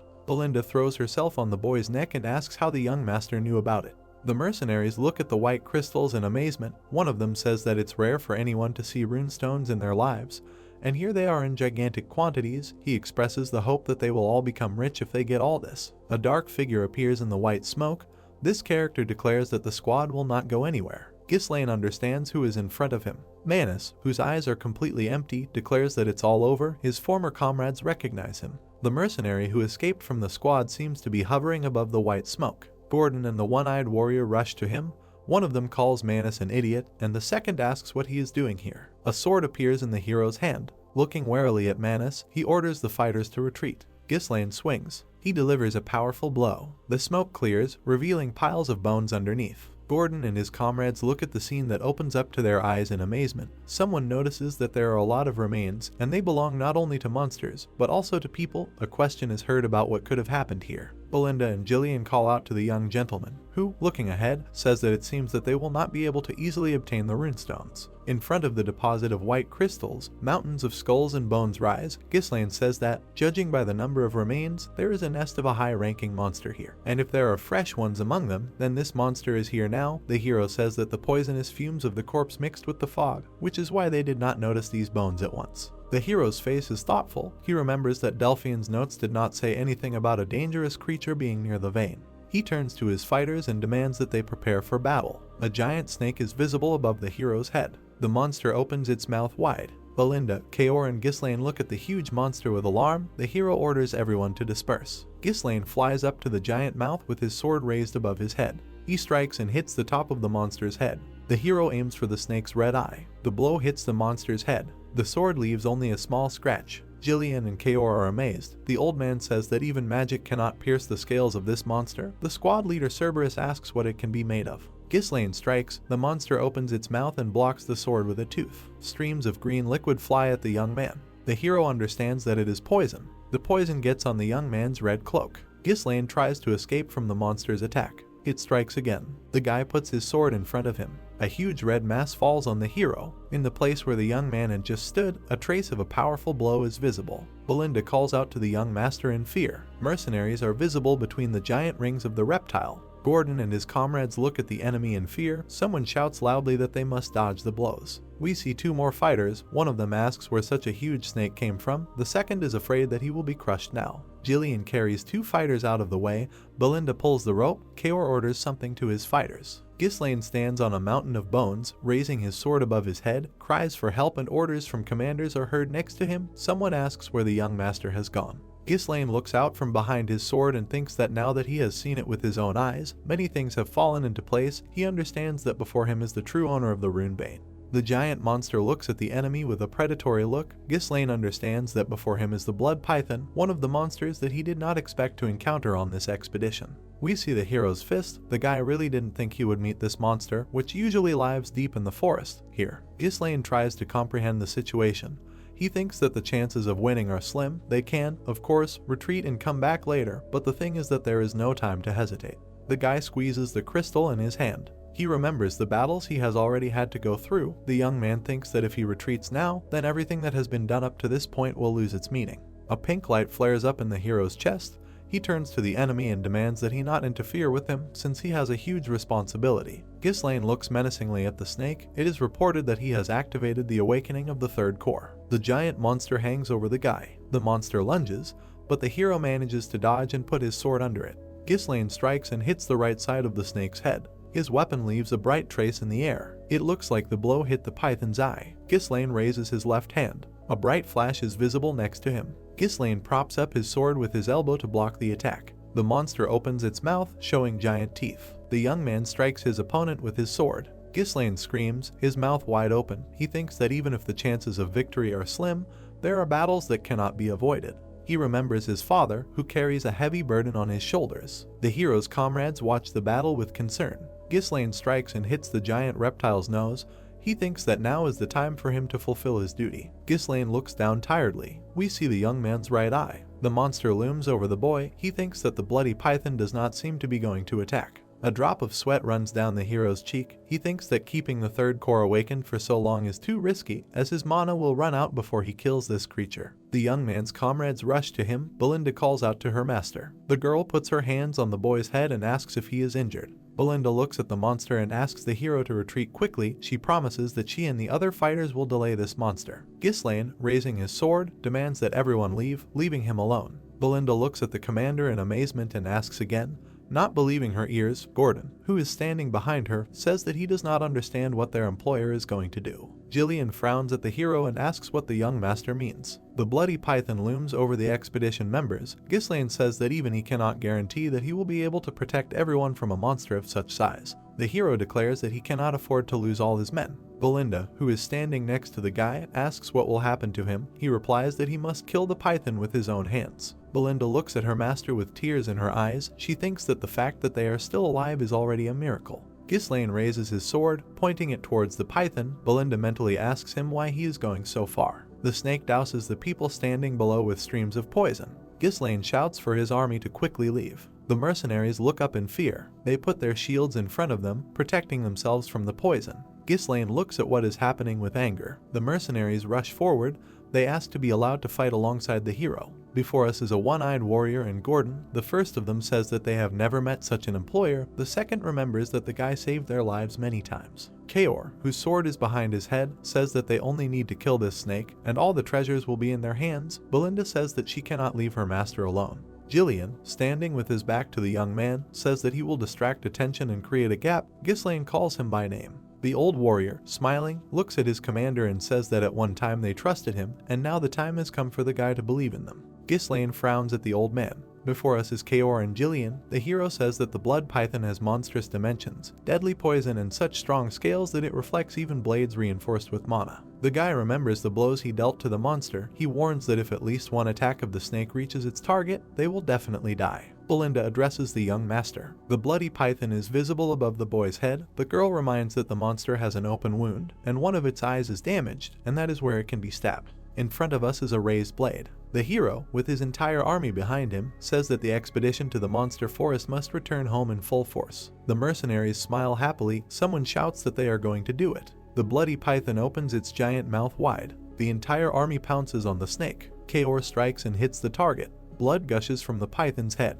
Jillian raises his axe to strike. He hits the snake's body. Ghislaine approaches the monster's head, holding out his sword, which has turned red. The guy strikes the monster right in the eye. We see the hero's face. He thinks that even if the strategy is good, not everything always goes according to plan. The mercenaries strike the python's head many times. A huge snake opens its mouth wide. The hero thinks that if he does not act, many will die, and he cannot allow this. Ghislaine flies over the giant enemy and raises his sword to strike. Below him is the wide open mouth of a monster. The hero thinks that only he knows the future of these lands. The head of the snake falls to the ground. Belinda, next to whom Jillian and Kaor are standing, calls out to the young master. We see the blade of the young man. The sword cuts through the flesh of the snake. The python's head is cut in half. In front of us are the faces of the young man's allies. Ghislaine thinks that he is the future of Pertium. The crystals of the runestone glow brightly. In front of us is the Pertium castle. Someone slams his fist on the table and says that this is a grave crime. Albert and Homru are sitting at the table next as Walter. The treasurer says that Ghislaine ignored the manager's ban and entered the forest of monsters. He asks the bearded man to calm down. Albert puts his hand to his forehead and says that Homru himself knows about the young master's wayward character. While they were all absent, being on a military campaign, the young man imagined himself the ruler of Pertium. Homru looks at his interlocutor sadly and says that it is too late to be indignant, since the guy has been in the forest of monsters for 2 weeks. We see an iron cage in which 2 people are sitting. Homru says that if it were not for Skaban's false report, they could have reacted earlier. The old man says that he does not understand what Skaban was thinking when he helped the young master, because of his actions he can even lose his knighthood. As Walter sits with his eyes downcast, Albert says that this can no longer be tolerated and urgent action must be taken before something worse happens. He suggests throwing the guy in prison when he returns and punishing him to the fullest extent. As Walter is incredibly angry, he mentally pronounces the name of his son. A knight appears at the door and addresses the Lord. The warrior enters the room and says that something bad has happened and the Lord must leave. Walter asks Randolph what happened, and he replies that young Lord Ghislaine has returned. Those sitting at the table look at Randolph in amazement. The hero approaches Pertium Castle. Ghislaine is sitting in front of his father and his advisors. Randolph, Albert, and Homru frown at the young man. Walter also looks very displeased. The hero calmly looks his father in the eye and says that he has returned. Walter reminds his son that he forbade him to go to the forest of monsters. Ghislaine lowers his gaze and asks for forgiveness for this act, since he simply had to do it. Homru looks at the young man indignantly and asks if the boy wants to say that he has a good reason for disobeying the order. Randolph indignantly states that entering the forest of monsters is a serious crime. He says that it is not only about the life of the young man, because it is unclear what would happen if monsters came out of the forest and attacked the mansion. Putting his hand on his chest, Ghislaine says that, as his interlocutors see, he is still alive, and there are no monsters on the territory of the mansion. Homru indignantly asks again, and Randolph reproaches the hero for being rude to his elders. Albert asks the young gentleman if he is amused by the current situation. The treasurer reaches into the hem of his cloak and says that since everything went well this time, they can turn a blind eye to many things. The man places a piece of paper on the table. He says that, however, there is no justification for the hero's other actions. Ghislaine takes the paper and immediately understands that it is a message from the county of Rayfold. The hero stands before his fiancée with a knife to her throat. Albert states that he had a bad feeling about this as soon as he learned of the hero's unexpected visit to the Rayfold family, but extorting 20,000 gold from Lady Amelia, who regularly sent money for the upkeep of the Pertium mansion, is too much. Albert, whose red eye we see, says that because of the guy, Count Rayfold fell into a rage and stopped all support for their county, and also broke off the guy's engagement with Amelia. He says that the young man's mistake can affect the state of the entire Pertium family. Ghislaine looks at the piece of paper with a little surprise. He understands that the letter was written by Count Rayfold, who can in no way be suspected of special love for Amelia, but the message does not look like it was forged. Amelia looks menacingly at someone over her shoulder. Ghislaine thinks that the emotions of the Count, who is obsessed with money, are extremely understandable, but all this means that Amelia went to unite with her enemy just to destroy the guy. The hero's hand lies on the message. He thinks that the mercenaries sent by the girl are not her last move, and in this case, all levers of influence on her are now useless. Any secret deals or trade will be considered as attempts to hide this situation. The hero looks thoughtfully ahead. He thinks that if he was even a little late, he would be trapped inside the estate. Ghislaine realizes that time is not on his side. Albert frowns at the guy and asks if he has anything to say. In front of us are Homeru and Randolph. The first of them demands an immediate return of 20,000 gold, and the second, clutching his head, declares that this amount would be enough to not think about the expenses of the nightly order for some time. The hero, in front of whom all the other participants of the meeting are sitting, declares that he has already spent everything. Confidently looking at his interlocutors, he declares that this money went to the expedition to the Forest of Monsters. Zwalter and his entourage look at the impudent young man in surprise. Albert asks in surprise if the guy really spent all the gold on a forest teeming with monsters. Ghislaine stands up and apologizes. He says that he has no excuses in the situation with the county of Rayfold.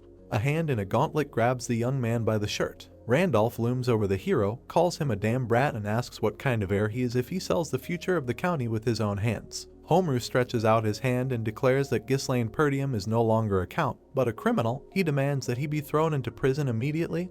The hero says that he will pay for everything. Looking into Randolph's eyes, he declares that from now on he will personally allocate funds for the needs of the mansion and will pay everything, including 20,000 gold. Zwalter asks in surprise what all this means. Ghislaine calls Belinda. The girl places a small box on the table. The hero says that if he had simply decided to go into the forest and come back, he would have been a complete idiot. Those present look at the contents of the box in amazement. Ghislaine points at it with his hand and declares that these are high-quality runestones. Albert, looking into the box, asks again in amazement. Homeru holds the crystals in his hands and asks where the hero got such priceless treasures. Randolph suggests that the young man bought them for the 20,000 gold he had. Ghislaine calmly replies that he found a vein in the Forest of Monsters. Albert carefully examines the crystals and states that if these are real runestones, then their value will be enormous.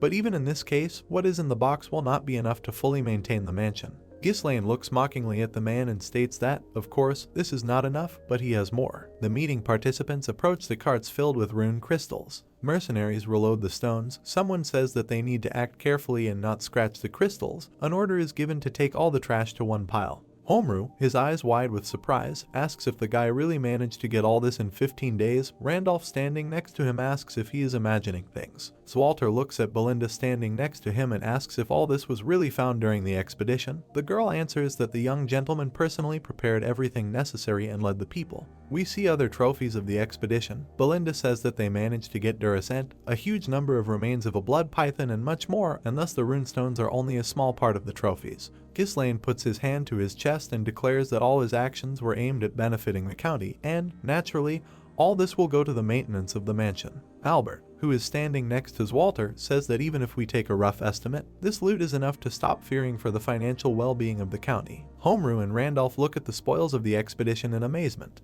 Two hands fall on the boy's shoulders. Randolph, smiling, says that the young count is simply incredible, but must be tired from this long expedition. Homeru says that if the young man needs something, he should just say. The hero says that he has several conditions. Randolph asks again in surprise. The boy raises two fingers and says that the first condition is the release of Ricardo and Skaven, since they were only following his orders. The second condition is that access to the Forest of Monsters must be closed to outsiders. We see ugly trees. The young man says that unnecessary rumors can only harm the county. Homeru thoughtfully rubs his chin and says that these are reasonable conditions, although he has some doubts. Ghislaine, looking at him, declares that he also wants to be personally responsible for the security service and the recruitment of mercenaries for it. He also states that if it is necessary to wait for permission for each movement of troops, then time is wasted. Homru indignantly asks if this means that Ghislaine will have a personal army. Randolph, standing next to him, shouts that this is unacceptable since no one knows what specific goals the young man sets for himself. Albert intervenes in the conversation. He asks the heir's permission to make a little clarity. The bearded man declares that now he should beg for forgiveness, but instead demands complete freedom of action and no outside interference. The hero, smiling, looks at the treasurer and says that this is all a misunderstanding. The guy assures that he is only creating conditions under which Pertium will no longer have to rely on the support of Count Rayfold. Ghislaine puts his right hand out to the side and asks if his interlocutor is sure that he will be satisfied if the small problems he voiced negatively affect Pertium's finances. Albert gasps in fear. He turns to Walter and indignantly asks him to put in his word, because the Count's son is literally trading their common future. Someone calls out to the hero from behind. He turns around. Mercenaries approach the young man and his interlocutors. Kaor says that he is glad to see the commander. Jillian says that he worked very hard. The bearded man, whose face is always gloomy, says that the loading of runestones is almost complete and they are just waiting for the order to move on. Kaor, smiling, reminds that the hero said that the bark of Durasand can be stored without additional processing. He also asks what the guy is going to do with the python's blood. Ghislaine raises his right hand and states that the python's carcass will soon be butchered. The poison, blood, flesh, and skin must be separated from each other to prevent rotting. The subordinates report that they understand everything. Walter looks back at Randolph and calls out to him. The knight states that the number of mercenaries impresses him, but he does not understand how the young master was able to get such strong individuals to work together. Ghislaine, smiling, communicates with his companions. Walter looks closely at his son and says that the fighters look like an elite squad. Ghislaine looks back at his father. He approaches the boy and says that it must have been very difficult to get the unruly mercenaries to follow orders. The hero states that without the help of these people the expedition would have been impossible. Walter, closing his eyes, says that he understands everything. He raises his right hand and orders them to return. Randolph, Albert, and Homru look at him in surprise. With his back to his son, Walter says that this time he will turn a blind eye to what he has done. Looking back at the young man, the Count declares that if he disobeys his order even once more, he will be severely punished. Ghislaine, smiling, thanks his father. The Count walks away towards the castle and tells his son that he will one day inherit this mansion, since this heir really does have the spirit of the Northern Wolf. We see the hero's profile. He thinks that the Northern Wolf is the title of the Count of Pertium, who reliably protects the northern border of the Kingdom of Lithania. Walter's figure is almost completely hidden in the shadow. Ghislaine thinks that there was no one next to his father, and due to the plight of the kingdom, the military power was small, but he continued endless battles on the northern border. The county flag appears in Ghislaine's memory. He thinks that his father dedicated his entire life to protecting the mansion, as well as his daughter and son. Walter stands in the middle of the ruins of the burning castle. Ghislaine remembers that in his past life, the reward for these efforts for his father was a miserable death, which almost no one remembered. Kaor stretches and says that they can finally rest. Belinda asks if the young master is going to go to the mansion. Ghislaine, behind whom a girl is visible, orders preparations to be made so that they can move out at any time. Belinda asks if the boy doesn't want to rest. Jillian, standing behind the young man, says that he is pushing himself too hard, although his body has not yet fully recovered. Belinda says that the fact that the boy is alive is already a miracle, because, among other things, he had to be inside a bloody python. The girl looks at her master indignantly and asks if he knows how much effort they had to put in to remove the snake's poison from his body. Ghislaine puts his hand on the girl's shoulder and calls her by name. He looks into her eyes and says that he is counting on her. Belinda, Jillian, and Kaor look at their commander. The hero steps away from his companions. He thinks that the news that the county of Pertium found the runestones quickly spread around the area, and of course it will reach those who want to get these lands. The young man thinks that they should increase their forces as soon as possible. Ghislaine breathes heavily. Pertium Castle rises in front of him. The hero thinks that they should become so strong that no one could even think of attacking. The young man falls face down. His companions try to shout to him. A dove with a message is visible above the man sitting on the throne. The bird lands on his hand. The man, whose yellow eye we see, reads the message. It confirms the partial development of the Forest of Monsters and contains an order to unleash a territorial war with the House of Degard and destroy the Pertium family. It is also reported that the duchy will intervene after this. We see the same yellow eye. Its owner thinks that he must destroy Pertium. In front of him there is a round table with people sitting at it. Someone asks if it is necessary to make it so that the lands of Pertium do not belong to anyone. It is said that the time has come for this, and the duchy itself will appoint a new owner of this territory. The owner of the yellow eye, whose profile we see, asks how many of their people are left in the enemy lands. One of those sitting at the table says that there are 2 vassals and 1 knight. In front of us is a corpse that the hero found in a bag. An order is given to send 2 vassals to the lands of Degard. The chairman says that the fact that the missing heir died on the lands of Pertium is already enough as a reason for a territorial war. We see the yellow eye again. Its owner declares that Victor is appointed responsible for this operation. In front of us are some of the people sitting at the round table. One of them says that he did not even think that they would have to use Victor so soon. The strongest card that Desmond has, someone says that if Frank had done everything right, Pertium would have destroyed itself. A man whose face is hidden in shadow addresses the count and states that although Victor will certainly cope with the task, he thinks it is too early to reveal this trump card. This man says that they have been very cautious until now, and now this decision seems too hasty. He asks why the duchy, which has acted as secretly as possible, now wants to directly interfere in the affairs of the Pertium house. The chairman says that it is related to the Forest of Monsters. The assembled people ask again in surprise. We see someone's hand. Its owner declares that everything is decided by Duke Delphine, and there is no need to doubt his orders. A man with purple hair calls for everyone to prepare for war. It is reported that the Count Harold Desmond is in front of us. This man frowns at the assembled people and asks if there is anyone else who knows about the current situation. We see a window overlooking a balcony. Behind it, someone is shouting very loudly. Amelia clings to Bernard's chest and angrily shouts the hero's name. The bodyguard frowns at his mistress, who is sobbing on his chest, and tries to calm her down. The girl's fist is shaking. She says that the bastard Ghislaine got hold of a vein of runestones thanks to the 20,000 gold he swindled from her. Amelia buries her head in Bernard's chest and says that even the assassins she sent couldn't finish him off, and she herself had to humiliate herself in front of her damned father so that he would stop supporting Pertium, and now she looks like a complete idiot. Bernard says that this is not like his mistress. The girl sighs sadly. She steps away from the young man and says that she really did give in to her emotions. Resolve appears in her eyes. She says that what happened can no longer be undone. Bernard looks closely at his mistress and says that she should just give the order. Amelia approaches the map and points at it. She states that since Ghislaine has found a vein of runestones, Pertium will soon get out of its financial crisis.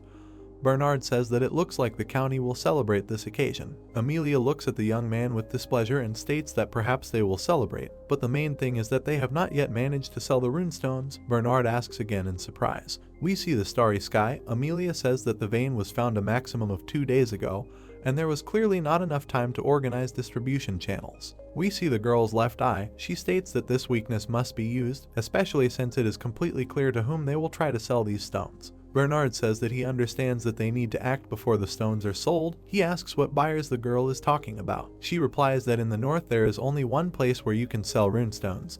This is the greatest magical tower of the north, which is ruled by the Archmage of the 7th Circle Delmud. We see a tall spire. The girl says that she means the Tower of Advancement. Amelia puts a blue flag on the card. She states that runestones are necessary for research, and the magic towers are always serious about arranging their supply. She asks the bodyguard to set up an ambush on the main approaches to the tower, and the target will not be Ghislaine, but the workers transporting the runes. The girl says that we need to use the tactics of surprise attacks and quick retreats to prevent the transportation of stones and isolate Pertium. We see how the assassins attack the man driving the cart. Amelia says that in this case the runestones will be theirs. Bernard states that in the north there is also a tower of scarlet flame in the lands of Brivant. He asks if the girl is sure that all forces should be concentrated only on the Tower of Advancement. Ghislaine's face is visible next to Amelia. The girl says that it would have made sense before, but now it's different, as the Scarlet Flame Tower has been doing poorly since it lost its former glory. Amelia believes that the money-obsessed Ghislaine will not deal with them when there is the Tower of Advancement, ready to pay more. Amelia frowns up and promises that this time she will take everything the hero has. In front of us is Pertium Castle. The hero is lying on the bed. He remembers how he ended up in the mouth of a bloody python. The guy is lowered into the green liquid. The predator is preparing to swallow its prey. Ghislaine holds his sword above his head before closing his epiglottis and passing the prey into the esophagus. The snake secretes venom to soften the victim for better digestion. The hero breathes heavily inside the snake. He thinks that the mana from the third core burns the poison on contact, preventing it from penetrating the body, but the toxic smoke that is formed at the same time creates a deadly gas environment. We see the upper part of the hero's face. He thinks that most victims lose consciousness or die at this stage. Ghislaine clenches his teeth from the tension and forces himself to hold on, realizing that if he loses consciousness now, then everything will be over. We see the castle and bloodstains. The guy thinks that he can lose this expedition and everything that is dear to him, but most importantly, the future of his family. The internal parts of the snake are contracting around the guy. Ghislaine understands that if poisoning cannot be avoided, then it must be taken under control. We see 3 bright pink spheres on his chest. Ghislaine thinks that the poison that entered the body is concentrated in the mana core. He is going to neutralize it with a furious rotation of mana in the core. The hero closes his eyes, and then he opens them. He thinks that such a subtle level of control is available only to superhumans. The hero strikes with a sword. He thinks that it is necessary to turn the poison into an alternative fuel that can withstand the explosion of mana. Ghislaine opens his eyes. He looks at the ceiling and realizes that he is fine. The guy sits up in bed and tries to understand what happened and whether he is in his own room. Ghislaine only remembers that his father forgave him. His sister is sitting next to the bed. The girl hugs her brother. She cannot let him out of her arms and says that Ghislaine slept for 2 days. The little girl complains that her brother left without warning, returned and suddenly lost consciousness. The girl's head lies on the young man's shoulder. She greets her beloved brother. Ghislaine looks at her sister with anxiety and calls her by name. The girl pushes the young man away. She runs away from the bed, calls Belinda and screams that her brother has woken up. Ghislaine frowns as he watches her go, thinking that he has slept for 2 days. The hero tries to get out of bed, thinking that after being inside the python, receiving only minimal medical care from Belinda, and then working for another 5 days, he tried to hold out until the runestones were sold. But the young body could not withstand this load, while the guy understands that even despite the strain, the condition of his body is very good. Ghislaine feels his biceps and thinks that such damage could not have been restored in 2 days spent sleeping. Bandages fall to the floor. The young man understands that all this is very strange. We see his pumped up torso and clenched fist. The hero notices that his regeneration has noticeably improved and for some reason the total volume of mana has increased. A blue disc glows in the guy's chest. He realizes that it seems that the very nature of mana has changed. Ghislaine remembers himself in the stomach of a snake. He guesses that when neutralizing the poison, mana mixed with the energy of the blood python. Streams of blue energy are visible around the boy's body. He thinks that in his past life he didn't even know that it was possible to become stronger in this way. Ghislaine raises his clenched fists. It seems to him that although all this was unintentional, it was really worth risking his life for this. The guy looks at his clenched fist. He thinks that he needs to conduct several tests, but if everything is confirmed, he can begin to gain strength 10 times faster. Ghislaine looks at his fist and then goes to the closet. He thinks that now the priority is still selling runestones, because in the 2 days that he slept, everyone who needs them has probably already learned about them. The hero puts on a shirt. He looks to his left and says that he urgently needs to gather mercenaries. Ghislaine looks at the door, asks if Belinda is knocking there, and says that the girl can come in. A leg in armor appears in the doorway. Swalter, Belinda, and Alina enter the room. The father looks at his son and says that he has woken up. The hero asks in surprise what his parent is doing here. The count stands in front of his son and says that Belinda told him how the young man jumped into the mouth of a python and suffered from the snake's venom. He asks how his son is feeling. He replies that he is doing very well. We see the count's profile. The man says that he is very happy about this. Belinda runs up to her master, puts her hand on his cheek and says that the boy lost consciousness so suddenly that everyone who saw it was very scared. The girl asks if everything is really okay with him. Ghislaine replies that he is indeed fine. The father calls out to his son. He comes up close to him and says that they need to talk. Swalter looks at his son and says that he has a request. Ghislaine asks again in surprise. Ghislaine and Swalter enter the training hall. The son looks at his father and thinks that for the first time they are doing something together alone. We see the count's profile. Ghislaine thinks that in his past life he did nothing but avoid him, fearing a scolding. Swalter, standing sideways to his son, asks him for forgiveness for calling so suddenly. When the boy had just woken up, Ghislaine says that there is nothing terrible in it, since he feels great after 2 days of sleep. The hero asks his father what he wanted to ask him. Swalter frowns at his son. We see the eyes of this man. The hero looks intently at his parent. The hero's eyes are thoughtful. He tries to understand if this is what his mother told him as a child. He remembers how he sat with his mother in the tall grass. The woman said then that the boy's father does not know how to openly show his feelings. The child asks in surprise if his mother is talking about his dad. She takes her son in her arms and tells him that Swalter believes in being an unyielding support for the people of the estate.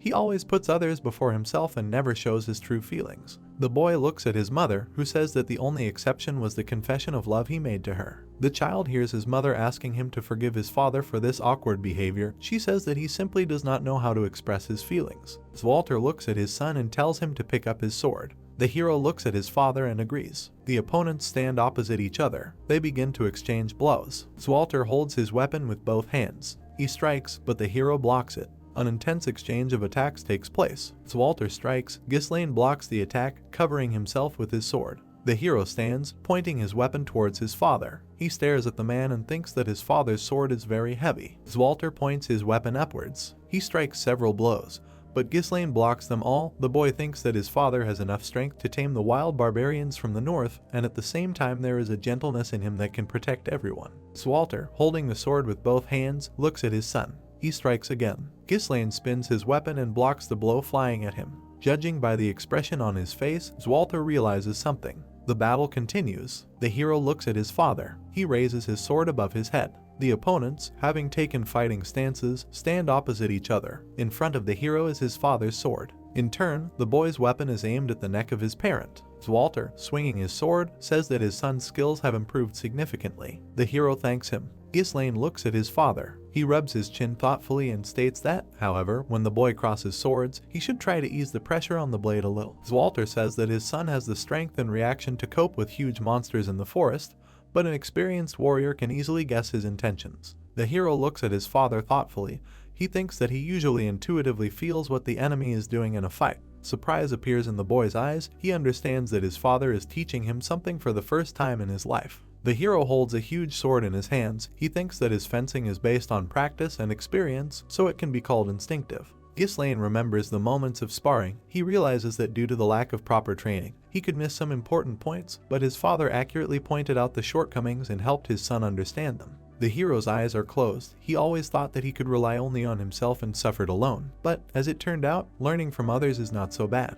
The young man looks at his father and thanks him for the advice. Zwalter frowns at his son. Standing half-turned to him, he says that he was actually going to scold his son, who asks again in surprise. The Count, closing his eyes, says that no matter what the boy's merits were, he broke the rules, and if everyone starts to neglect them because of their achievements, then this will lead to real chaos. Ghislaine looks at his father silently. Zwalter admits, however, that his son has changed a lot. He says that unlike the time when the boy created problems in pursuit of glory, now he has a goal which, as the father feels, is quite large scale. In front of us is the Pertium castle. Zwalter moves away from the boy and advises him to continue in the same spirit, to think about Pertium and loved ones and to fulfill his duty as an heir. The hero looks at his departing parent, the word duty spinning in his head. Ghislaine remembers something. Looking at the back of his father as he leaves, the boy asks what exactly he wanted to ask him. He reminds him that the request was never made. Zwalter stops. We see the lower part of his face. The man clearly doubts whether to speak. He looks over his shoulder at his son and finally asks if he has some money. Ghislaine approaches his army. It is reported that this is happening in the garrison in the Forest of Monsters. The mercenaries look closely at their commander. We see the lower part of the hero's face. He looks at the fighters and asks how they are doing. Belinda is standing next to the hero. The soldiers answer that they are doing great. Kaor and Jillian approach the guy. The first of them says that the guy looks better already. The second asks how he feels. The young man apologizes for making them wait. Ghislaine looks at Jillian and asks how Rachel is doing. The bearded man is silent for a short time and then says that he did not even think that she would be able to walk again. Jillian bows and says that it is all thanks to the young master. The hero looks at him and replies that it is indeed so. Ghislaine stands in front of his closest companions and says that he needs to tell them something. The young man looks at his comrades with serious eyes and states that their lands are now in danger. The four sit at a table in a tent. Ghislaine tells them about the attack on Alina and how preventing her murder helped prevent the war that the enemies were trying to provoke. We see a frightened girl. The bloody hero finds a corpse. He also informed his companions about the found body of Prince Degard. We see smiling people whose faces are hidden in shadows. The hero's comrades have learned about the forces that threaten the house of Pertium. The hero, looking at his subordinates, states that they are being watched, and most likely, the enemies have been operating on Pertium territory for a very long time. The guy says that they do not have the time and resources to prepare for an attack. Belinda excitedly says that now it is clear why the young master was in such a hurry. The girl is disappointed that after finding the runestones they will not be able to rest. Kaor, sitting next to her, says discontentedly that after that terrible forest they are waiting for a war, and in these lands you will definitely not get bored. Jillian, looking at the guy, says that as he said, now Pertium is an ideal target, which has almost no army, poor lands, and huge wealth in the form of a vein of runestone. Ghislaine says that everything is exactly like that, and that is why they will not be left alone. Belinda looks at the hero with fear and says that it was necessary to immediately tell about such a serious matter. She says that it is necessary to inform the Lord and his advisors about this right now. Ghislaine replies that it is not the time to do this yet. In front of us is Jamal and Philip. The hero says that even among the knights who guarded Alina, there were traitors, so among his father's advisors there may also be spies. He states that until they know who is a friend and who is an enemy, it is better to keep their plans secret. Belinda tries to object. Ghislaine closes his eyes and says that thanks to the fact that Alina survived, the enemy's plans were thwarted, and he managed to buy time, but after the rune stones were found, the enemies will no longer hesitate.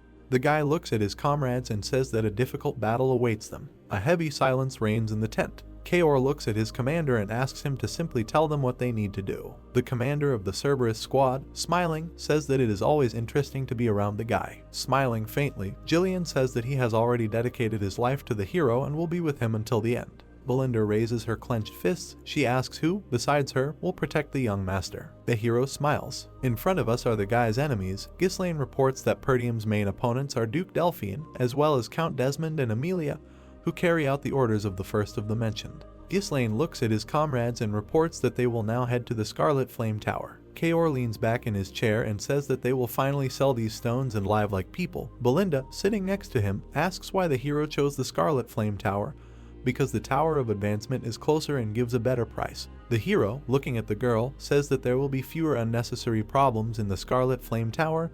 The girl asks again in surprise. Jillian says that when transporting valuable goods, uninvited guests often appear, especially if we are talking about runestones. According to him, it would be wise to prepare for everything in advance. We see the assassins attacking the carriage carrying the stones again.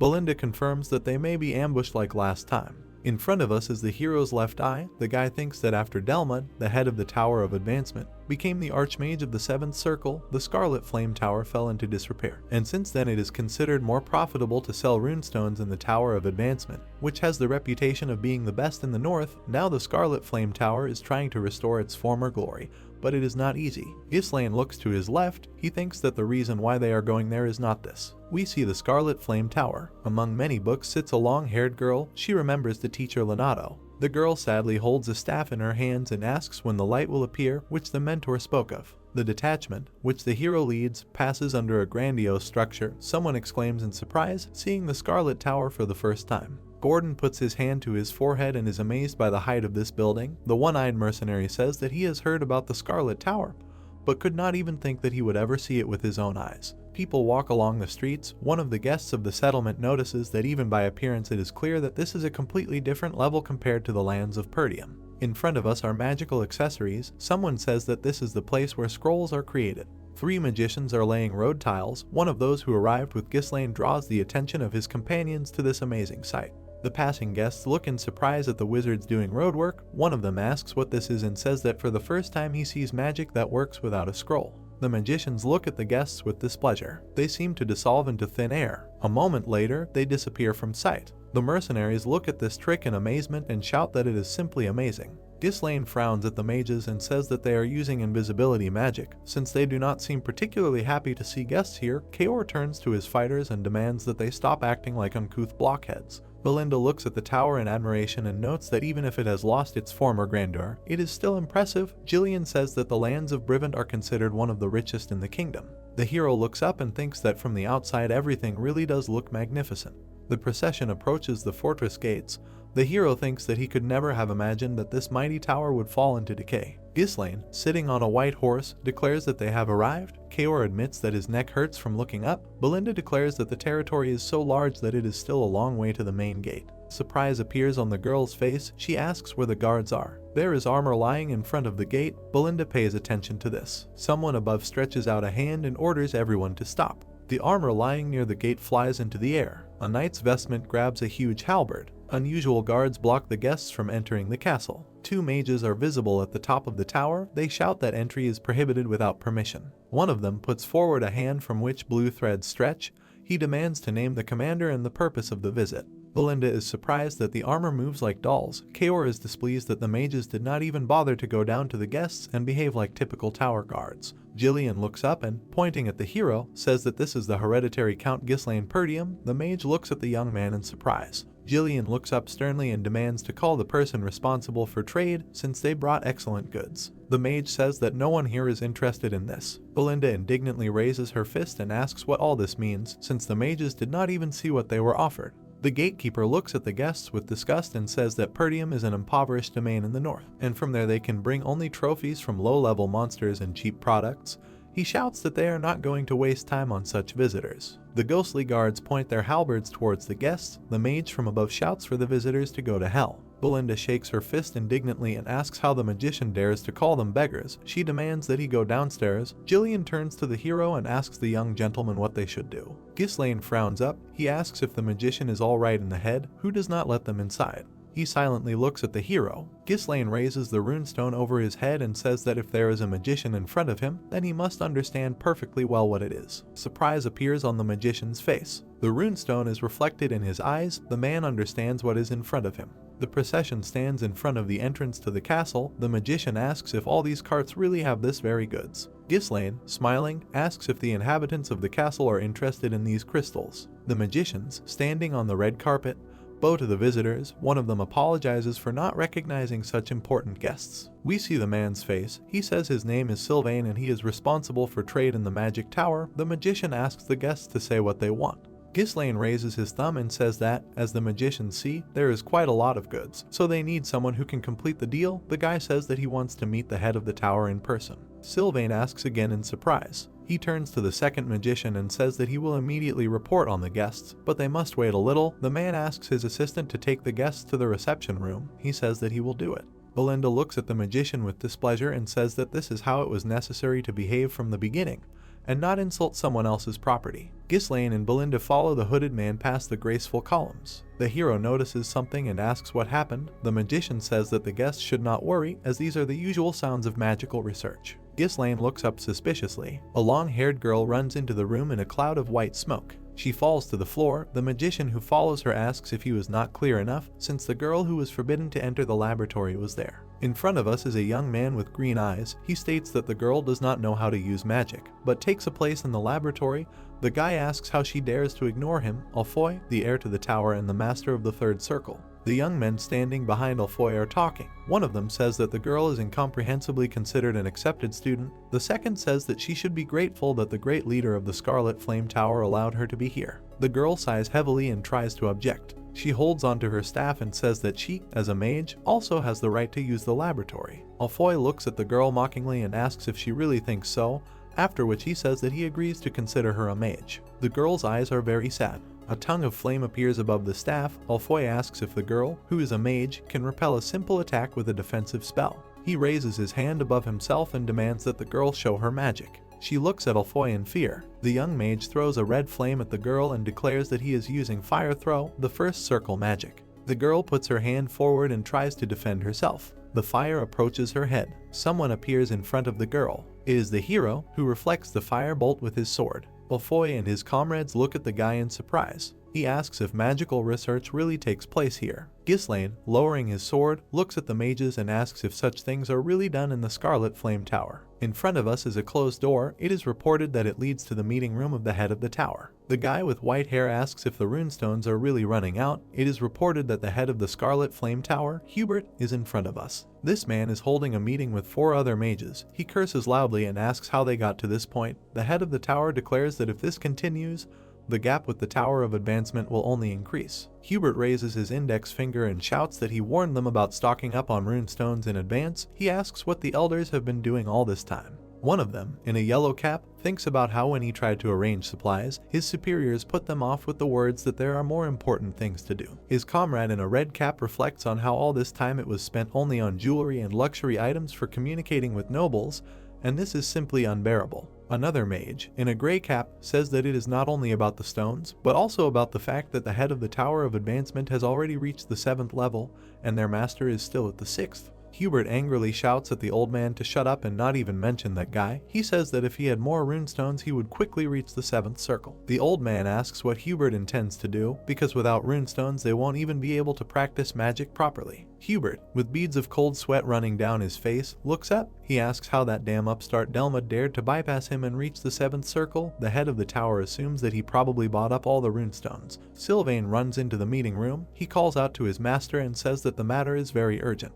Hubert points his finger at him and indignantly asks what kind of impudence this is. The head of the tower says that he is holding a meeting and no one is allowed to burst in here at this moment. Sylvain, lowering his head, apologizes and says that his master still needs to go down urgently. The mage in charge of deliveries opens his mouth wide and shouts that they have brought a huge amount of runestones. Hubert and the mage in the yellow cap look at Sylvain in amazement. Ghislaine stands opposite Alfoy. The guy holds a sword in front of his face. He delivers a sweeping blow. Sylvain launches a fire cloud at the hero. Ghislaine raises the sword above his head. He sharply lowers the weapon, cutting through the fire cloud. Alfoy's companions and the unfortunate girl look at what is happening in amazement. The blonde grits his teeth in rage and asks in amazement how the guy was able to cut the fire. Threads wrap around him. Belinda tightens them, immobilizing the mage. The girl looks angrily at Alfoy and asks how he dares to attack the young master. The mage asks who he is even dealing with. We see a wide open mouth, the owner of which demands that everyone stop. Hubert, accompanied by 4 mages, runs into the hall and angrily asks what kind of mess is going on here. A sad girl with a staff turns to the Lord Archmage.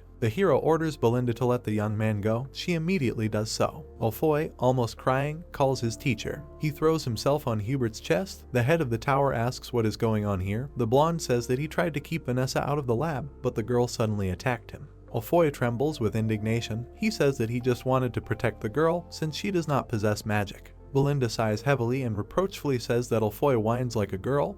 He turns around and says that he is actually a guy. Vanessa, with tears in her eyes, says that she just wanted to go into the lab. Ghislaine frowns at the girl. He thinks that his eyes did not deceive him. He remembers the same girl in his past life when she was known as the Red Nightmare. The guy thinks that even this unusually strong mage had hard times. A fire appears above Hubert's palm.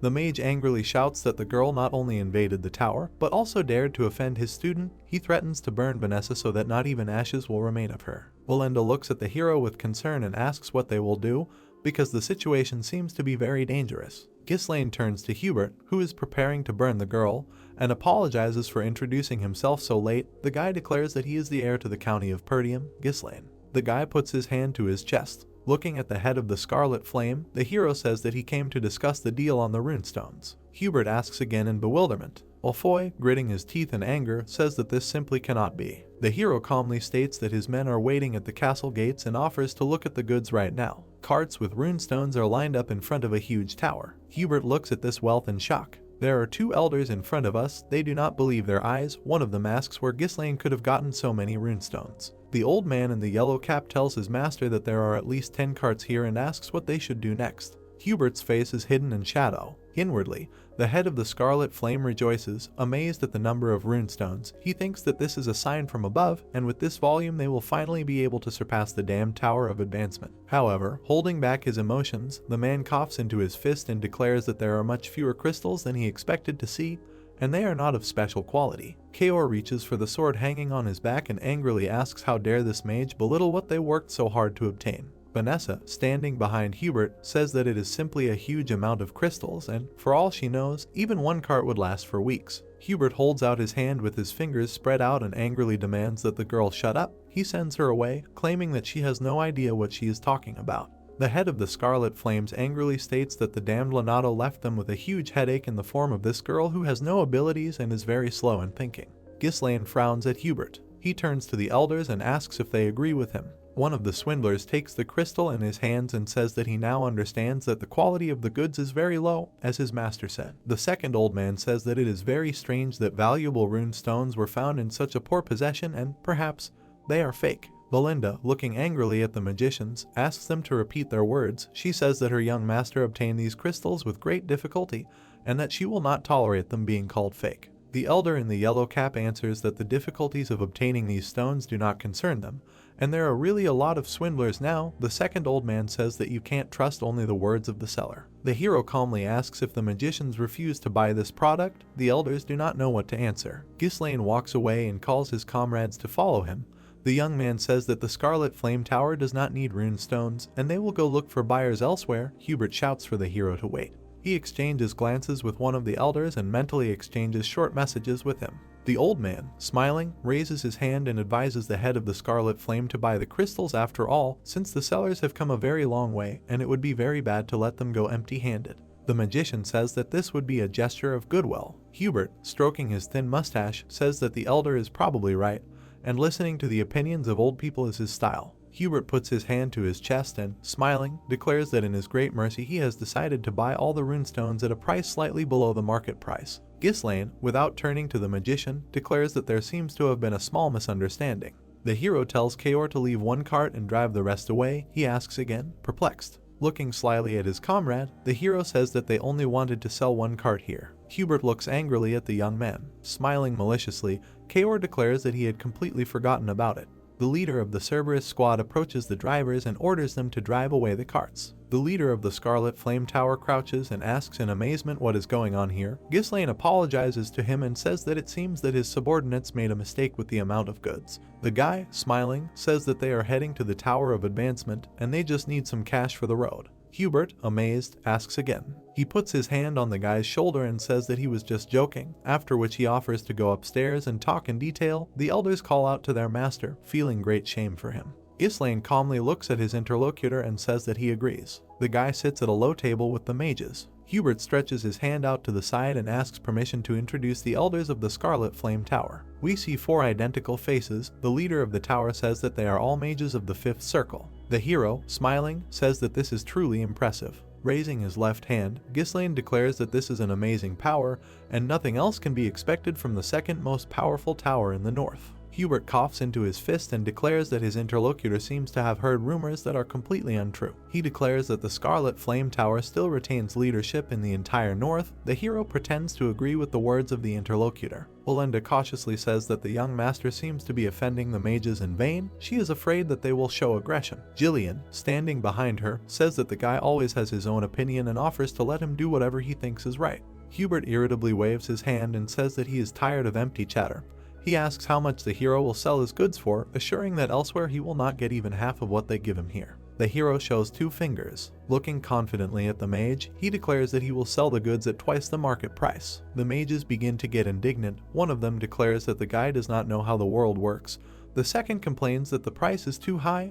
The third says that things are not done that way. Hubert indignantly declares that he has no idea who taught the young man to bargain, but he is doing it completely wrong because you need to negotiate and not set conditions unilaterally. Ghislaine calmly declares that for the Scarlet Flame Tower, double the price seems fair. The elder in the blue cap angrily asks if the guy understands where he is. His neighbor assumes that the young man is mocking the Scarlet Flame. Hubert threateningly tells the guy to watch his language. A threatening fire appears in his eyes.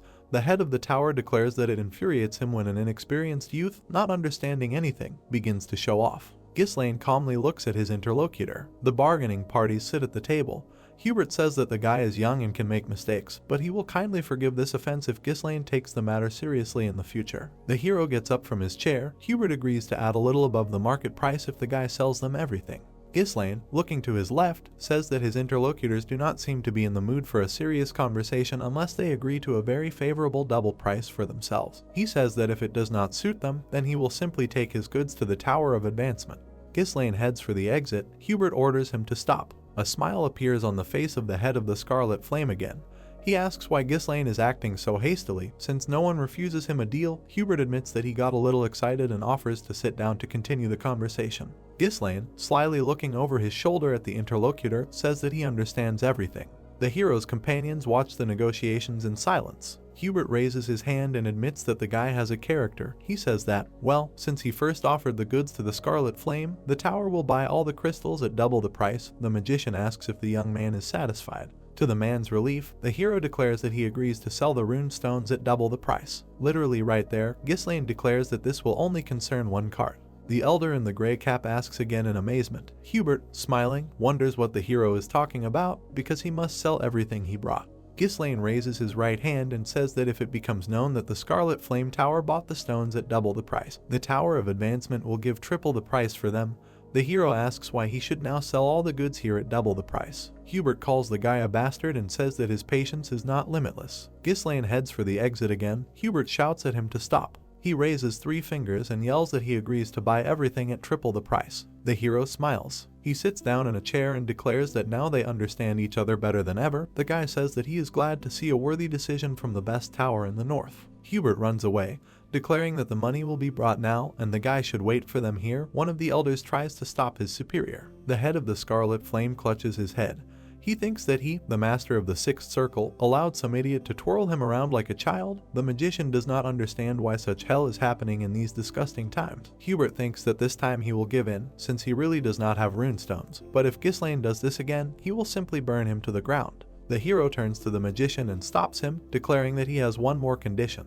Hubert, beside himself with anger, asks what else the young man wants. Ghislaine looks calmly at the head of the Scarlet Flame and says that he needs Vanessa. Ghislaine sits at the table with the mages. Hubert looks at him in surprise and asks if he is really talking about Vanessa. The hero looks seriously at the Archmage and says that he means her. The guy says that he wants to make her his personal mage. Meat is roasting on a broadsword. The hero, who is sitting near the fire, notices that the meat is burning. His comrade says that in this case Ghislaine can take on the job himself because he made the one-armed man cook, which seems like some kind of mockery. The hero, whose face is covered in scars, asks again in surprise. His comrade says that everything is fine. The young man asks if the captain of Ghislaine knows Vanessa, nicknamed the Red Nightmare. The hero asks again. In front of us is a girl surrounded by tongues of hot flame. The hero's interlocutor declares that he recently learned something interesting. He asks if the hero remembers the sorceress who burned the entire north of Lithania, and immediately reports that she has reached the 7th circle. Ghislaine takes a sip from his mug and says that the combination of the Red Nightmare and the 7th circle sounds promising. He asks what happened to this girl. The one-armed mercenary states that, according to rumors, Vanessa has completely gone crazy and, being a mage, for some reason studied mana development techniques. Ghislaine asks why a mage would do this. His comrade says that this is truly some kind of madness. The guy looks at the fire and says that, in general, Vanessa burns everything, kills everyone and ruins the lords. He reports that orders have begun to arrive to eliminate the girl. The hero is silent. After a while, looking at his comrade, he thoughtfully repeats that a 7th level mage uses mana techniques instead of magical power. We see the hero's face. He says that this is a very interesting solution. The interlocutors are sitting by the fire. Ghislaine calls his comrade by name, Claude, and offers to take this girl into their squad. Ghislaine closes his eyes. He thinks that in his past life he could not do this. Vanessa did not cope with control over magic, and when they found her, she was already almost dead. We see a bright flash. The hero thinks that, nevertheless, the girl had a talent, thanks to which she reached the 7th circle even without learning magic. He understands that if he directs her a little, she will be able to shine for real. The hero's face is thoughtful. He promises himself to take the girl to himself this time. Jillian, stroking his beard, asks if this is the Vanessa they were talking about earlier. Kaor states that she didn't seem special to him. Belinda leans towards the hero and whispers that he should warn in advance when he is going to take someone with him. The elder in the red cap whispers to the head of the Scarlet Flame that this is real luck, since the girl is only wasting food anyway, and it would be nice to give her away. His colleague states that she has already been taken care of enough to talk about fulfilling the will of Mr. Lenato. Hubert raises his left hand and states that Vanessa is a wonderful mage who is appreciated in the tower. He tries to say that she will be happy to serve the guy, but the hero interrupts the head of the Scarlet Flame and states that he will additionally need battle mages of the 3rd circle and above, who will go to Pertium. We see the left eye of the head of the tower. Ghislaine, with a serious expression, says that the mages will be needed for territorial wars. The elders, sitting at the low table, ask again in unison. Ghislaine raises 3 fingers and declares that for the runestones he wants triple the market price, a year's accommodation for mages of the 3rd circle and above in the lands of Pertium, and the transfer of Vanessa, who will become his personal mage. The guy's companions and the elders look at Ghislaine in surprise. In front of us is Hubert's back. A white circle appears around him. All the glass in the hall breaks out and claps are heard. Hubert calls the guy by name, who frowns at the mage. Hubert's left eye emits an eerie red glow. The head of the Scarlet Flame declares that Ghislaine seems to have no respect for him at all. Emitting a powerful red energy around himself, the man says that the tower's mages cannot participate in territorial wars. He reproaches the hero for not only not knowing the basic rules of the kingdom, but also for wanting to send the 3rd circle mages, the basis of his tower's fighting force, to war. Hubert looks at the hero as if he wants to destroy him. He says that the guy insulted the Scarlet Flame Tower, and for this he will not leave even the dust of the impudent man. The hero's allies grab their weapons. Jillian says that he feels incredible pressure from the magical power. Kaor asks Hubert if he thinks too much of himself since he reached the 6th circle. Belinda calls out to her master. Ghislaine, as if nothing had happened, sits in front of Hubert. He calmly looks at the mage and says that he will regret it. In front of us is the left eye of the head of the Scarlet Flame. Still sitting in the chair, Ghislaine reports that they have discovered a huge vein of runestones in Pertium, and there are dozens of times more of them than they brought here today. The elders look at the hero in amazement and ask him to repeat what he said. Ghislaine looks at Hubert, and he looks at him. The hero reports that information about the discovery of deposits is already spreading throughout the north. He asks if the mage understands what this means. He answers that many will want to get this deposit. The hero's hand is on the arm of the chair. He says that Hubert is quick-witted. Ghislaine extends his hand and says that he does not want to start a war, and he just needs the tower's help until Pertium gets stronger. The young man says that if the mages help them survive this crisis, Then he will supply runestones exclusively to the Scarlet Flame Tower. We see the mage here. He says that it seems that we are talking about a monopoly on runestones. Ghislaine continues to extend his hand to his interlocutor. He states that if they come to an agreement, the Scarlet Flame Tower will very quickly surpass the Tower of Advancement and once again become the greatest in the north. Hubert looks at the hand extended to him. There is a rather strange expression on his face. We see the twisted mouth of this man. Ghislaine and Hubert shake hands. The head of the tower approaches Ulfoy and tells him to go with the hero. The young mage, almost in tears, asks his teacher why he should go when there are so many other mages. Hubert answers that he is sending him as the main responsible precisely because he is the greatest talent in the entire history of the tower. Ulfoy, looking at his teacher, asks again in surprise. Crystals are being overloaded from the carts. Hubert tells the student that the experience he will gain in Pertium will be very useful when the young man becomes the head of the tower. Hubert demands that the guy keep an eye on the idiots he will work for and not allow them to give the runestones somewhere to the side. He also advises not to get involved in the fight in case of a territorial war, but to run away immediately. Hubert looks into the eyes of his student and says that he only needs to hold out for a year, and during this time their tower will be able to surpass the Tower of Advancement and become the best again. We see the back of Ulfoy's head. He smiles, looks at Hubert and says that he understood his teacher. Turning away from him, he grimaces. Pertium Castle is visible behind the hero and his comrades. The guy welcomes the magicians to his city. They look around and comment on what they see. One of them says that the mansion is built in an old style. The second notes that it is not luxurious, but quite practical, and the space is organized based on proportions. Ulfoy looks to the side and thinks to himself that this is just some village. He understands that he is fulfilling the teacher's request, but he is very upset that the heir to the tower was sent to such a poor wilderness. The guy approaches Ghislaine and says that his name is Ulfoy. He is a mage of the third circle and the heir to the tower, who is entrusted with leading the mages. The hero replies that this squad will have a lot of work on his lands. He advises not to relax and work hard. Ulfoy feels insulted by the fact that some uncouth man takes them for servants.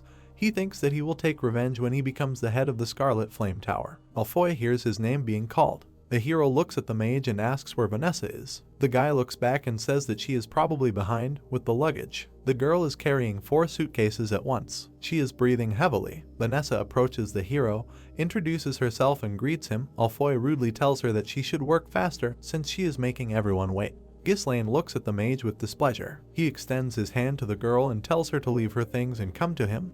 Vanessa objects, stating that she has not yet carried the luggage of all the other mages. Ulfoy, standing behind the hero, says that Ghislaine should not worry about the girl since she was mainly doing this kind of work in the tower. The guy says that she cannot use magic, so she does menial work. In front of us is a suitcase. It lies on Ulfoy's head. The mage's comrades rush to their commander in fear. Ulfoy holds his bruised face and asks what the hell is this. Ghislaine, looking down at the mage, declares that Vanessa no longer belongs to the tower.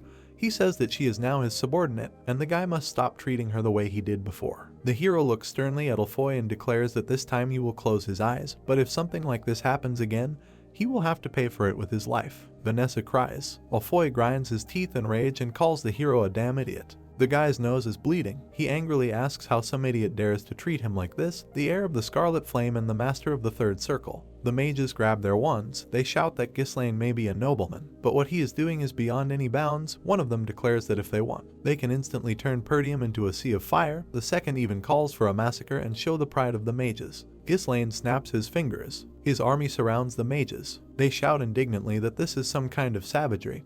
One of them asks where it is seen that mages were raised weapons. Ulfoy demands that they be treated according to their status. Ghislaine calls the guy to shut up. He calmly looks at the guy and states that a contract is a contract. The hero says that he made a legal deal with the head of the Scarlet Flame and received the right to dispose of the mages for a year in exchange for a monopoly on the supply of runestones. He asks Ulfoy whose side, in his opinion, Hubert will take if the contract is violated due to the inappropriate behavior of his student.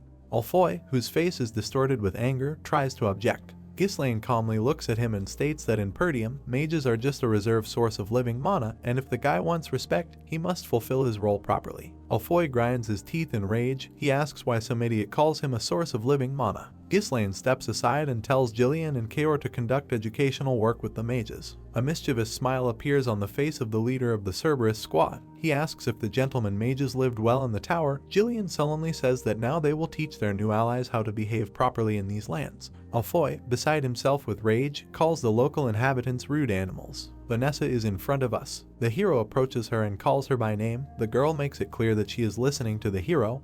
He declares that from now on she should listen only to his orders. The guy declares that she is now his personal mage. Surprise is in the girl's eyes. She is deep in thought. Vanessa looks away. Looking at the hero, she says that, as Alfoy said, she does not know how to use magic and does not understand how she can be someone's personal mage. The hero, smiling, calls the girl to follow him. He holds out his hand and says that he will teach Vanessa to use magic. Ghislaine and Vanessa enter the training room. The girl's eyes are sad. The hero calls her by name. She responds. The hero, standing in front of Vanessa, asks how far she has studied magic. The girl replies that up to the 5th circle, but only theory. Ghislaine says that this is truly impressive. Vanessa looks sadly at the young man. Clutching her staff to her chest, she says that all this is useless because she cannot use magic. Ghislaine, smiling, asks if there is a reason for that. We see the girl's long hair. She says that she has not felt magical power since childhood. Vanessa is sitting in the middle of a huge number of books.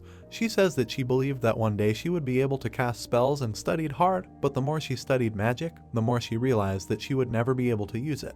Vanessa hugs her staff. She says that now, on top of everything, her teacher has died. Looking sadly at the hero, Vanessa assumes that this is why she was kicked out. Ghislaine looks at the young magician. Vanessa has a blue halo around her. The hero thinks that she has the 5th circle, and in terms of power this is comparable to the level of the elders of the magic tower. The magician is sitting at the table. Ghislaine thinks that magic cannot be mastered by simple memorization.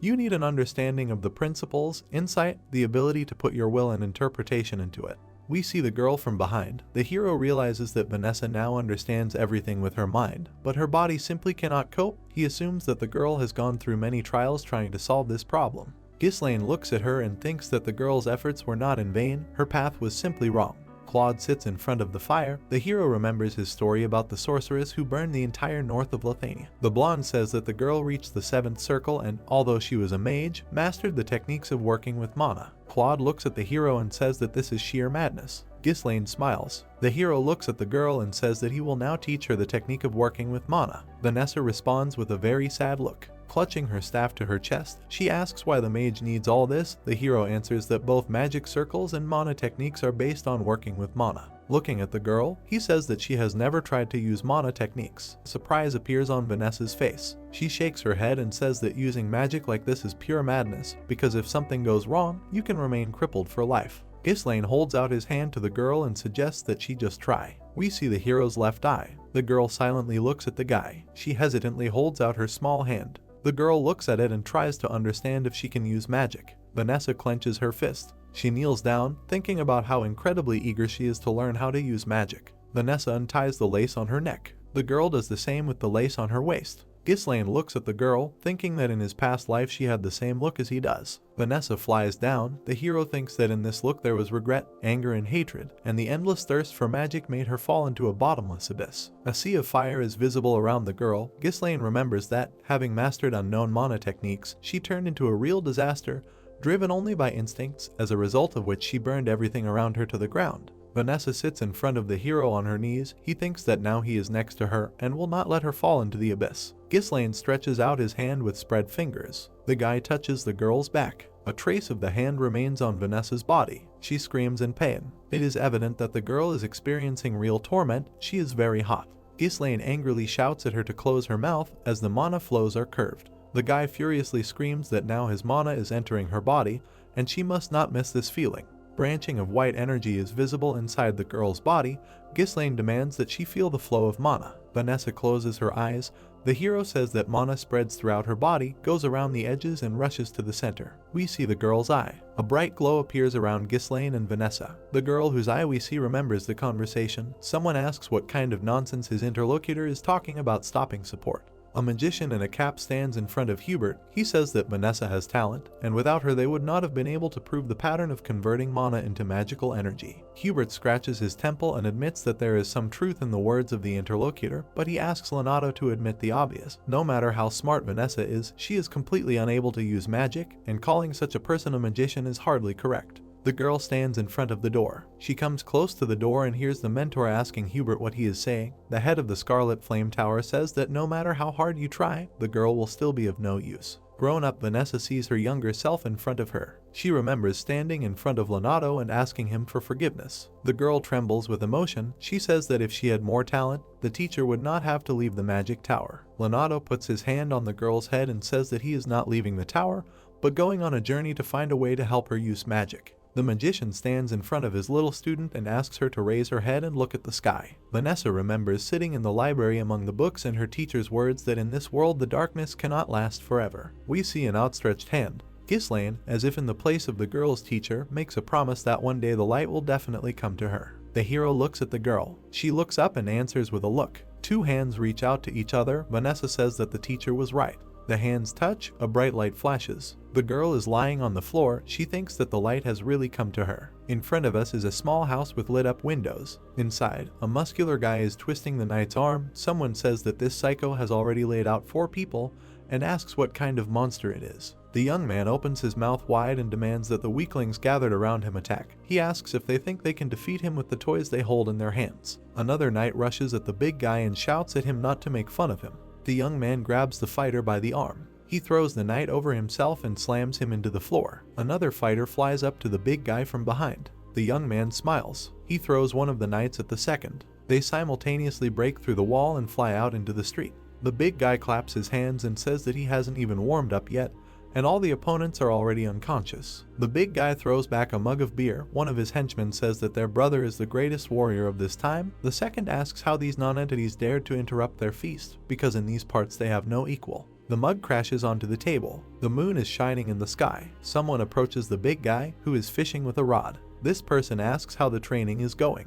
With his hands behind his head, the big guy asks what happened. The man, whose face is half covered by a hat, calls his interlocutor Mr. Victor and says that the order to march has come from Count Desmond. We see the top of the big guy's head. He is silent. His hand lies on the knight's helmet. Victor puts the helmet on his head. He rises heavily from the shore with a fishing rod on his shoulder and says that, of course, he will carry out the order. His eye glows ominously under the helmet. Victor declares that he is already dying of boredom. Walter, sitting at the table, holds a sheet of paper in his hands. His hands are shaking from the tension. The author of the message says that his son, Gilmore de Garde, was killed by Ghislaine Pertium, and he intends to take revenge for this. Walter closes his eyes and orders the soldiers to be called. He says that this is a declaration of war. A flag with a wolf flies over the spire of the tower. Randolph angrily shouts that these de Garde have completely lost their minds and now claim that Crown Prince Ghislaine killed Gilmore. The Count holds a meeting. Those present indignantly declare that the enemy must be taught a lesson for unleashing a war under a far-fetched pretext. Someone calls it treason. After all, they lived together for so many years as one big northern family. The question is heard, what benefit do they want to get from Pertium? Walter is silent. He opens his eyes when he hears that all this is because of the runestones. Ghislaine reminds that, according to his father, 2 vassals went with an embassy to de Garde while the boy himself was in the magic tower. The young man assumes that these 2 envoys blabbed about the internal affairs of Pertium. Those present are surprised. One of them asks if the vassals really betrayed them. The question is heard, on what basis the boy makes such bold statements. Walter looks thoughtfully at his son and thinks that it often happens that an action for the good of the land turns into a crisis. We see the hero's face. His father thinks that it seems that his son knew in advance that everything would end exactly like this. Randolph indignantly raises his hand and declares that there is no need to think long here. He says that their troops are superior to the army of de Garde in any case, and they have much more combat experience. The knight promises that the enemies will pay dearly for daring to attack. Someone runs into the hall. Scavin tells his master that trouble has happened. The old commander, with his mouth wide open, shouts that the enemies are already here. In front of the castle stands a horseman, in his hands, holding a flag with an eagle. On the horse sits Victor, dressed in armor. The count and his retinue go out onto the fortress wall and see an entire army in front of them. Randolph, who is standing behind Walter, indignantly declares that the army appeared here immediately after the declaration of war. Albert asks in surprise when the enemy had time to prepare. We see many armed knights, as well as a siege tower, which someone is climbing. Walter hears that about 6,000 armed soldiers have arrived and another 1,000 are in the supply train. Many siege weapons are also noticed, and everything indicates that the enemy has been preparing for this campaign for a long time. Albert fearfully asks Randolph what is happening and declares that the difference in forces is too great. The bearded man asks how the House of Degard, as poor as Pertium, was able to gather such an army. Randolph says that he warned about the inadmissibility of reducing the number of troops. Swalter turns around and demands that everyone present pull themselves together. He angrily says that there is no time for idle chatter and orders all the soldiers to take up positions on the walls. He also orders that the inhabitants be admitted into the fortress and all the gates be closed. The people who were outside the castle walls run inside. The soldiers rush to the battle positions they must hold. Swalter raises his hand and shouts loudly that the war has begun. A horseman in a yellow cloak approaches the castle gates whistling. We see the mouth of this man. He declares that although his son Gilmore was a useless idler, thanks to him there was an excuse to attack Pertium. Before us is the face of this character. He admires the magnificence of the castle rising before him. It is announced that before us is Count Thomas de Gard. The man orders Victor, who is next to him, to follow him, as he must speak with his older brother Pertium. Swalter, with his mouth wide open, calls Tomo's brother and asks what madness is going on here. The enemy commander, sitting on his horse, declares that this is not madness at all, because his beloved son Gilmore de Gard died on this land. We see the faces of the two interlocutors. Tomos screams that his offspring was killed by his brother's son, Ghislaine Pertium, and any parent will avenge the death of their child. He looks up and screams that if Swalter surrenders now, they will do without bloodshed. Ghislaine is silent. Randolph asks the Count how Tomos dares to lie so brazenly. Albert declares that further conversation is pointless. We see the hero's profile. He thinks that he was able to save Alina, but after Gilmore's death everything had to happen exactly like this. The guy understands that if the enemies brought siege weapons, then they intend to completely destroy Pertium. We see the hero's left eye. He thinks that everything happened exactly as he expected. The young man looks at his father, who screams that his son did not kill Gilmore. The man's eyes glow with anger. He loudly declares that if the enemy values their lives, they must leave immediately. Victor and Tomos silently look at the Count. The corner of his eye is visible from under the knight's helmet. Victor thinks that Swalter Pertium is truly a worthy commander, who has defended the northern lands for many years. Tomos, looking down, says that before him is indeed the northern wolf, but because of his stupid choice, a lot of blood will be spilled. The negotiators drive away from the castle walls. Tomos shouts at the end that Swalter Pertium will regret his decision. The Count silently looks down from the fortress wall. Randolph extends his hand forward and demands that the Lord entrust him with the troops. He claims that before them is only a rabble, possessing numerical superiority, and he will crush them all. Homru puts his hands forward in fear and asks if Randolph has gone mad, because even though he is very strong, the difference in numbers is too great. Albert says that it is worth suffering one defeat, and Pertium will perish. Randolph answers that inaction is not the answer.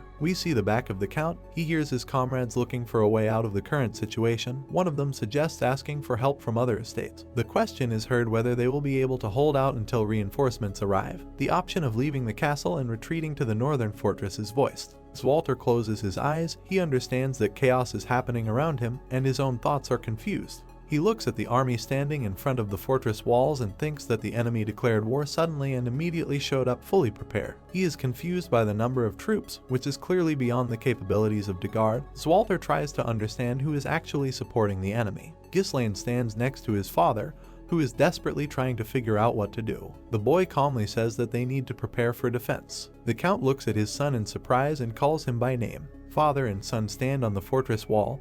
Ghislaine says that almost 7,000 soldiers of the de Gard army are opposed by about 2,000 urgently recruited soldiers of the Pertium troops. That is, the difference in numbers is more than 3 times. Mounted knights are visible behind Tomos and Victor. Ghislaine says that the enemy is fully prepared and his fighting spirit is very high. In about 2 weeks the opponents will finish building siege weapons and begin a full-scale offensive. The hero says that the best thing to do now is to request help and hold the defense of the castle. Swalter, who is standing next to his son, says that this is usually done, but he does not see a way out of this situation. We see the lower part of the hero's face. He leans towards his father and whispers something in his ear. The Count looks at his son in surprise. Ghislaine moves away from the castle and thinks that he will do everything to turn the tide. It is reported that this is happening 2 weeks before the start of a full-scale assault. The hero holds a meeting with his closest comrades. Jillian sits with his eyes closed. Kaor is silent. Belinda, looking down, says that the war has really begun. Ghislaine, whose lower part of his face we see, confirms this. He looks at his comrades and says that he will now tell you what needs to be done. In front of us is the Pertium castle. A question is heard about a surprise attack. The hero says that before the assault they will attack the supply detachment, since if the supplies are cut off, it will be difficult for the enemy to continue the war. Belinda with a gloomy expression asks how to do this, because there are already plenty of enemy troops in front of the castle and the defenders are closely watched. We see a map of the area. The girl says that the enemy will notice any movement. Ghislaine turns to Kaor and Jillian. The Cerberus squad leader, with Gordon and the other soldiers visible behind him, states that as the hero ordered, they have already stationed their troops in the monster forest, where they can hide and not worry about being discovered. Jillian states that the soldiers have been given ponchos lined with Duracent, as Ghislaine ordered, stating that the dark material is perfect for night operations. The hero points to the map and states that a large army is easy to spot, but a small squad in camouflage clothing will not be so easy to spot. Ghislaine looks at Belinda and says that the only problem is that they do not know where the supply squad is. The hero states that Belinda should be the one to find out. The girl looks at her commander, slightly frightened. Then she states that she understands everything. Ghislaine, arms folded, looks at Belinda. He understands that the task is dangerous, and she will have to penetrate the enemy camp, risking her life, but he is sure that Belinda will cope with it easily. We see the left eye of the hero. He knows that it will be the last step, the decisive blow that will put an end to this war. In front of us is Vanessa with a baton in her hand. A flag with an eagle flies above the tent. It is reported that this is happening a few days later in the camp of the Degard Supply Detachment. An unpleasant man raises a glass of wine and says that the war has finally begun, and very soon he, an eternal vassal, will receive his lands. It is reported that in front of us is the commander of the Degard Supply Detachment, the former vassal of Pertium, Pablo. Two traders clink glasses. Pablo says that he is very glad that he joined Desmond, because with such support he will easily get a position in the rear. His drinking companion says that his master knows how to choose allies perfectly. Pablo takes a sip from his glass. He says goodbye to Pertium and declares that part of this land will soon belong to him. Horse legs are visible in front of the camp. We see the lower part of the hero's face. His allies are next to him. The guy says that the perfect moment has come. Belinda notes that the atmosphere here is very gloomy. Kaor confirms that it is very dark. Ghislaine puts his hand on his helmet visor and declares that this is perfect weather for a surprise attack. The guy lowers his visor and says that they will not take prisoners today. The hero takes out his sword and orders to kill everyone. That's how this video ends. If you have sat through to the end, please don't forget to press the subscribe button and leave feedback. See you in the next video.